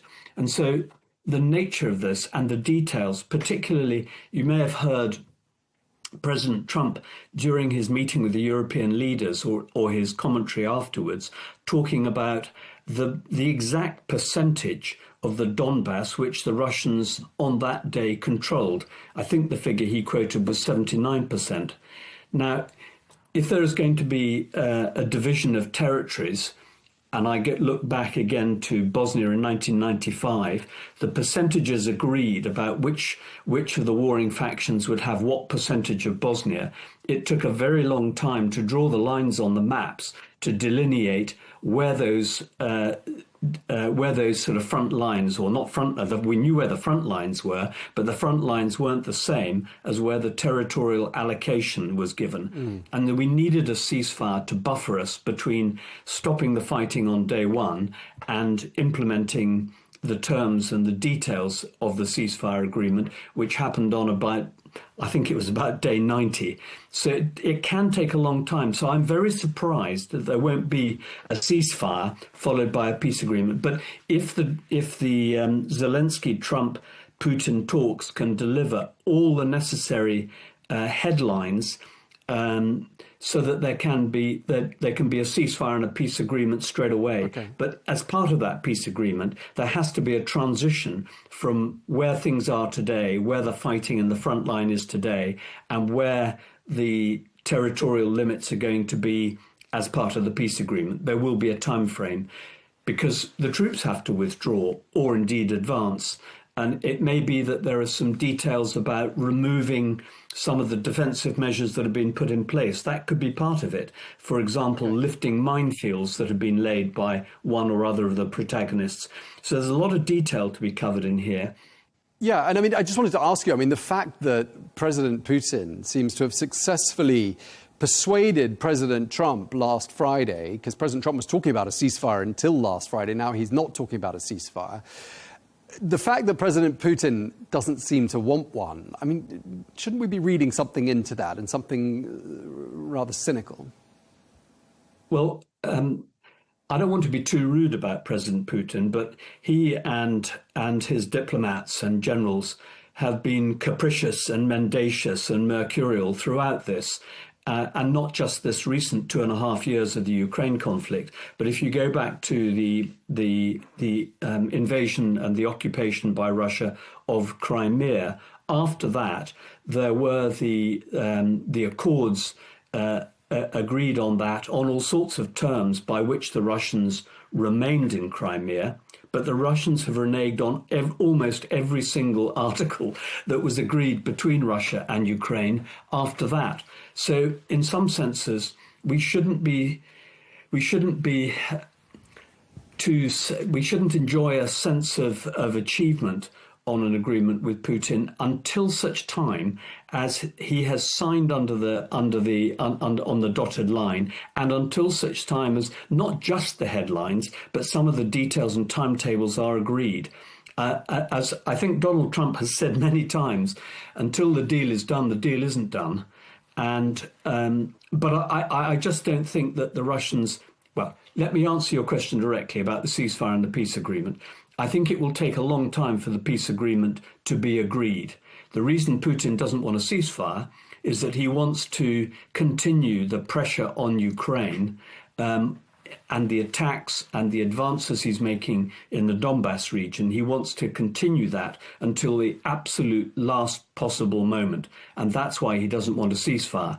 Because if today or tomorrow or next week they agree that they've agreed, say, the outline headlines of the deal, that there are going to be some territory swaps, it may be in certain percentages, that there are going to be some general security guarantees, you might get some headlines of the agreement. And Putin will say, fine, well, we won't have a ceasefire until we've done the detail on that. And the detail may take another month or two to work out. And that's the beauty of a ceasefire. At least if you've got the headlines of agreement, you declare a ceasefire, the fighting then stops. And then you've got time to work out the detail. But again, who would have any guarantee that the ceasefire would hold? Traditionally, ceasefires are breached by both sides, and I've had experience of that in many of the operations that I've experienced and seen, either directly or indirectly. So I think we've got a way to go before we discover what the conditions are going to be before security guarantees are agreed. Okay, I mean, want to talk about security guarantees. I do in just a moment, but I just want to pick up finally on a couple of points you've made, which is that it sounds from what you're saying and how these things play out with ceasefires leading to peace deals. The fact that President Putin and his forces seem to have the upper hand currently on the ground in Ukraine. They want to play a long game so they can continue capturing territory so that when a deal is signed, obviously they've got as much territory as they can possibly capture. I mean, but does any of this make it sound to you like President Putin wants a deal? I mean, what do you think the chances are of these bilat and trilat meetings even happening? This is a purely personal view. I would put it at 50% as at today, 50% chance of it happening. And the reason I say 50% on the one hand is because President Putin has insisted consistently over the last months, weeks and years for that matter, that his aim of this operation is to subjugate Ukraine and bring it into the Russian Federation, which is where he believes it historically, politically, militarily, strategically belongs. Now, he has not deviated from that aim at all. And he's not renounced that aim. So that makes me 50% skeptical about whether he really wants a peace agreement or whether he's just going to go through the motions and blame everybody else for the peace talks breaking down. Well, on the other hand, the 50% that argues that we will get a deal is that the cost to Russia of continuing this war, even as things stand at today, is enormous. The Russians have suffered 1 million casualties of dead, missing in action, wounded. 1 million is an awful lot of people. And if he is to go on pursue his ambition without a peace agreement, then the cost of that in human terms is going to rise exponentially. And moreover, the military cost as well. It is extremely expensive. And behind that is the cost to his economy. The Russian economy is on a war footing. We know it's been subsisting on considerable reserves that it built up before the war, but those are beginning to run out. Its economy is not doing as well. And for the future of the economy, it can't survive indefinitely on a war economy footing. It needs to establish a non-war economy footing for the benefit of its well-being and the welfare and the growth of its society. And to that, I would add, if the Americans, the Europeans and other countries weigh in with some really effective sanctions, then those two factors of the military cost and the cost to the Russian economy of sanctions, I think that's the other 50%. So I think the Russians find themselves caught between, we are really going to, by pursuing this Ukraine objective now, we are really going to hamper the Russian economy, the Russian state. We're going to bankrupt ourselves on this. And I think that's the issue for the Russians. What worries me about it is that whatever peace agreement is made will not be an enduring one. We saw that after Crimea. It didn't take the Russians very long to breach all the agreements, or most of the agreements of that, including their invasion of Ukraine. So I think they'll be hell-bent on having a peace agreement, and then they will find some excuse in years to come, maybe 2, 4, 8, 10 years, probably 8, 10 years is my guess, when everybody's forgotten, there's a generation has forgotten that this war happened. The generation of this who makes this peace agreement will be 2 presidents further down the line in the US. They won't remember exactly the details and the drama that went on. And hey presto, a bit like Crimea, the Russians will have another go, unless the Ukrainians have really rock solid security guarantees for this peace agreement. And that will involve we'll need to see what that is going to be involved. I mean, we can spend the next 20 minutes speculating on the spectrum of options of security guarantees, because they are a huge spectrum of options. I mean, just to give you one example of how wide the spectrum is, it's not just on the land, boots on the ground, which a lot of people talk about, but it's policing from the air, it's satellite imagery, it's intelligence sharing, all these sorts of things. When NATO went into Bosnia to implement the Dayton Accord, which brought peace to Bosnia, the plan was to put 40,000 NATO troops into Bosnia. Now, the length of the front lines and the square kilometerage of that whole operation is minuscule compared to what is going on in Ukraine. It's on a completely industrial scale in Ukraine compared to, if I can put it that way, a village scale in as it was in Bosnia in 1995.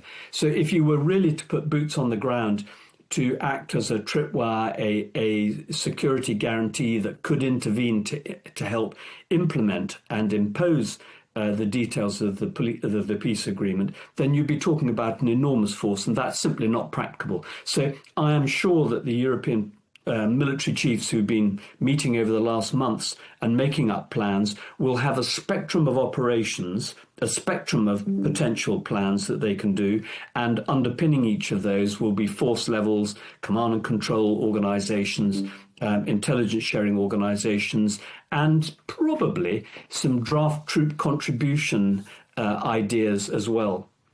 Yeah, I mean, what's extraordinary is that throughout this process, this diplomatic process, the discussion about a ceasefire, no ceasefire, the concessions that have been made on Ukraine's behalf verbally by the US president, I mean, all along, it sounds like, you know, everyone is dancing to Russia's tune here. And even on the subject of security guarantees, the Russians have said something today along the lines of security guarantees without our involvement and running them by us first, or words to that effect, aren't worth the paper they're written on. I mean, doesn't it sound rather extraordinary, the extent to which European leaders and the United States are tiptoeing around what might or might not be acceptable to the Russians when it comes to security guarantees? Yes, they are tiptoeing around it, and I think Russia is going to play the long game on this, and I think the reason they're playing for time is that they won't be at all disappointed. In one sense, they won't be disappointed if these peace talks break down, and they will blame the United States and primarily and the Europeans in equal measure for the breakdown, and they will say, well, for example, they could say your security guarantees are totally unacceptable. We've always said that Ukraine can't be a member of NATO, but what you're setting up is Ukraine de facto being defended by NATO, and that's unacceptable to Russians. It's unacceptable to Russia. So go back and think again. Well, you know, it's quite hard to... the Europeans have had this before in other parts of the world where a security force has been required, and the host countries, if I can put it that way, have not agreed to it being either NATO, a NATO organisation, or a US-led organisation. A small example of that would be in Chad and the Central African Republic back in about 2009-10, I think it was, when there was a general agreement by the governments of Chad and Central African Republic that they wanted an international force to come in and police their borders, or help police their borders, to stop the Darfur conflict spreading into the Central African Republic and Chad. But for various complex regional political reasons, the US was not an acceptable force nor acceptable leadership. Likewise, NATO for the same reason. And the UN couldn't do it because they were discredited in that part of the world for other reasons. And it needed an organisation that could provide the command and control and the political infrastructure to put that force in place, which was why the European Union took up the cudgels and did it. In fact, I helped set that, didn't help set it up, I set it up as the Director General of the European Union Military Staff. I set up the military side of it anyway. And I think the same may happen with the Russian peace agreement. If the Russians don't want the Americans and the Americans don't want to be on the ground, the Russians may say it's unacceptable to have a NATO command and control system running this operation. Then it may be that we have to look for other ways of running the operation. The European Union would be one way of doing it, but even that's anathema to the Russians, because the Russians don't want the Ukrainians defended either by NATO, and they don't really want them in the European Union either. Sure. So I think the Russians will keep on throwing problems back at the Western alliance, if I can put it that way, to play this long, to keep kicking it into the long grass and blaming the West on not making or offering arrangements that are remotely acceptable to Russia. So, but I go back to the original point. The question is, does Russia want peace or not? On the one hand, are they prepared to carry on with their strategic objectives and pay the cost for that? Or on the other hand, are they prepared to stop at where they are now in order not to compromise the economic position of the country? All right, and just lastly, I mean, you were one of the early advocates of heavy military hardware being made available to help Ukraine win the war. You're quoted as such, even 2 years ago. I mean, it doesn't seem like Ukraine was given the support it needed when it needed it, which was in those early days. I mean, does this all look to you like a series of missed opportunities? And if so, how and where would you apportion blame? Well, I think the problem was back in the early days. It's almost hard to remember how it happened. The assistance given to the Ukrainians took a long time to ramp up because, and this was one of the problems. For example, take artillery and tanks and armoured fighting vehicles generally, infantry carrying vehicles and so on. None of the European member states really shared many of these in common. So the British tanks and the French tanks were different. And so Ukrainians had to be brought across to the UK and France in order to be trained on not just how to operate a tank, but how to service and maintain them and put spare parts into them. And a supply chain had to be set up from the UK to service those tanks on the front line in Ukraine.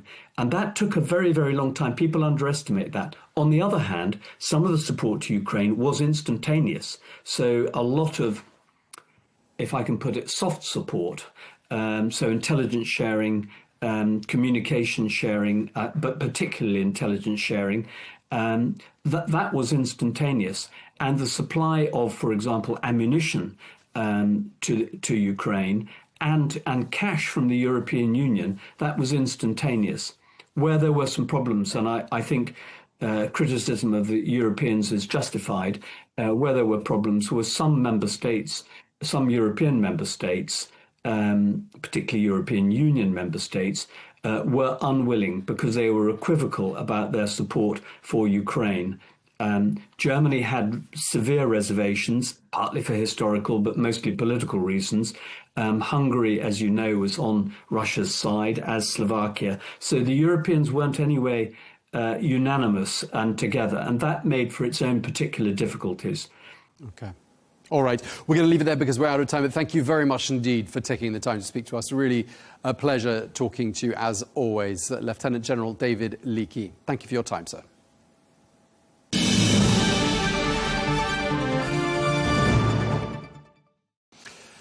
Well, in other news, we're going to turn our attention now to Syria, where efforts are underway to contain sectarian violence, which has followed on from the fall of the former regime, particularly in Druze majority areas like the city of Suwaida. Well, state media is reporting that Syria's foreign minister met an Israeli delegation in Paris today to discuss de-escalation following on from last month's deadly clashes. Well, let's get more on that, and we can speak now to Ambassador Barbara Leaf, former United States Assistant Secretary of State for Near Eastern Affairs, who joins us now from Washington. Thank you very much indeed for taking the time to speak to us. Ambassador, thanks for having me on, John.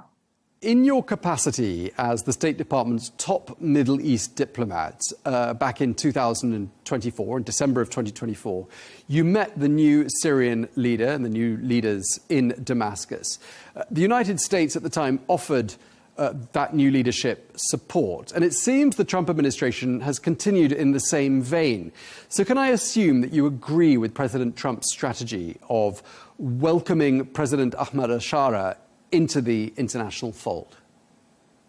Yes, I do. Look, I think the smart thing to do was to give him the space to succeed or fail, give him the space to engage forthrightly in the economic realm with regional states who were very vested in the success of the new Syria and in stabilizing that country.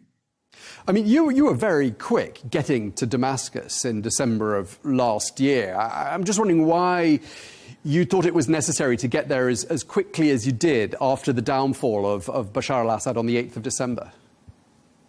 Well, look, I mean, it was a once-in-a-generation sort of event that you had 50-plus years of a really brutal family enterprise end in a breathtaking fashion. And the first opportunity for that country alongside Lebanon, which was starting on its own political transition. So it was a critical moment to lay eyes on and engage with this new leader, whom we knew at a distance, whom we knew principally through the prism of his previous career, fighting U.S. forces and then gradually consolidating power in Syria over a very large swath of the country and 4 million people. So it was quite important for us to have an understanding of what he was about, what he planned, and report back, including sharing that set of impressions. And they were impressions. It was an hour-and-a-half engagement, so it couldn't be more than that, but sharing that with the incoming team. I mean, those events in December of last year took everyone by surprise. I mean, did you see the writing on the wall for Bashar al-Assad? Did you see it coming when it came? No, the way I thought about Syria in those last couple of years was that sooner or later, a lot of really terrible chickens would come home to roost. That there would be pressures there that would accumulate precisely because of the effect of the events of the Gaza conflict, the effect on Iran of its efforts to mobilize its axis of resistance, which ultimately against Israel, which ultimately led to a pretty shattering set of attacks by Israel against Hezbollah and a series of attacks or exchanges, military exchanges between Israel and Iran. So there was always pressure that the Israelis were putting on Syria in that period. But yes, I was as surprised as anyone that all of a sudden, from one minute to the next, Assad fled. It was quite remarkable, and even the fighters themselves that made up Ashara's large tent, shall we say, were surprised by how easily they swept down from Aleppo to Damascus. Given how quickly everything happened, you didn't have much time to prepare for those early meetings.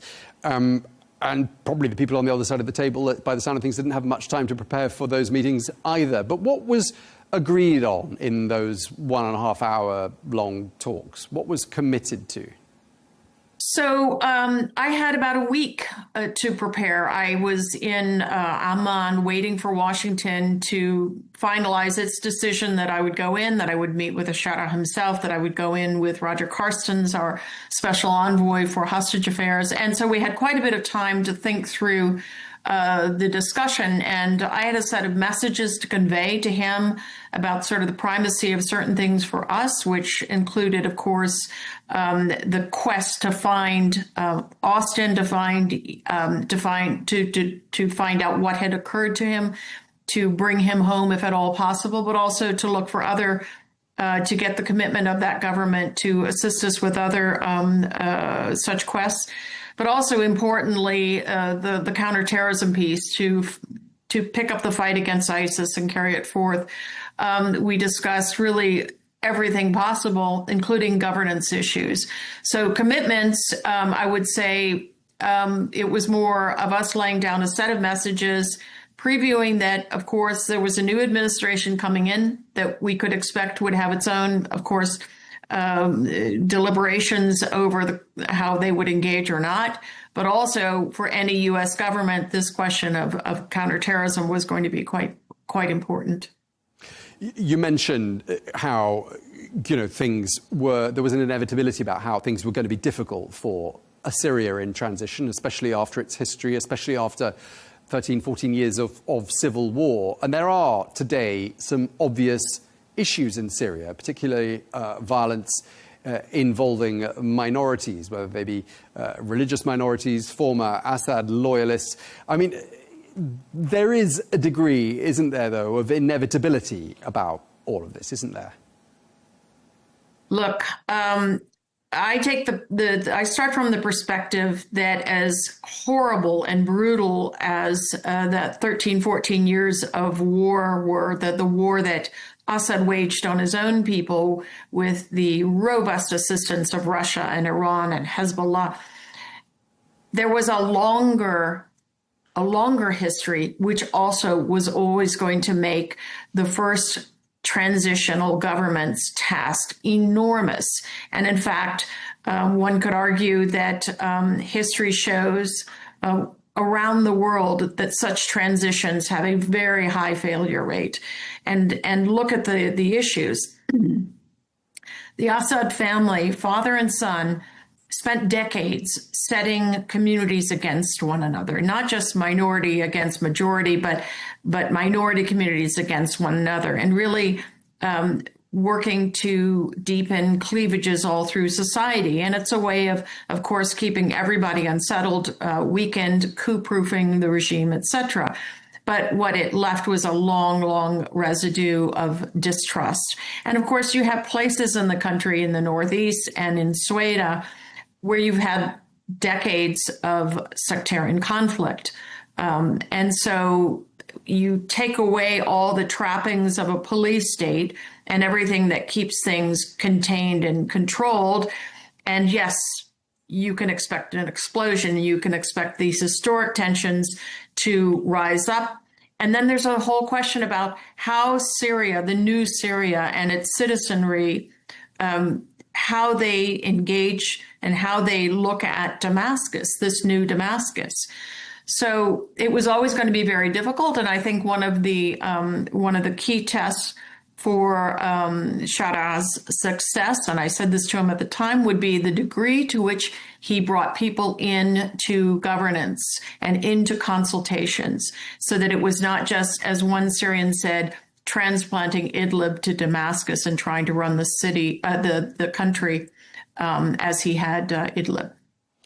I mean, President Bashar has had a tough job, hasn't he, these last 9 months? I mean, we look at two countries, Israel and Turkey, that have launched military operations inside his country's borders during the last 9 months.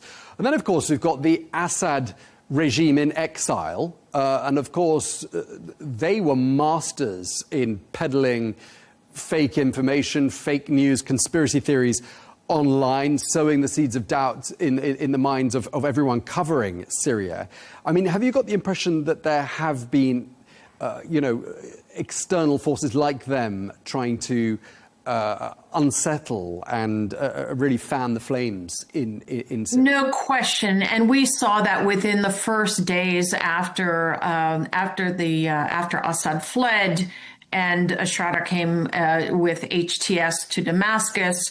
As you say, the disinformation and the way that social media weaponizes it, or people, malefactors, weaponize social media to sow all sorts of propaganda, but not just propaganda, rumor and claims and disinformation that can spark unrest. So we saw that in the first days. And although I'm not obviously privy to classified information at this point, I have to assume that is a real threat, because Iran has always taken the approach to places in the region that if they can't have it, nobody can have it. And I think that having been so thoroughly pushed out of Syria very abruptly by both the fact of the new government, but also the extreme animosity of the public towards the Iranians. The IRGC essentially fled in the night as Assad did. So I think there will indisputably be an effort by Iran to continue to work its way back in, and if it can't, to destabilize Syria. So just to wrap up the conversation about Syria before we move on to another subject, I mean, all things considered, 9 months on from the start of this transition, this dramatic transition in Syria, which you say took you and everyone else in the world by surprise, what are your main takeaways? Does it looking back on it, like it's been an orderly transition? I don't think you can say it's orderly. I think it's been, with the exception of the really terrible events in July in Sweden, and of course earlier in March on the coast, it has been a transition that has managed to avoid, for the most part, a lot of violence. And that's not insignificant. However, he is going to be tested and tested again and again. And I think one of the places to watch that is northeast Syria, where you have the same sort of fracture lines, Arab, but in this case, Kurdish divisions and cleavages and possibly armed conflict in the near term.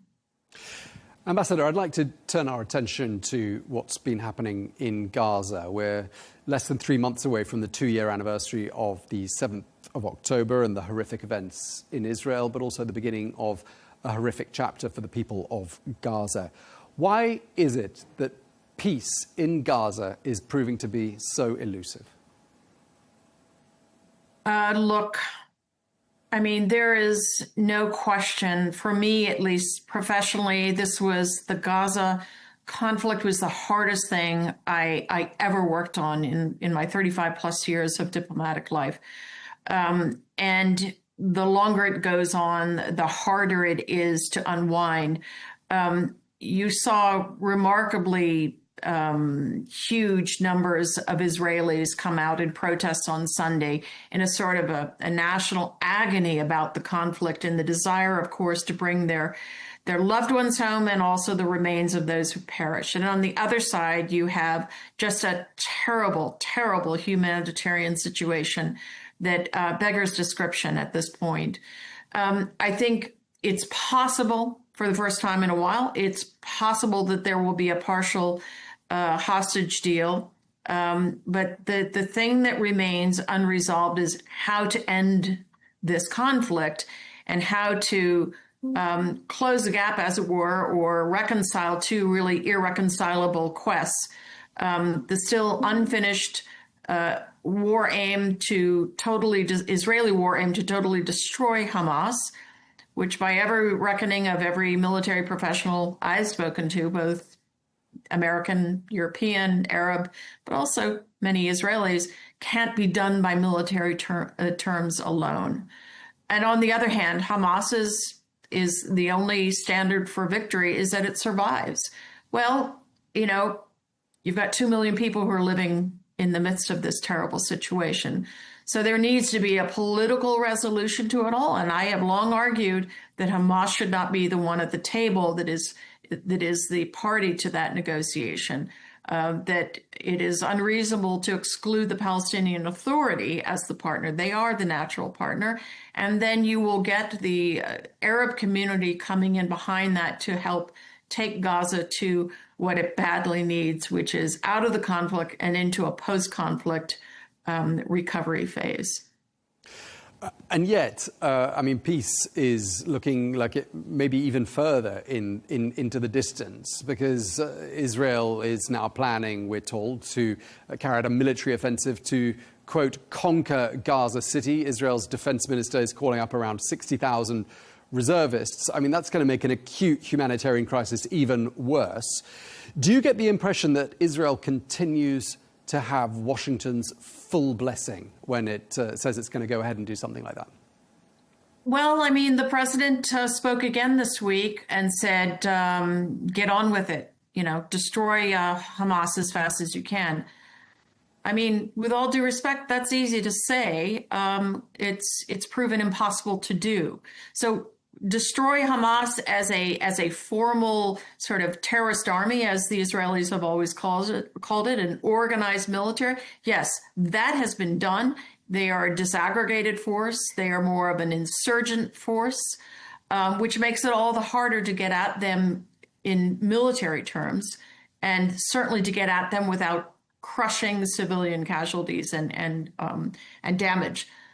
So that takes you to a political a resolution to all of this. They have achieved one of their most important aims, which was to destroy Hamas's military capabilities, again, as an organized force. So as many people have said, including Israelis, take the win, which is a huge one, and now pivot to the political path of what comes after, and how to govern and secure Gaza in a way that Hamas is squeezed out. But you got to squeeze them out politically, and you only do that by offering an alternative that can take that space. And it won't happen immediately. But then Israel has had decades of experience of dealing with terrorist groups, not in a one-off, one-go, get at them one time with one campaign sort of approach, but over a course of years. And this is the same thing with Hamas. Okay, and yet here we are in a situation where it looks like there could even be an escalation in Gaza, as we've been saying, involving up to around 60,000 reservists. Just lastly, I mean, the French president's one of the world leaders who's expressed alarm at that proposition.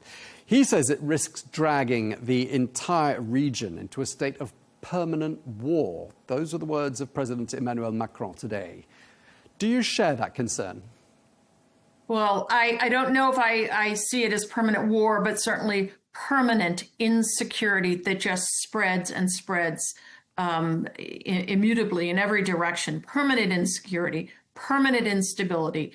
And in fact, you know, again, going back to Syria and Lebanon, for the first time in 4 or 5 decades, you have two pieces of what has historically been one of the most unstable parts of the region, the Levant, and which crowds upon Jordan and Iraq and Israel in security terms. You have the prospect of taking the military wins there and turning them into political capital. But that can only happen with a larger effort at stabilization.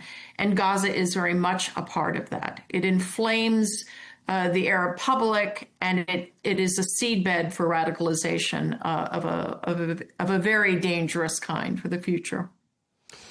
Ambassador Leigh, I feel like we could talk a lot longer, and I do hope you'll talk to us again in the future, especially about events in Lebanon. Thank you so much. Really appreciate it. Ambassador Barbara Leigh, former US Assistant Secretary of State for Near Eastern Affairs. Thank you very much indeed for your time.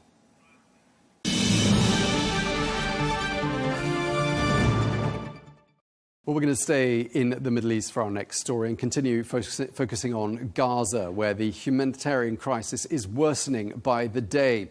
Well, at the Rafah border crossing, hundreds of aid trucks remain trapped in the Egyptian desert, with Israel continuing to block life-saving supplies from entering the enclave. Well, that's according to aid groups. Well, during the course of the last 24 hours, local authorities say that 3 more Palestinians have died in Gaza from starvation. Well, for more on the humanitarian crisis in Gaza, I'm joined now by ICRC spokesperson Hashem Oseiran. Thank you so much for taking the time to speak to us, Hashem. The latest we're hearing is that there were Israeli strikes overnight. More people were killed. The total death toll in Gaza now stands at more than 62,000. What's the latest you're hearing about the current situation in Gaza? Thank you for having me. As you mentioned, we continue to hear worrying reports of more death, of more destruction. After nearly 2 years, the people of Gaza are exhausted.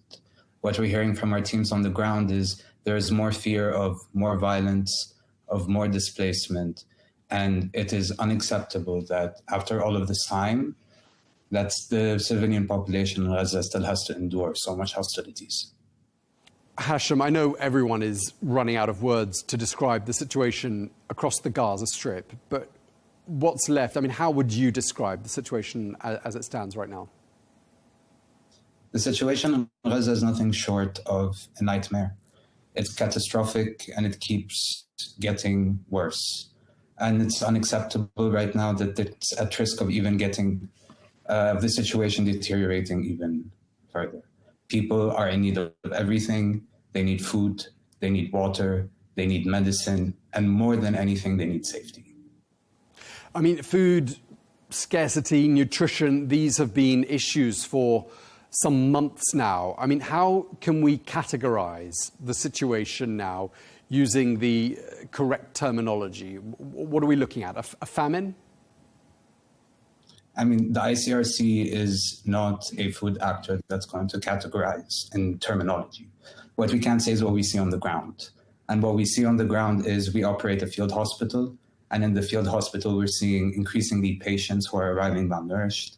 We support community kitchens and baking facilities, and we're seeing endless queues. We're seeing people who are crying of hunger. And so what we're really seeing on the ground is really severe food scarcity and food shortages. The ICRC has 350 staff on the ground in Gaza. Even the ICRC staff are struggling to secure enough food and safe water.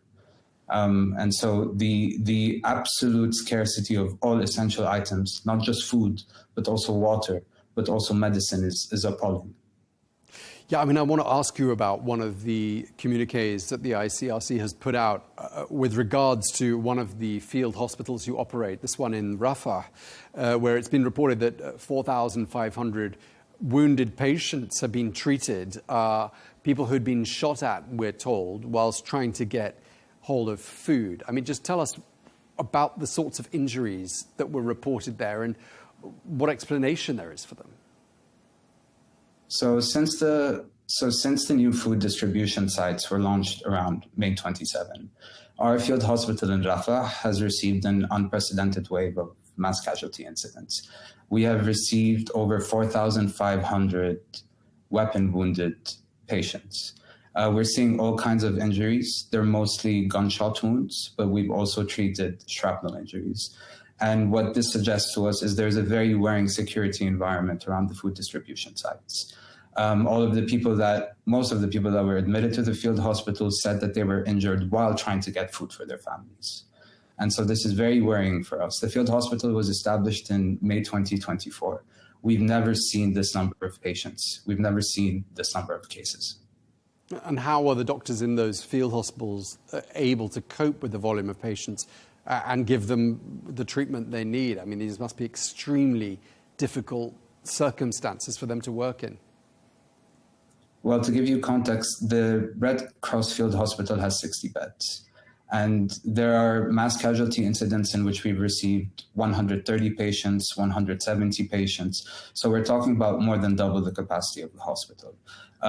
Doctors are struggling to cope with the size of the influx. Patients are being treated on benches, on stretchers, on beds. Medical equipment is dwindling. And so the doctors are doing the best they can to treat all of the cases that are coming in. Sometimes that means you have to put other cases on hold.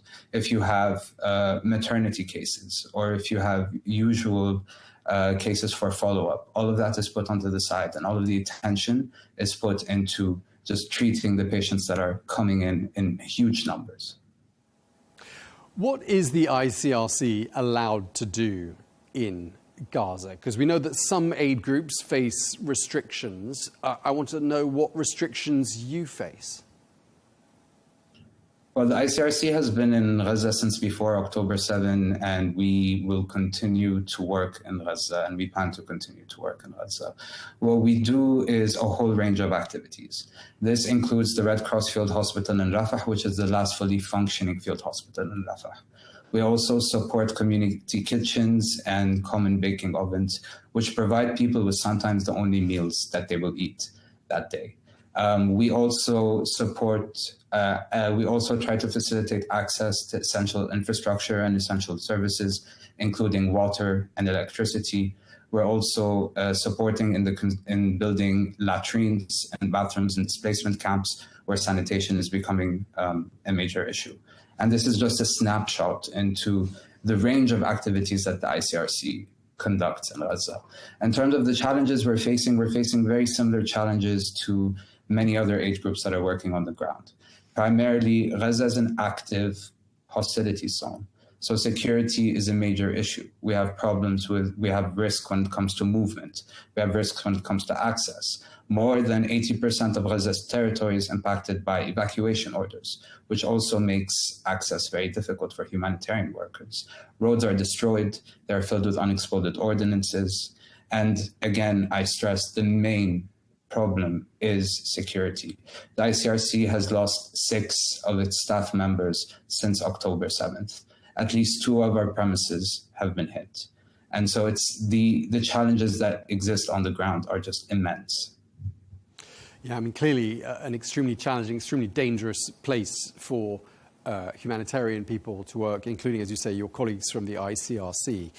I want to ask you about the Gaza Humanitarian Foundation, which is supposed to be providing food to people in need there in Gaza, and yet there have been multiple reports of how catastrophic and chaotic that distribution process has been.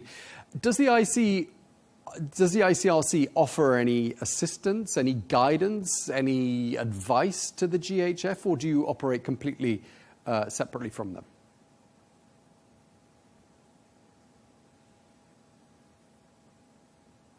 So the ICRC doesn't currently collaborate with the GHF, nor do we cooperate with the GHF. The ICRC has been very clear. We cannot work under any aid mechanism that does not respect the fundamental principles of impartiality and neutrality. We have continued to call for an aid mechanism that can reach people safely and where they are, and that can be delivered in a way that upholds their dignity. We have continued to make these calls publicly, and our position on this is very well known.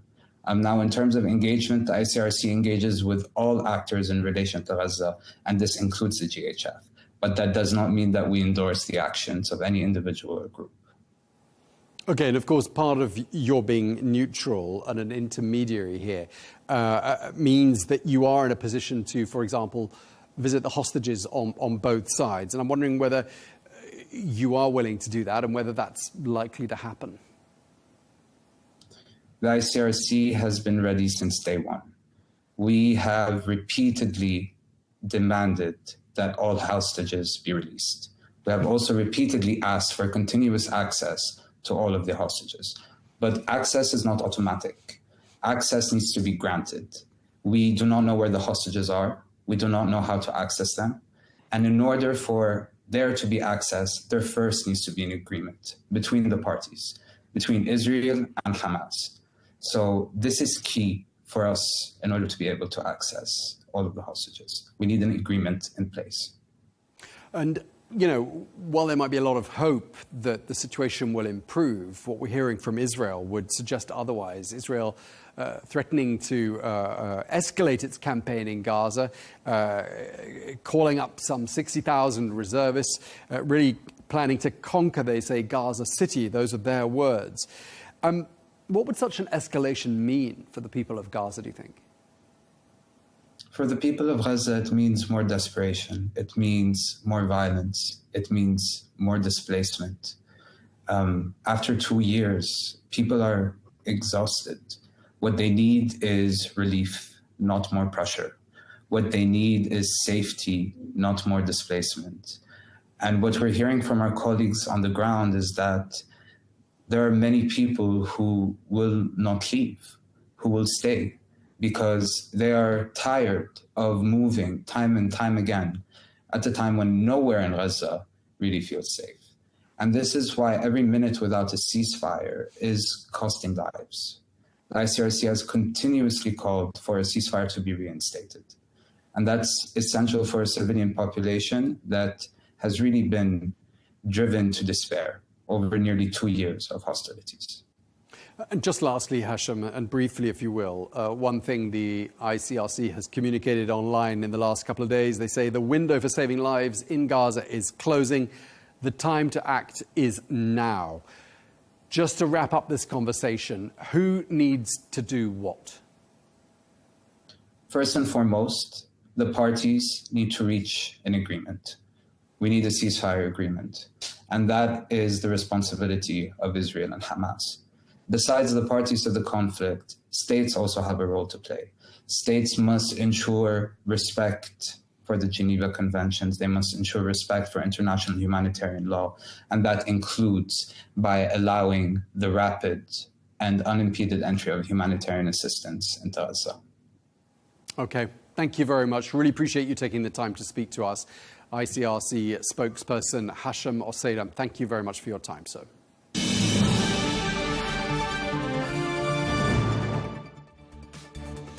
Well, that is all we have time for on Global News today. Thank you very much indeed for watching. Be sure to join us again tomorrow for more exclusive interviews. Until then, goodbye.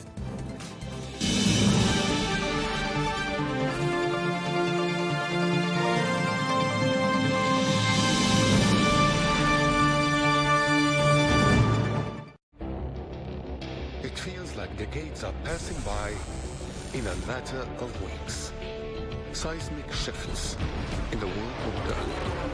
Never, ever will be part of America. With so much happening and so much noise.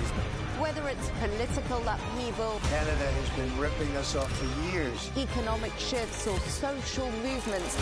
And no one wins from tariffs. I think America can be more friendly to the rest of the world. For in-depth analysis and all the latest developments across the globe. To have an inclusive policy together. The meetings with Hamas gave me some hope. We're in another nuclear arms race. The most important development straight to your screen. Welcome to the dressing room. I'm on my own. I need backup. And an insightful look at the issues shaping our world today. It was not going to happen, that war, and it happened. Join us on Arabiya News, where the world talks.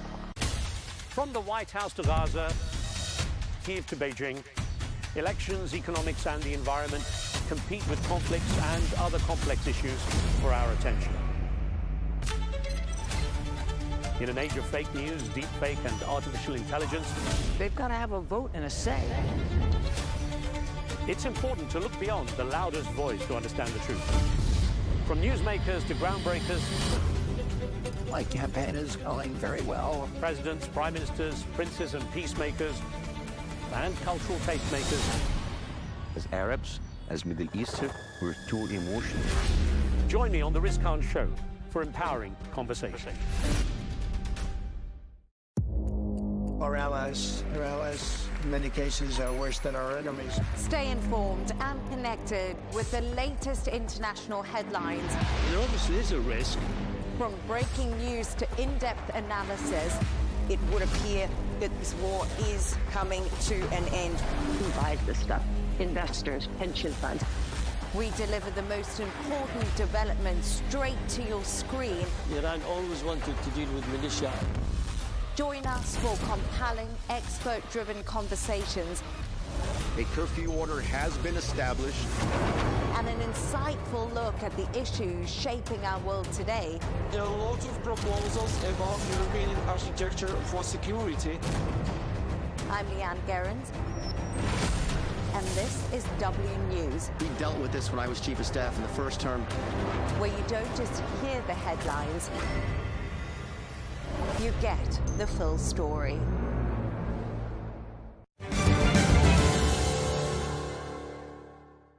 Hello and welcome. I'm Riz Khan. Well over 600 million people live in landlocked countries with only land borders and no direct access to ocean trade routes. For many landlocked countries, their location makes them particularly vulnerable to border conflicts, climate change, trade tariffs, such as those recently imposed by US President Donald Trump, and anything that affects the global supply chain. That's why the UN Secretary General, Antonio Guterres, has joined leaders of almost 40 nations here in Turkmenistan to address the challenges faced by landlocked developing countries. The event, the UN's third conference on the issue, and known as the LLDC3, focuses on creating a 10-year plan mapping out a path to prosperity for those hampered by their geographic position in the world. I believe this conference can be an historic landmark. The problems of landlocked developing countries have until now been largely ignored in the global debate. Let's put it in the center of the map of our concerns of reform of the international economic and financial architecture. Thank you very much.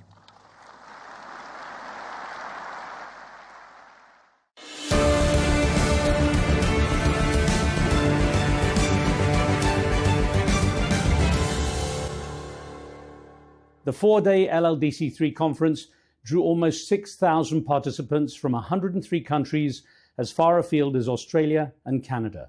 It was attended by 16 heads of state or government, 3 vice presidents, more than 100 ministers, a similar number of members of parliament, and nearly 500 NGOs. The European Union, China, India, Russia, and Saudi Arabia were among those sending delegations to Turkmenistan's coastal resort of Avaza. At a time when conflicts in Ukraine and Gaza are high on the agenda of the UN Secretary General, the presence of Antonio Guterres in Turkmenistan clearly indicated his commitment to the plight of landlocked developing countries. We gather today to reaffirm a fundamental truth. Geography should never define destiny. Yet, for the 32 landlocked developing countries across Africa, Asia, Europe and South America, Geography too often limits development opportunities and entrenches inequality. But the Secretary-General had an optimistic message. He talked about converting geographical barriers into bridges. But this conference is not about obstacles. It is about solutions. It is about launching a new decade of ambition through the OASA Programme of Action and its deliverables, and fully unlocking the development potential of landlocked developing countries. The United Nations is proud to stand with you in these efforts. As the president of the host nation, Turkmenistan, President Serdar Berdimuhamedov was the first of many national leaders to address the UN's LLDC3 conference. He proposed a global medicine of the future, calling for international scientific collaboration in health and medical innovation, and spoke of his conviction that the position of landlocked countries could be improved. Here in Turkmenistan, we are discussing the problems of landlocked developing countries and ways to solve them. We are doing so from a position of constructiveness and equality, mutual respect and consideration of interests, with care for our peoples, for their present and future. I am convinced we are on the right path and will achieve success together. Following the first plenary session, I moderated the event's opening press conference attended by Secretary-General Guterres, Turkmenistan's Deputy Prime Minister and Minister of Foreign Affairs Rashid Meredov, together with the UN Under-Secretary Rabab Fatima, who serves as the Secretary-General of the LLDC3 conference. I know each has a brief statement to make, and then we will have a chance for a couple of questions. But sir, I hand over to you, Mr. Guterres. This conference reflects a new era of cooperation taking shape across Central Asia, one grounded in mutual trust, shared priorities, and growing regional solidarity. At a time when multilateral cooperation is being tested, this spirit of partnership is more essential than ever. Today's discussions show that landlocked developing countries don't want charity. They want justice. They want equitable access, investment, a fair chance to build resilient economies and inclusive societies. The OASA Programme of Action is a blueprint for doing so over the next decade, starting now. When landlocked developing countries thrive, entire regions benefit. The United Nations is committed to working with every country to turn the OASA Programme of Action into real results, jobs created, goods exported, emissions reduced, lives transformed. And we count on all Member States to support this effort and ensure that no country is left behind simply because of its geography. This is not only a matter of development, it's a matter of dignity and justice. Thank you.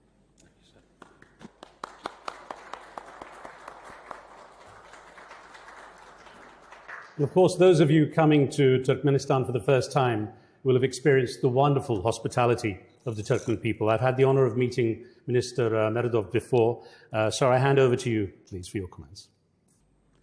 Ladies and gentlemen, it is highly symbolic of the fact that LLDC 3 is being held in 2025, a year that marks two important milestones: the 80th anniversary of the United Nations and the 30th anniversary since the international recognition of Turkmenistan's status of permanent neutrality.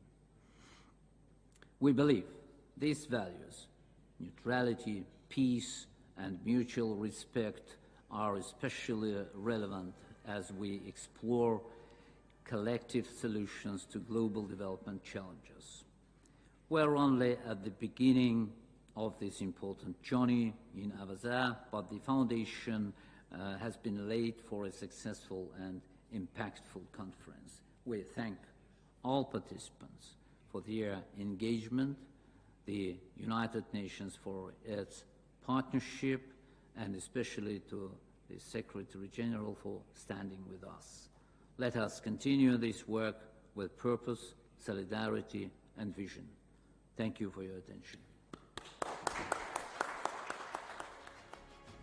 Under-Secretary Fatima is the UN's High Representative for landlocked countries, as well as its least developed countries and small island developing states.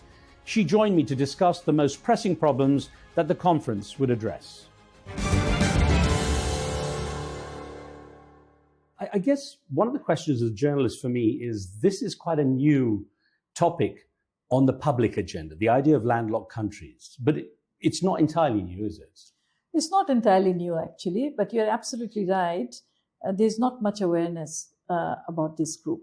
While the LDCs, say the least developed countries or the small island developing countries, these are much better known. They're much, stronger on the international front. But the landlocked developing countries per se has not been there in that with the similar sort of visibility. But this group has been officially around for more than 20 years now. This is the third conference that we are having, and they actually have conferences once in a decade. So the first one was also held in this region in Almaty, and then the second one was held in Vienna, and this is the third one. So it's over 20 years that officially in the UN, there is a group of landlocked developing countries, 32 of them. This might sound brutal, but why should the world care about landlocked developing countries? Because landlocked developing, as the Secretary General was mentioning, they are landlocked on the one hand, and then they're also developing. So all the challenges that the developing countries are facing, they have that. And that, I think their landlocked status, being landlocked, also perhaps adds to their development challenges. Meaning they don't have any open area for their own borders. They don't have any access to the sea. So they have to actually rely on the transit coastal countries to have access to the sea. As we have been talking about throughout the week, trade costs are higher, almost double the cost as that of the transit neighbors. So I think that pushes up the cost for everything, whether they're exporting goods or importing goods. So costs are higher. And then transportation time is also higher. And because they have to come through different borders, takes time to unload, to get them cleared, and then very cumbersome customs processes, border regulations, etc. So everything becomes much more difficult. And potentially vulnerable to disputes. Potentially they can be, I don't want to use the word, but they can perhaps sometimes be at the mercy of countries, the coastal states. So I think all this came to the fore during the pandemic, when borders were closed, not only coast, but borders were closed, right? And that was the time when the LLDCs really felt the brunt in a major way. And of course, when there are conflicts, pandemics, this problem becomes more. But just to also emphasize on the point, they have unique climate challenges. They contribute, the LLDCs contribute possibly the least to greenhouse, to climate change, but they are certainly suffering the severe impacts of the climate crisis. And potentially, of course, restricted water supplies and all kinds of other issues. Glacier melting, dry lands. I think they have a higher proportion of dry lands than others, dust storms. These are some particular unique climate challenges that the LLDCs face. So it was in that context that they actually, for the first time in an LLDC document, we have climate action as a priority area. So one of the other things that came out, and I'm very happy to announce we'll be going into to talking to the press about that right after this, is that they decided that they want to be also a negotiating group in the UNFCCC and the COP process. Because they do not have a unified collective voice in the global climate discourse, their issues do not come up in a bigger way. Whether it is in climate action or climate finances, they do not have a collective voice on that. So they have gone through the process successfully. So the LLDCs will be going to the upcoming COP in Brazil, the COP 30, as a full-blown negotiating group. A final brief thought. We're in Turkmenistan, a country that has been fairly quiet on the global map. What's been your impression of how things have worked out here? The world has basically come to Avaza. Yeah.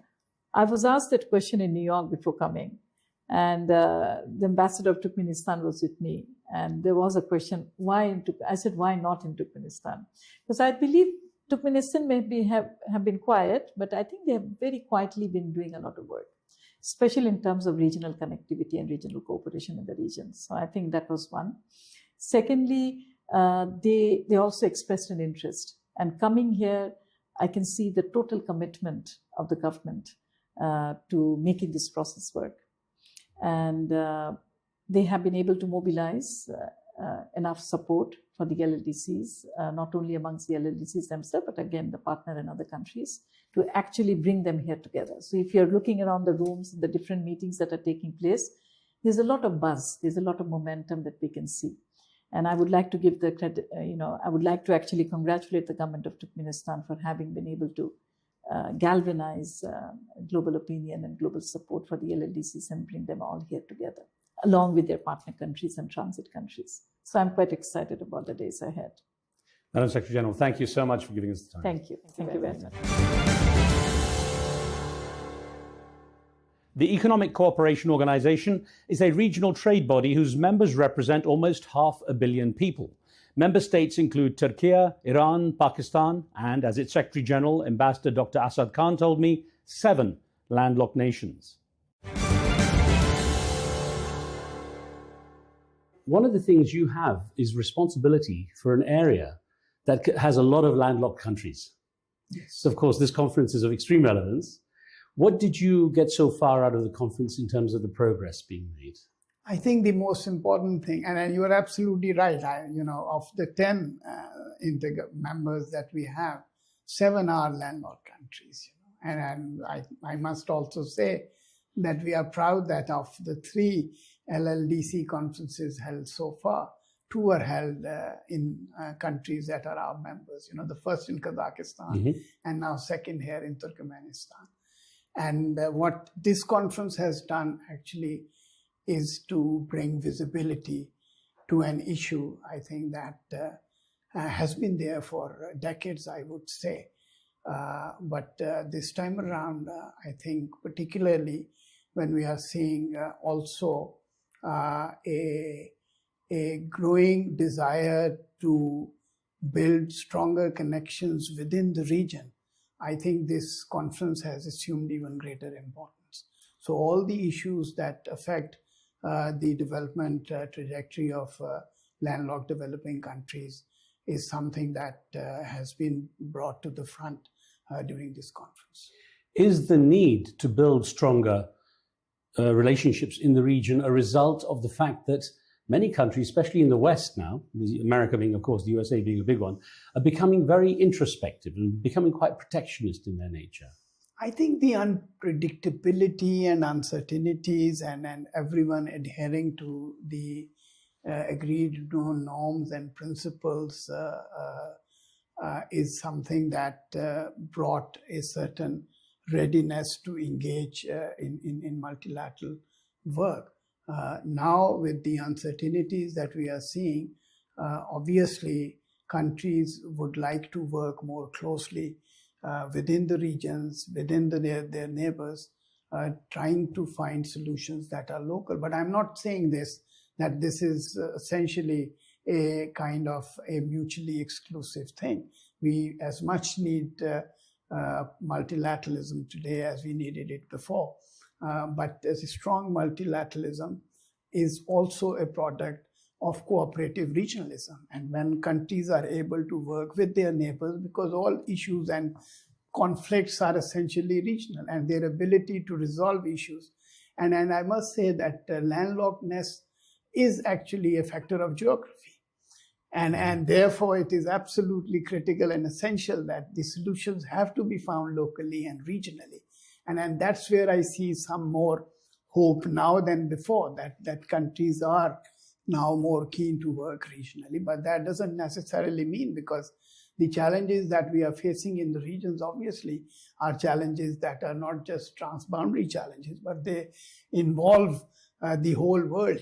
For instance, climate change, and this is an area and a part of the world where you practically see every single manifestation of the climate change vulnerabilities that a country or a region can face, starting from land degradation, desertification, glacial melt, water stress, droughts, and you name it. So that's where obviously we need support from international community. And this conference, I would say, did very well in sensitizing the financing related needs because infrastructure is capital intensive. You need a lot of money actually to build roads. And you can't do it because particularly in countries and regions where they face underdevelopment, where they face serious financial issues. One thing that I've heard at the LLDC in terms of how future prosperity and security can be encouraged and adopted is the need for economies to diversify as well. And of course, tourism, for example, is a big factor. The member states you have amazing tourist potential, but they've largely been coming from, many of them, from the Soviet era, quite closed off. Do you see an opening up? Do you see a potential growing for the tourism to be boosted? Yes, I think this is a region which is connected. And I usually say that we are a region that was, I think, more integrated and more connected 1,000 years ago than it is today. Because you could see on the Silk Route, these caravansarais. And as a Pakistani, I went to Azerbaijan and I saw the Multan Sarai, And they said that it was actually established by people from Multan and who used to travel right up to Azerbaijan 1,000 years ago. So, and in another way also, this nexus between transport, trade, and tourism is really very, very important. Because tourism brings people together. And when people come together, it generates a level of comfort. And when that level of comfort, it brings in investments, it brings in transport, it kind of takes it to the, as they say, the economy of scales. And that's what we are really trying to do.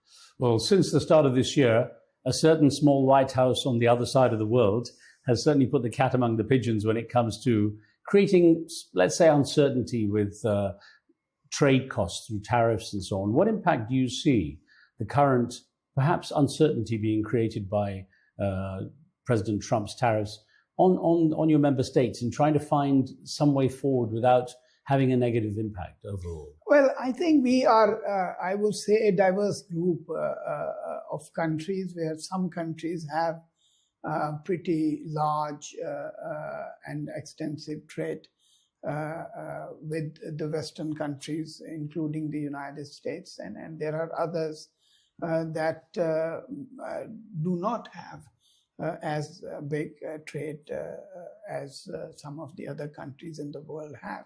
So from that perspective, obviously, the direct impact of the increase in tariffs and the uncertainties and unpredictabilities that it brings along is not. But then again, these steps have certain impact on the global trading system. And as you know, at least 4 of our members have been in the process of WTO accession for many, many years, and that also actually is a factor standing in the way of their full integration, trade integration within the region. So from that, and again, I think weaponization of a trading system or financial system, frankly, is something that is not good for cooperative multilateralism that we all seek to embrace and achieve. So from that perspective, and uncertainties, frankly, in particularly in trade, if I have to dispatch a container and I don't know what the price of that particular item is going to be when it reaches the port of its destination, I would rather keep it at home or use it elsewhere rather than, using or going to that destination. So that's something, and I do hope that this is temporary, and this is transient, and hopefully things would get back to normal. As I wrap up, I should point out that, we are in, of course, one of the member states here, having a chance to enjoy Turkmenistan. Anything in particular you noted about how the country is moving forward with its program, of inviting the world in and so on? Oh, for me as Secretary General ECO, Turkmenistan is my second home. I am a regular here, and I must say that I am very impressed by what they do for us within the organization, their willingness to always host important meetings and conferences to contribute substantively to our work. But we also see them, and I will be, inshallah, coming back also for the International Peace Conference that will also be hosted in December. And I was here on a number of other occasions, and each time I come back here, I leave more impressed with their ability to organize these events, with their ability to contribute both logistically and substantively. And we are certainly, to see one of our member states organize an event of this size and scale and a major international conference is, of course, a source of pride for us. Super. Mr. Secretary General, thank you so much. It's lovely talking. Thank you, sir. It's a pleasure. Thank you. Thank you.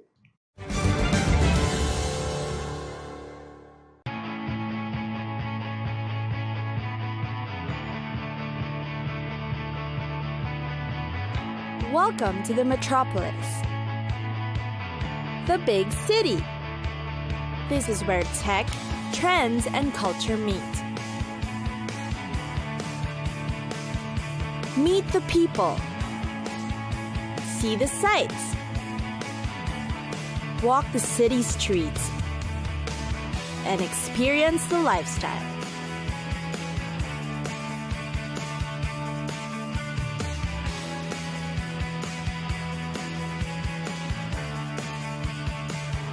This is your first-class ticket to the cities of the world.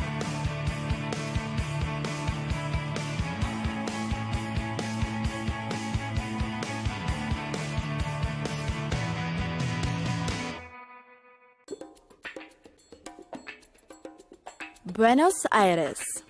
Buenos Aires boasts a generation of designers, soccer players, musicians, and restaurateurs. All of them have enlivened the capital city, pushing it forward to be one of the most talked about travel destinations to date.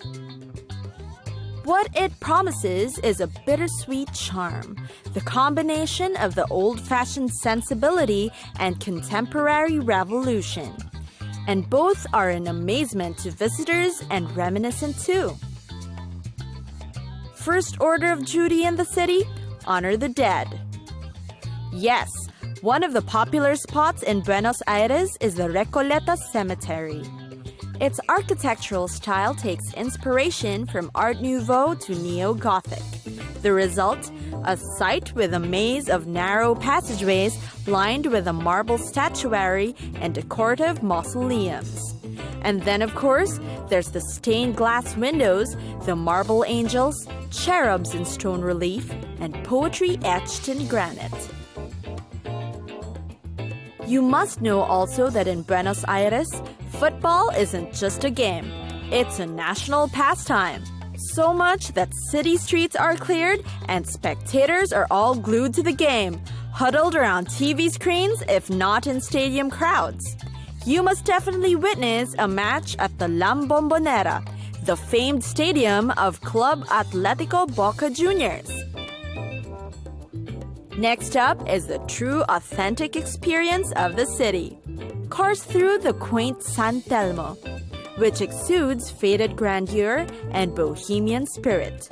What to watch out for? The Belle Epoque architecture that's only elegant, and the crumbling villas that take cues from 19th century design. It's the antique dealers, tango clubs, and restaurants that attract a steady stream of tourists to the city. You should also know that Buenos Aires is called the Paris of the South for another reason: coffee. Buenos Aires' lively cafe culture emulates Parisian appeal. You better check out one of its lofty cafes during your visit. Already relaxed? Then it's time to shop. The city's open-air fairs are inviting. There's nothing like an artisan fair on a weekend. It's when the city's outdoor markets are flocked with treasure hunters, hoarding things like antiques, silver jewelry, leather goods, and clothes. It's considered a shopaholic playground, so shop away.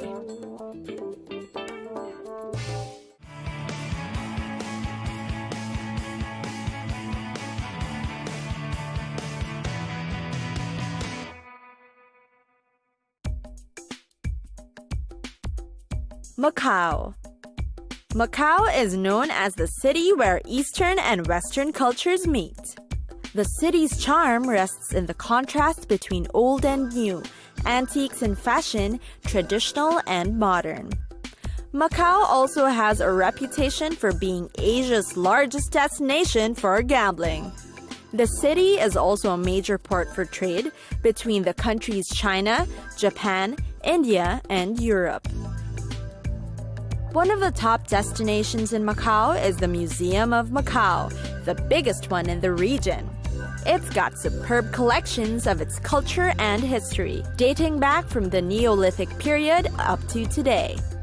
This is the place to be if you want a historic general idea of what Macau will be all about. Then there's also the Venetian Macau, the largest single-structure hotel building in the entirety of Asia. It's also the second largest building in the world.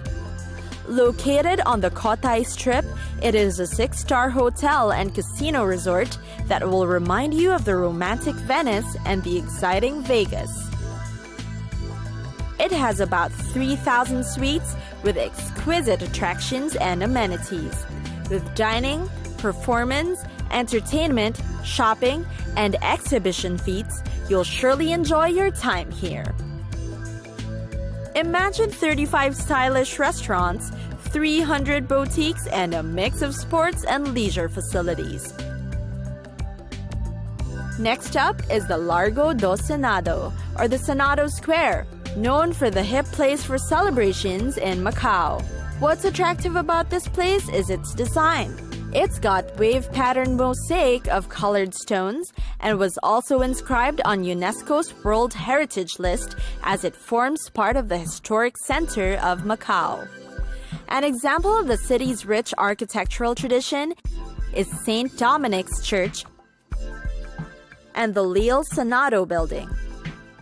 Reflect multicultural dimension of the Macau community. Around it, you'll find the best shopping centers and the traditional Chinese restaurants that tourists frequent. This makes it one of the more popular venues in the city. And lastly, didn't we say Macau is a city for gambling?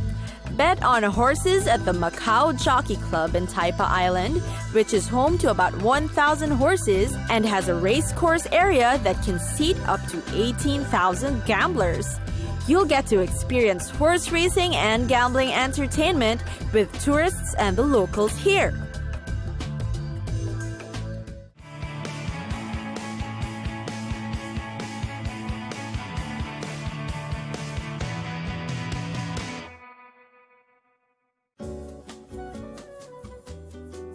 Dallas, the fourth most populous metropolitan area in the United States. It is a major city in the state of Texas, known as a center for its oil and cotton industries and its position along railroad lines. The city has an ideal location right in the center of the U.S., making it conducive for Texan tax breaks. Because of this, Dallas has then developed to become one of the leading corporate destinations in the country. There are 24 Fortune 500 companies in the Dallas-Fort Worth metropolitan area. The Dallas Convention Center is one of the mostly expansive and highly trafficked facilities of its kind in the world because of the city's popularity as a business destination. As a result, Dallas has also become a shopping destination. Dallas remains an unparalleled shopping landscape. There's the North Park Center and the Galleria Dallas, which are considered two titans among the city's many malls and shopping spots. Then there's the Highland Park Village, described as gargantuan by any other standard. It offers a unique thrill from being the world's second planned shopping center, plus a registered historical landmark at that. Talking about Dallas, we can't leave out the topic of sports for sure. Dallas is home to 4 teams from each of the major sports. There's the NFL's Dallas Cowboys, the MLB's Texas Rangers, the NBA's Dallas Mavericks, and the NHL's Dallas Stars. Because of this, Dallas is considered part of the elite pantheon of U.S. cities that are home to these 4 teams.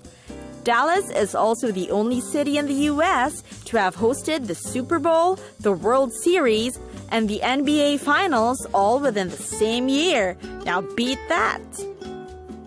Now, sports talk aside, there's also food and the arts. Steak is a main food item that locals in Dallas are most proud of. The country's most highly ranked and regarded steakhouses can be found here. The popular places are Bob's Steak and Chop House. This was ranked first by the USDA Prime Steakhouses chart in 2011. And as for the art scene, there's the Art District in the northern sector of Dallas's downtown. Here you'll find the Dallas Museum of Art, the Morton H. Mayerson Symphony Center, and the impressive Nasher Sculpture Center. From sports, art, food, and everything in between, indeed, the city is filled with surprises and a lot to offer.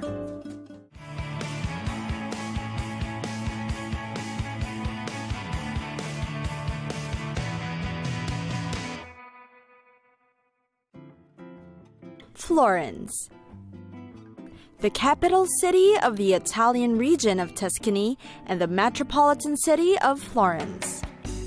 Florence was in fact the center of European trade and finance during the medieval times. It is also referred to as the birthplace of the Renaissance. Thus its nickname, the Athens of the Middle Ages. Each year, up to 13 million tourists attract the historic center of Florence. Florence's architecture boasts an amazement that only the city can offer. The popular Duomo encompasses the city, especially with its magnificent height and grandeur. The equally tall campanile of the Duomo rings its bell throughout the day, and each day, people look forward to it, being one of the famous sounds of Florence.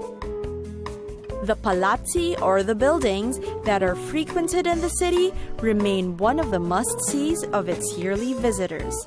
There's the Ponte Vecchio, or the Old Bridge, which is the only bridge that remains intact and wasn't destroyed by the Nazis during the time of the Second World War. One of the city's irresistible charms also lies in the rich culture of art that's abuzz in the city. Each street and alleyway is free and flowing with art. Enter museums to witness sculptures, paintings, drawings, and more that have been made by the very hands of the Renaissance artists. The Uffizi Gallery, Palazzo Pitti, Accademia, and Bargello are the main prime spots for these historic art. There's the Michelangelo that roams the halls of the Accademia. Discover Uffizi and its most viewed works, like the David Botticelli entices viewers with his Primavera, while Da Vinci is everywhere you look. Now onto the special dishes that you can only be served in and around Tuscany. The pappardelle alla lepre, or jackrabbit, or pappardelle con rago di cinghiale, or wild boar, are 2 of the most popular ones. The jackrabbit and the wild boar are hunted in the countryside that surrounds Florence. And speaking of pasta, you definitely cannot enjoy it to the fullest without a glass of wine. So thankfully, Florence is a city of wine aplenty. You can rely on the city to serve you the best and a variety of its wines. Wine in Florence is easy to find and not as expensive, and best enjoyed with friends and family.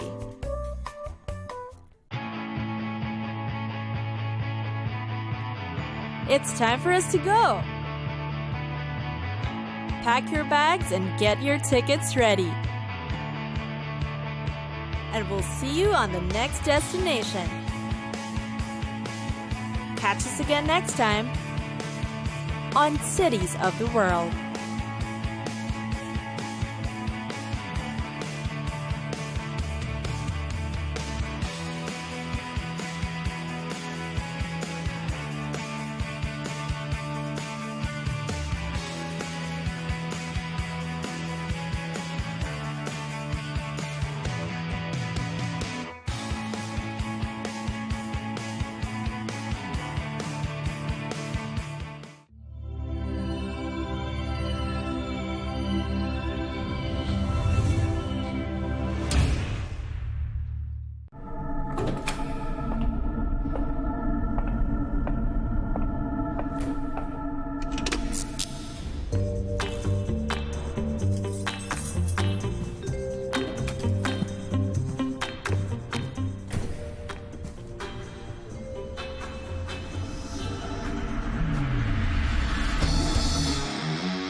So sorry, Tom. I'm late. I'm nearly there.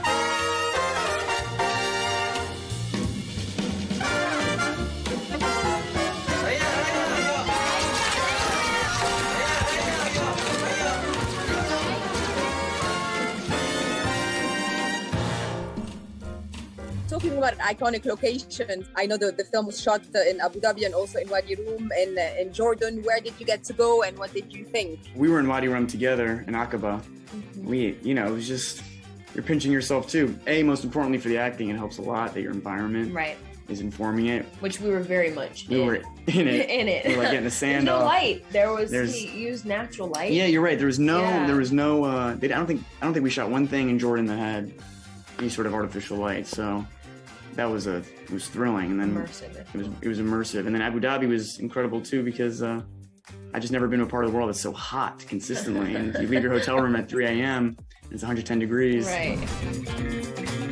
How much are you usually aware of the fan expectations? I mean, it's obviously there, but does it influence you in many ways? I mean, it's a bit of a catch-22. I mean, it adds excitement to the process of making the film, but it also adds pressure. And yeah, like I said, it was very exciting and fun to be on set and know all of the secrets, but it also was very pressurizing because we knew that we needed to deliver on quite a high level.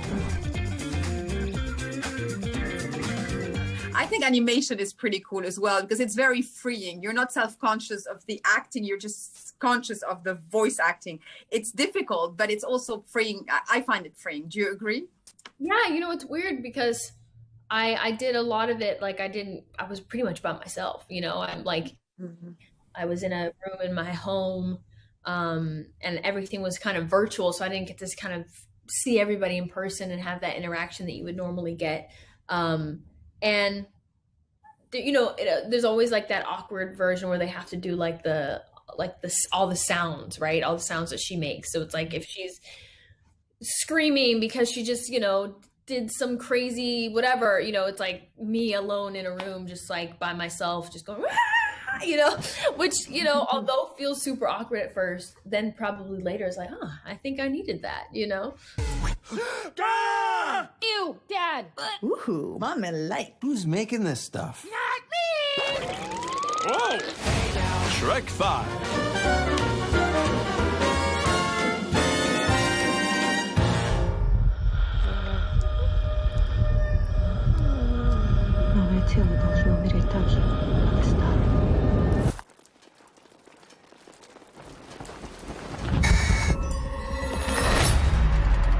Was it a little bit more daunting to do the follow-up to Talk to Me just because of the runaway success of the first one, and there's just a little bit more responsibility when it's successful before? Yeah, 100%. It was way more stressful, way more pressure. We still feel that pressure because the movie hasn't come out It just hasn't yet. come out yet. And the biggest pressure is letting either A24 or Sally Hawkins down. because they both trusted us so much, and we feel like very inferior to them. It's that thing is, no one expected anything from Talk to Me. So now that, you know, you have this pre-established, you know, these eyes on you and this expectations, it gives it way more pressure. This is my new sister and brother, Oliver. Oliver lost his family just like you guys. Needed someone that could give him special care. We're on set. Do you scare the actors? Do you scare yourself? Is there an atmosphere where, you know, it's inherent to the film? What is the atmosphere like on set? Is it funny and goofy, or is it scary? It's never scary, and it's mostly a fun time, but there's times when there's serious scenes happening in terms of conversations between people, and you need to let the actors have that space, and you can't be jumping around when they're trying to hit beats emotionally. But as soon as those scenes are done and we know we've got it, we do a joke take at the end of it to pull everybody out of that, that wallowing misery. I love wallowing misery. That should be the title of the third one. Yeah. I'd watch it. Like exactly the tone we want to have. Listen, I gotta tell you a secret.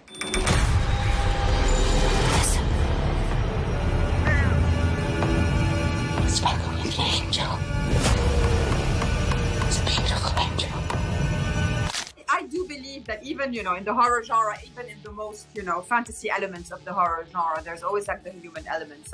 And for that, how important is it to find the right actors for those types of roles? Because they need to render that kind of emotion.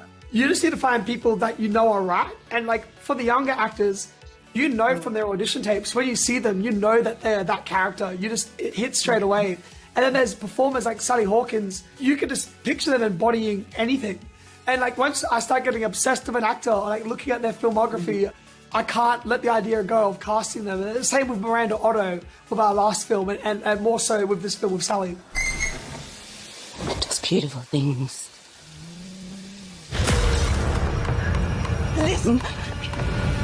Listen.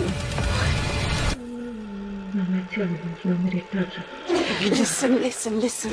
Obviously, your way of doing horror is very specific to you. How important is the emotion to you when you're filming? It's part of making the characters human, and for you to care. You know, if you care about the characters, once you get to the horror, it'll hit that much harder if you're connecting with the characters in some way. And we wanted to show, you know, Laura is a broken human being. She's lost her sanity, but ultimately it's from love, you know.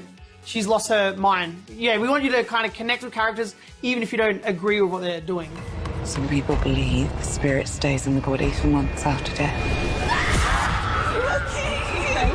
It's working! We can bring her back.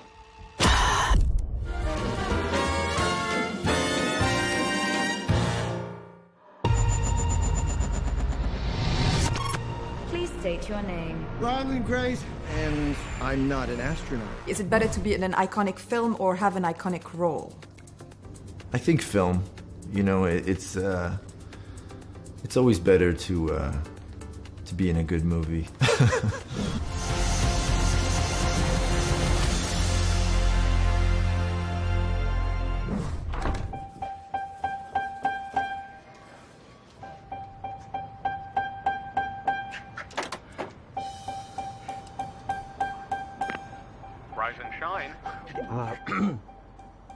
Bat an eyelash. We always joke when I interview you that you don't like simple roles. Everything has to be very energy consuming. Was that a whole other level of energy consumption because it's so full on? This was a huge adrenaline dump. Yeah. I mean, I actually needed to take a year off after this. I did 3 films in a row, but this was the culmination of all, and that was because we had we really had artistic freedom on this film. You know, it allowed us to push the envelope every day, and we were constantly improvising, and it was fueled with energy, this whole experience. Courage. Yeah. Thank you. Hey, thank you, Sensei. Thank you, Sensei. Thank you. God damn it! Viva la revolution!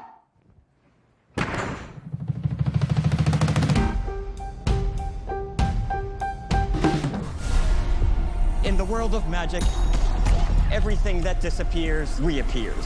Whew, it is very good to be back. Open sesame. Way to represent, Merritt. Worth a try, was it? You think it's a little bit the same for illusionists as actors? You know, you're kind of born with the talent of being an actor. It feels inherent to you. I was a very slow learner, and I don't think my talent as an actor was inherent to anyone but somewhere inside me, you know? That's the most important thing. Yeah. I think you do know.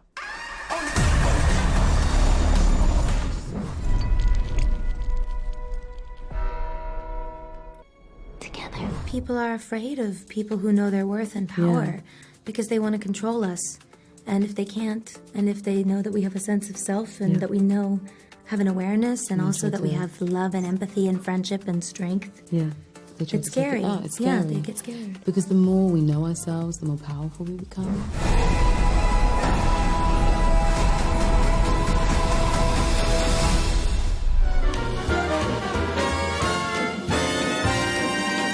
Jessica Chastain! What will you remember most about the experience of Interstellar? What will I remember most? Well, it's incredible to be in a film that it forces you to use your brain and your heart. And the visuals are so incredible. I just can't wait for people to see them. There's a water sequence that just makes you hold your breath. It's so exciting and visually stunning. Make it count.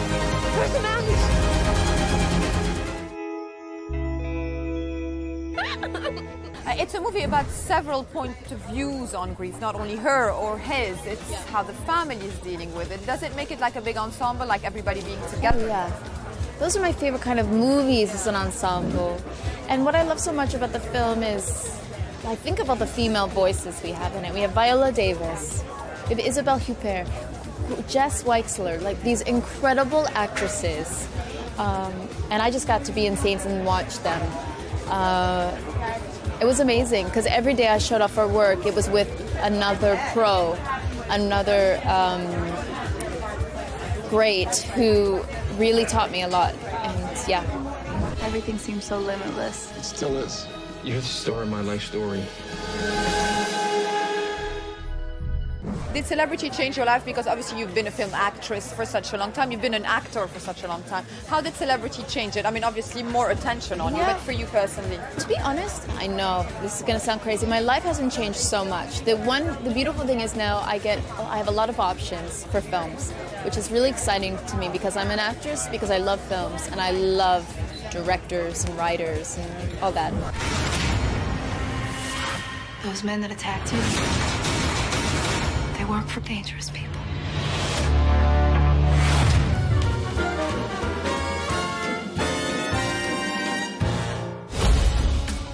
They're going to shut down Police Squad if you do not solve this case. Do this by the book. Show a little respect! Why? Who's going to arrest me? Other cops? Yes. Is she serious? Is he serious? No. Paul, it's such a pleasure to finally meet you, big fan. And congratulations on this. I mean, the character has legacy. You know, he is the son of an important character in the TV series. Tell us more. I love the original movies, and I love that sense of humor where you can be silly, where you can surprise people, and have jokes come from out of nowhere. I mean, that's such a fun way to operate. And we haven't really seen it in a long time, so this was a really cool experiment to try to bring that back. Absolutely. It does feel like we all need to laugh these days. Yeah. But the tone has to be right, especially for these slapstick films. The tone has to be the right recipe, the right dosage, doesn't it? It's a very specific type of humor. I was telling somebody, you know, if comedy was rock and roll or something, it's like, this movie is reggae. Like, it's a very specific thing. Thankfully, we have the brilliant Akiva Schaffer directing the movie and everyone from the editor to the studio to the cast. I felt like everyone understood the assignment and we were all making the same movie, you know? Police Squad has always been the elite of the elite. Hi, Daddy. It's me, Frank Jr. Love you. Hey, Dad. Boy, do I miss you. I just spoke to Akiva, and he said that he wanted the most serious actors to come in and have like this very, film noir kind of atmosphere and then make it slapstick. Was that a fun exercise? Yeah, absolutely. And I thought that too when I saw the cast that was being assembled, and I thought, wow, Danny Houston, Kevin Durant, like these are, in my opinion, these are like actors. CCH Pounder, like these are people that you believe what they're doing. So that is really smart to try to cast dramatically adept people, because then the comedy is more out of left field. Once you kill a man for revenge, there's no going back. A voice in your head saying over and over, that was awesome. How did it feel, all of you guys, on set? I mean, obviously, with that kind of humor, there must have been a very light, feel. It was a light feel. It was also, it could be heavy at times, because I think we all felt the pressure of trying to make it right, trying to make it good. And that can be its own burdensome thing. But any day on a comedy, to me, is easier and more fun than a drama. Dramas can be very taxing and annoying and heavy on people, depending on what they're doing. Yeah, I mean, especially the ones you were involved in. I mean, they were heavy and taxing. Right, yeah. Blackburn, Richard Jewell were for the a lot. viewers as well, not only for you as an acting exercise. Sorry about that, yeah. No, quite the opposite. And you, Frank, are the best of the best. Need a bathroom. I need this one immediately. There's a line, man. Police prisoners. It's a skill to be able to master, comedy and drama. That's what acting is all about. So how much do you enjoy being able to stretch it in all sorts of ways? Yeah, that was always my dream. My dream was to do what I saw like Robin Williams and Jim Carrey do. Even a guy like Philip Seymour Hoffman or John C. Reilly. They get to play in all the different worlds, and selfishly, that's what I always wanted to do. So when I get to do a dark drama for TV and then do a superhero movie or a brilliant comedy that's the dream. I want to keep doing that however long I can. Please, take a chair. Thank you. I'll find them. This is what I do. Says you served 20 years for man's laughter. You mean manslaughter? Must have been quite the joke. Finally, what are you most looking forward for new fans to discover about the Naked Gun series? More than anything, I really look forward to them seeing how funny Liam and Pam Anderson are. I think their chemistry is dynamite. I believe their relationship, but I love the crazy, broad comedy. And it just feels like it's something that I hope happens again. I hope there's a sequel or two, and I hope we get to see Liam and Pam again. I do too. We've upgraded your car with the most advanced crime-fighting tech. Drive forward 30 feet. Pretty smooth. Oh! This place is falling apart.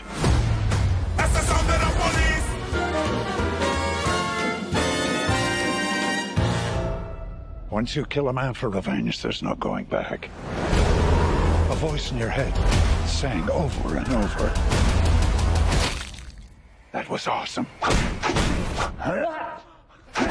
It's a pleasure to talk to the both of you. You are the duet we never knew we needed. So how did it feel to the both of you when you realized that there was that type of chemistry?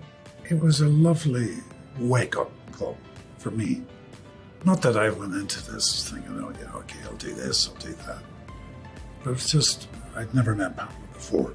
I'd done 4 movies now with Danny Houston, some of the crew I'd worked with before. But meeting Pamela was just, it was wonderful. I could tell we had a chemistry that was been nurtured, and it was like, I didn't want to analyze it and around it. It was just, this is going to work. Over here, Lieutenant. I think someone murdered my brother. Please, take a chair. Thank you. It's important that it worked because of the tone that is needed for those types of films. I mean, it's slapstick comedy, but you have to find the right dosage in a duet. I think that the tenderness in the relationship, the sensitivity, the groundedness of the characters, I think, is a nice base, and then everything happens, but it's nice to see true chemistry. I think that helps, and to play it real. Yeah, play it real, yeah. And you, Frank, are the best of the best. Need a bathroom. I need this one immediately. There's a line, man. Police prisoners. It has all the premise of a very serious crime movie, and then it's the slapstick. How much fun is it to kind of turn it around like that? Well, the script, the original script, was good, you know. Seth MacFarlane, Akiva Schaffer, his co-writers, from this world of comedy, television, movies, you know. So we were in safe hands, you know. But yeah, it was important to have a through line of a story, you know. And especially in this day and age, these billionaires that are changing the world as we speak, or trying to. And Danny Houston's character is that mega rich guy who wants to change the world. You know? So I think the storyline itself has a resonance that we could all see as an audience members, you know, say, oh, yeah, I kind of recognize this guy. Who are you? Driven. Detective Frank Driven. Thanks. Police Squad has always been the elite of the elite. Hi, Daddy. It's me, Frank Jr. Love you. Hey, Dad. Boy, do I miss you. Even though we haven't seen a Naked Gun film in nearly 30 years, it's very present. I mean, people know about it. What do you think makes it so enduring, those types of films?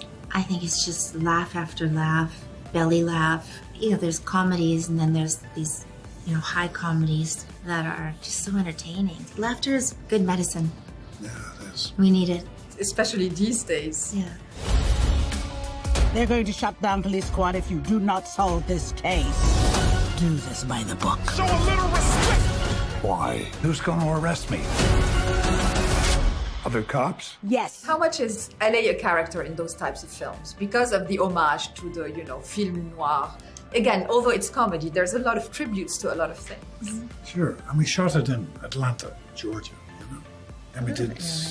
What done? You did a little bit. Yeah, we did a little bit in Los Angeles. Yeah, and it touches on noir, you know. Yes. There's a little homage to that type of film, you know. I thought Akiva did a wonderful job, you know, really. No, he did. It's very pleasant to watch.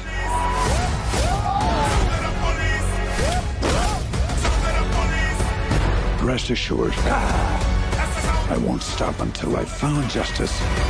Finally, what makes Leslie Nielsen the actor he was?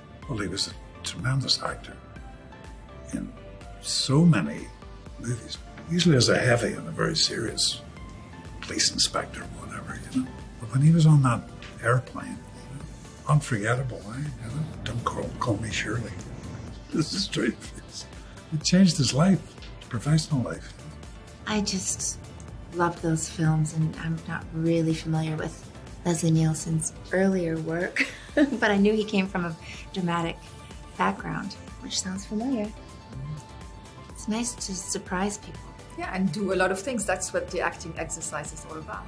Yeah, and sort of make fun of yourself too, you know, in the process.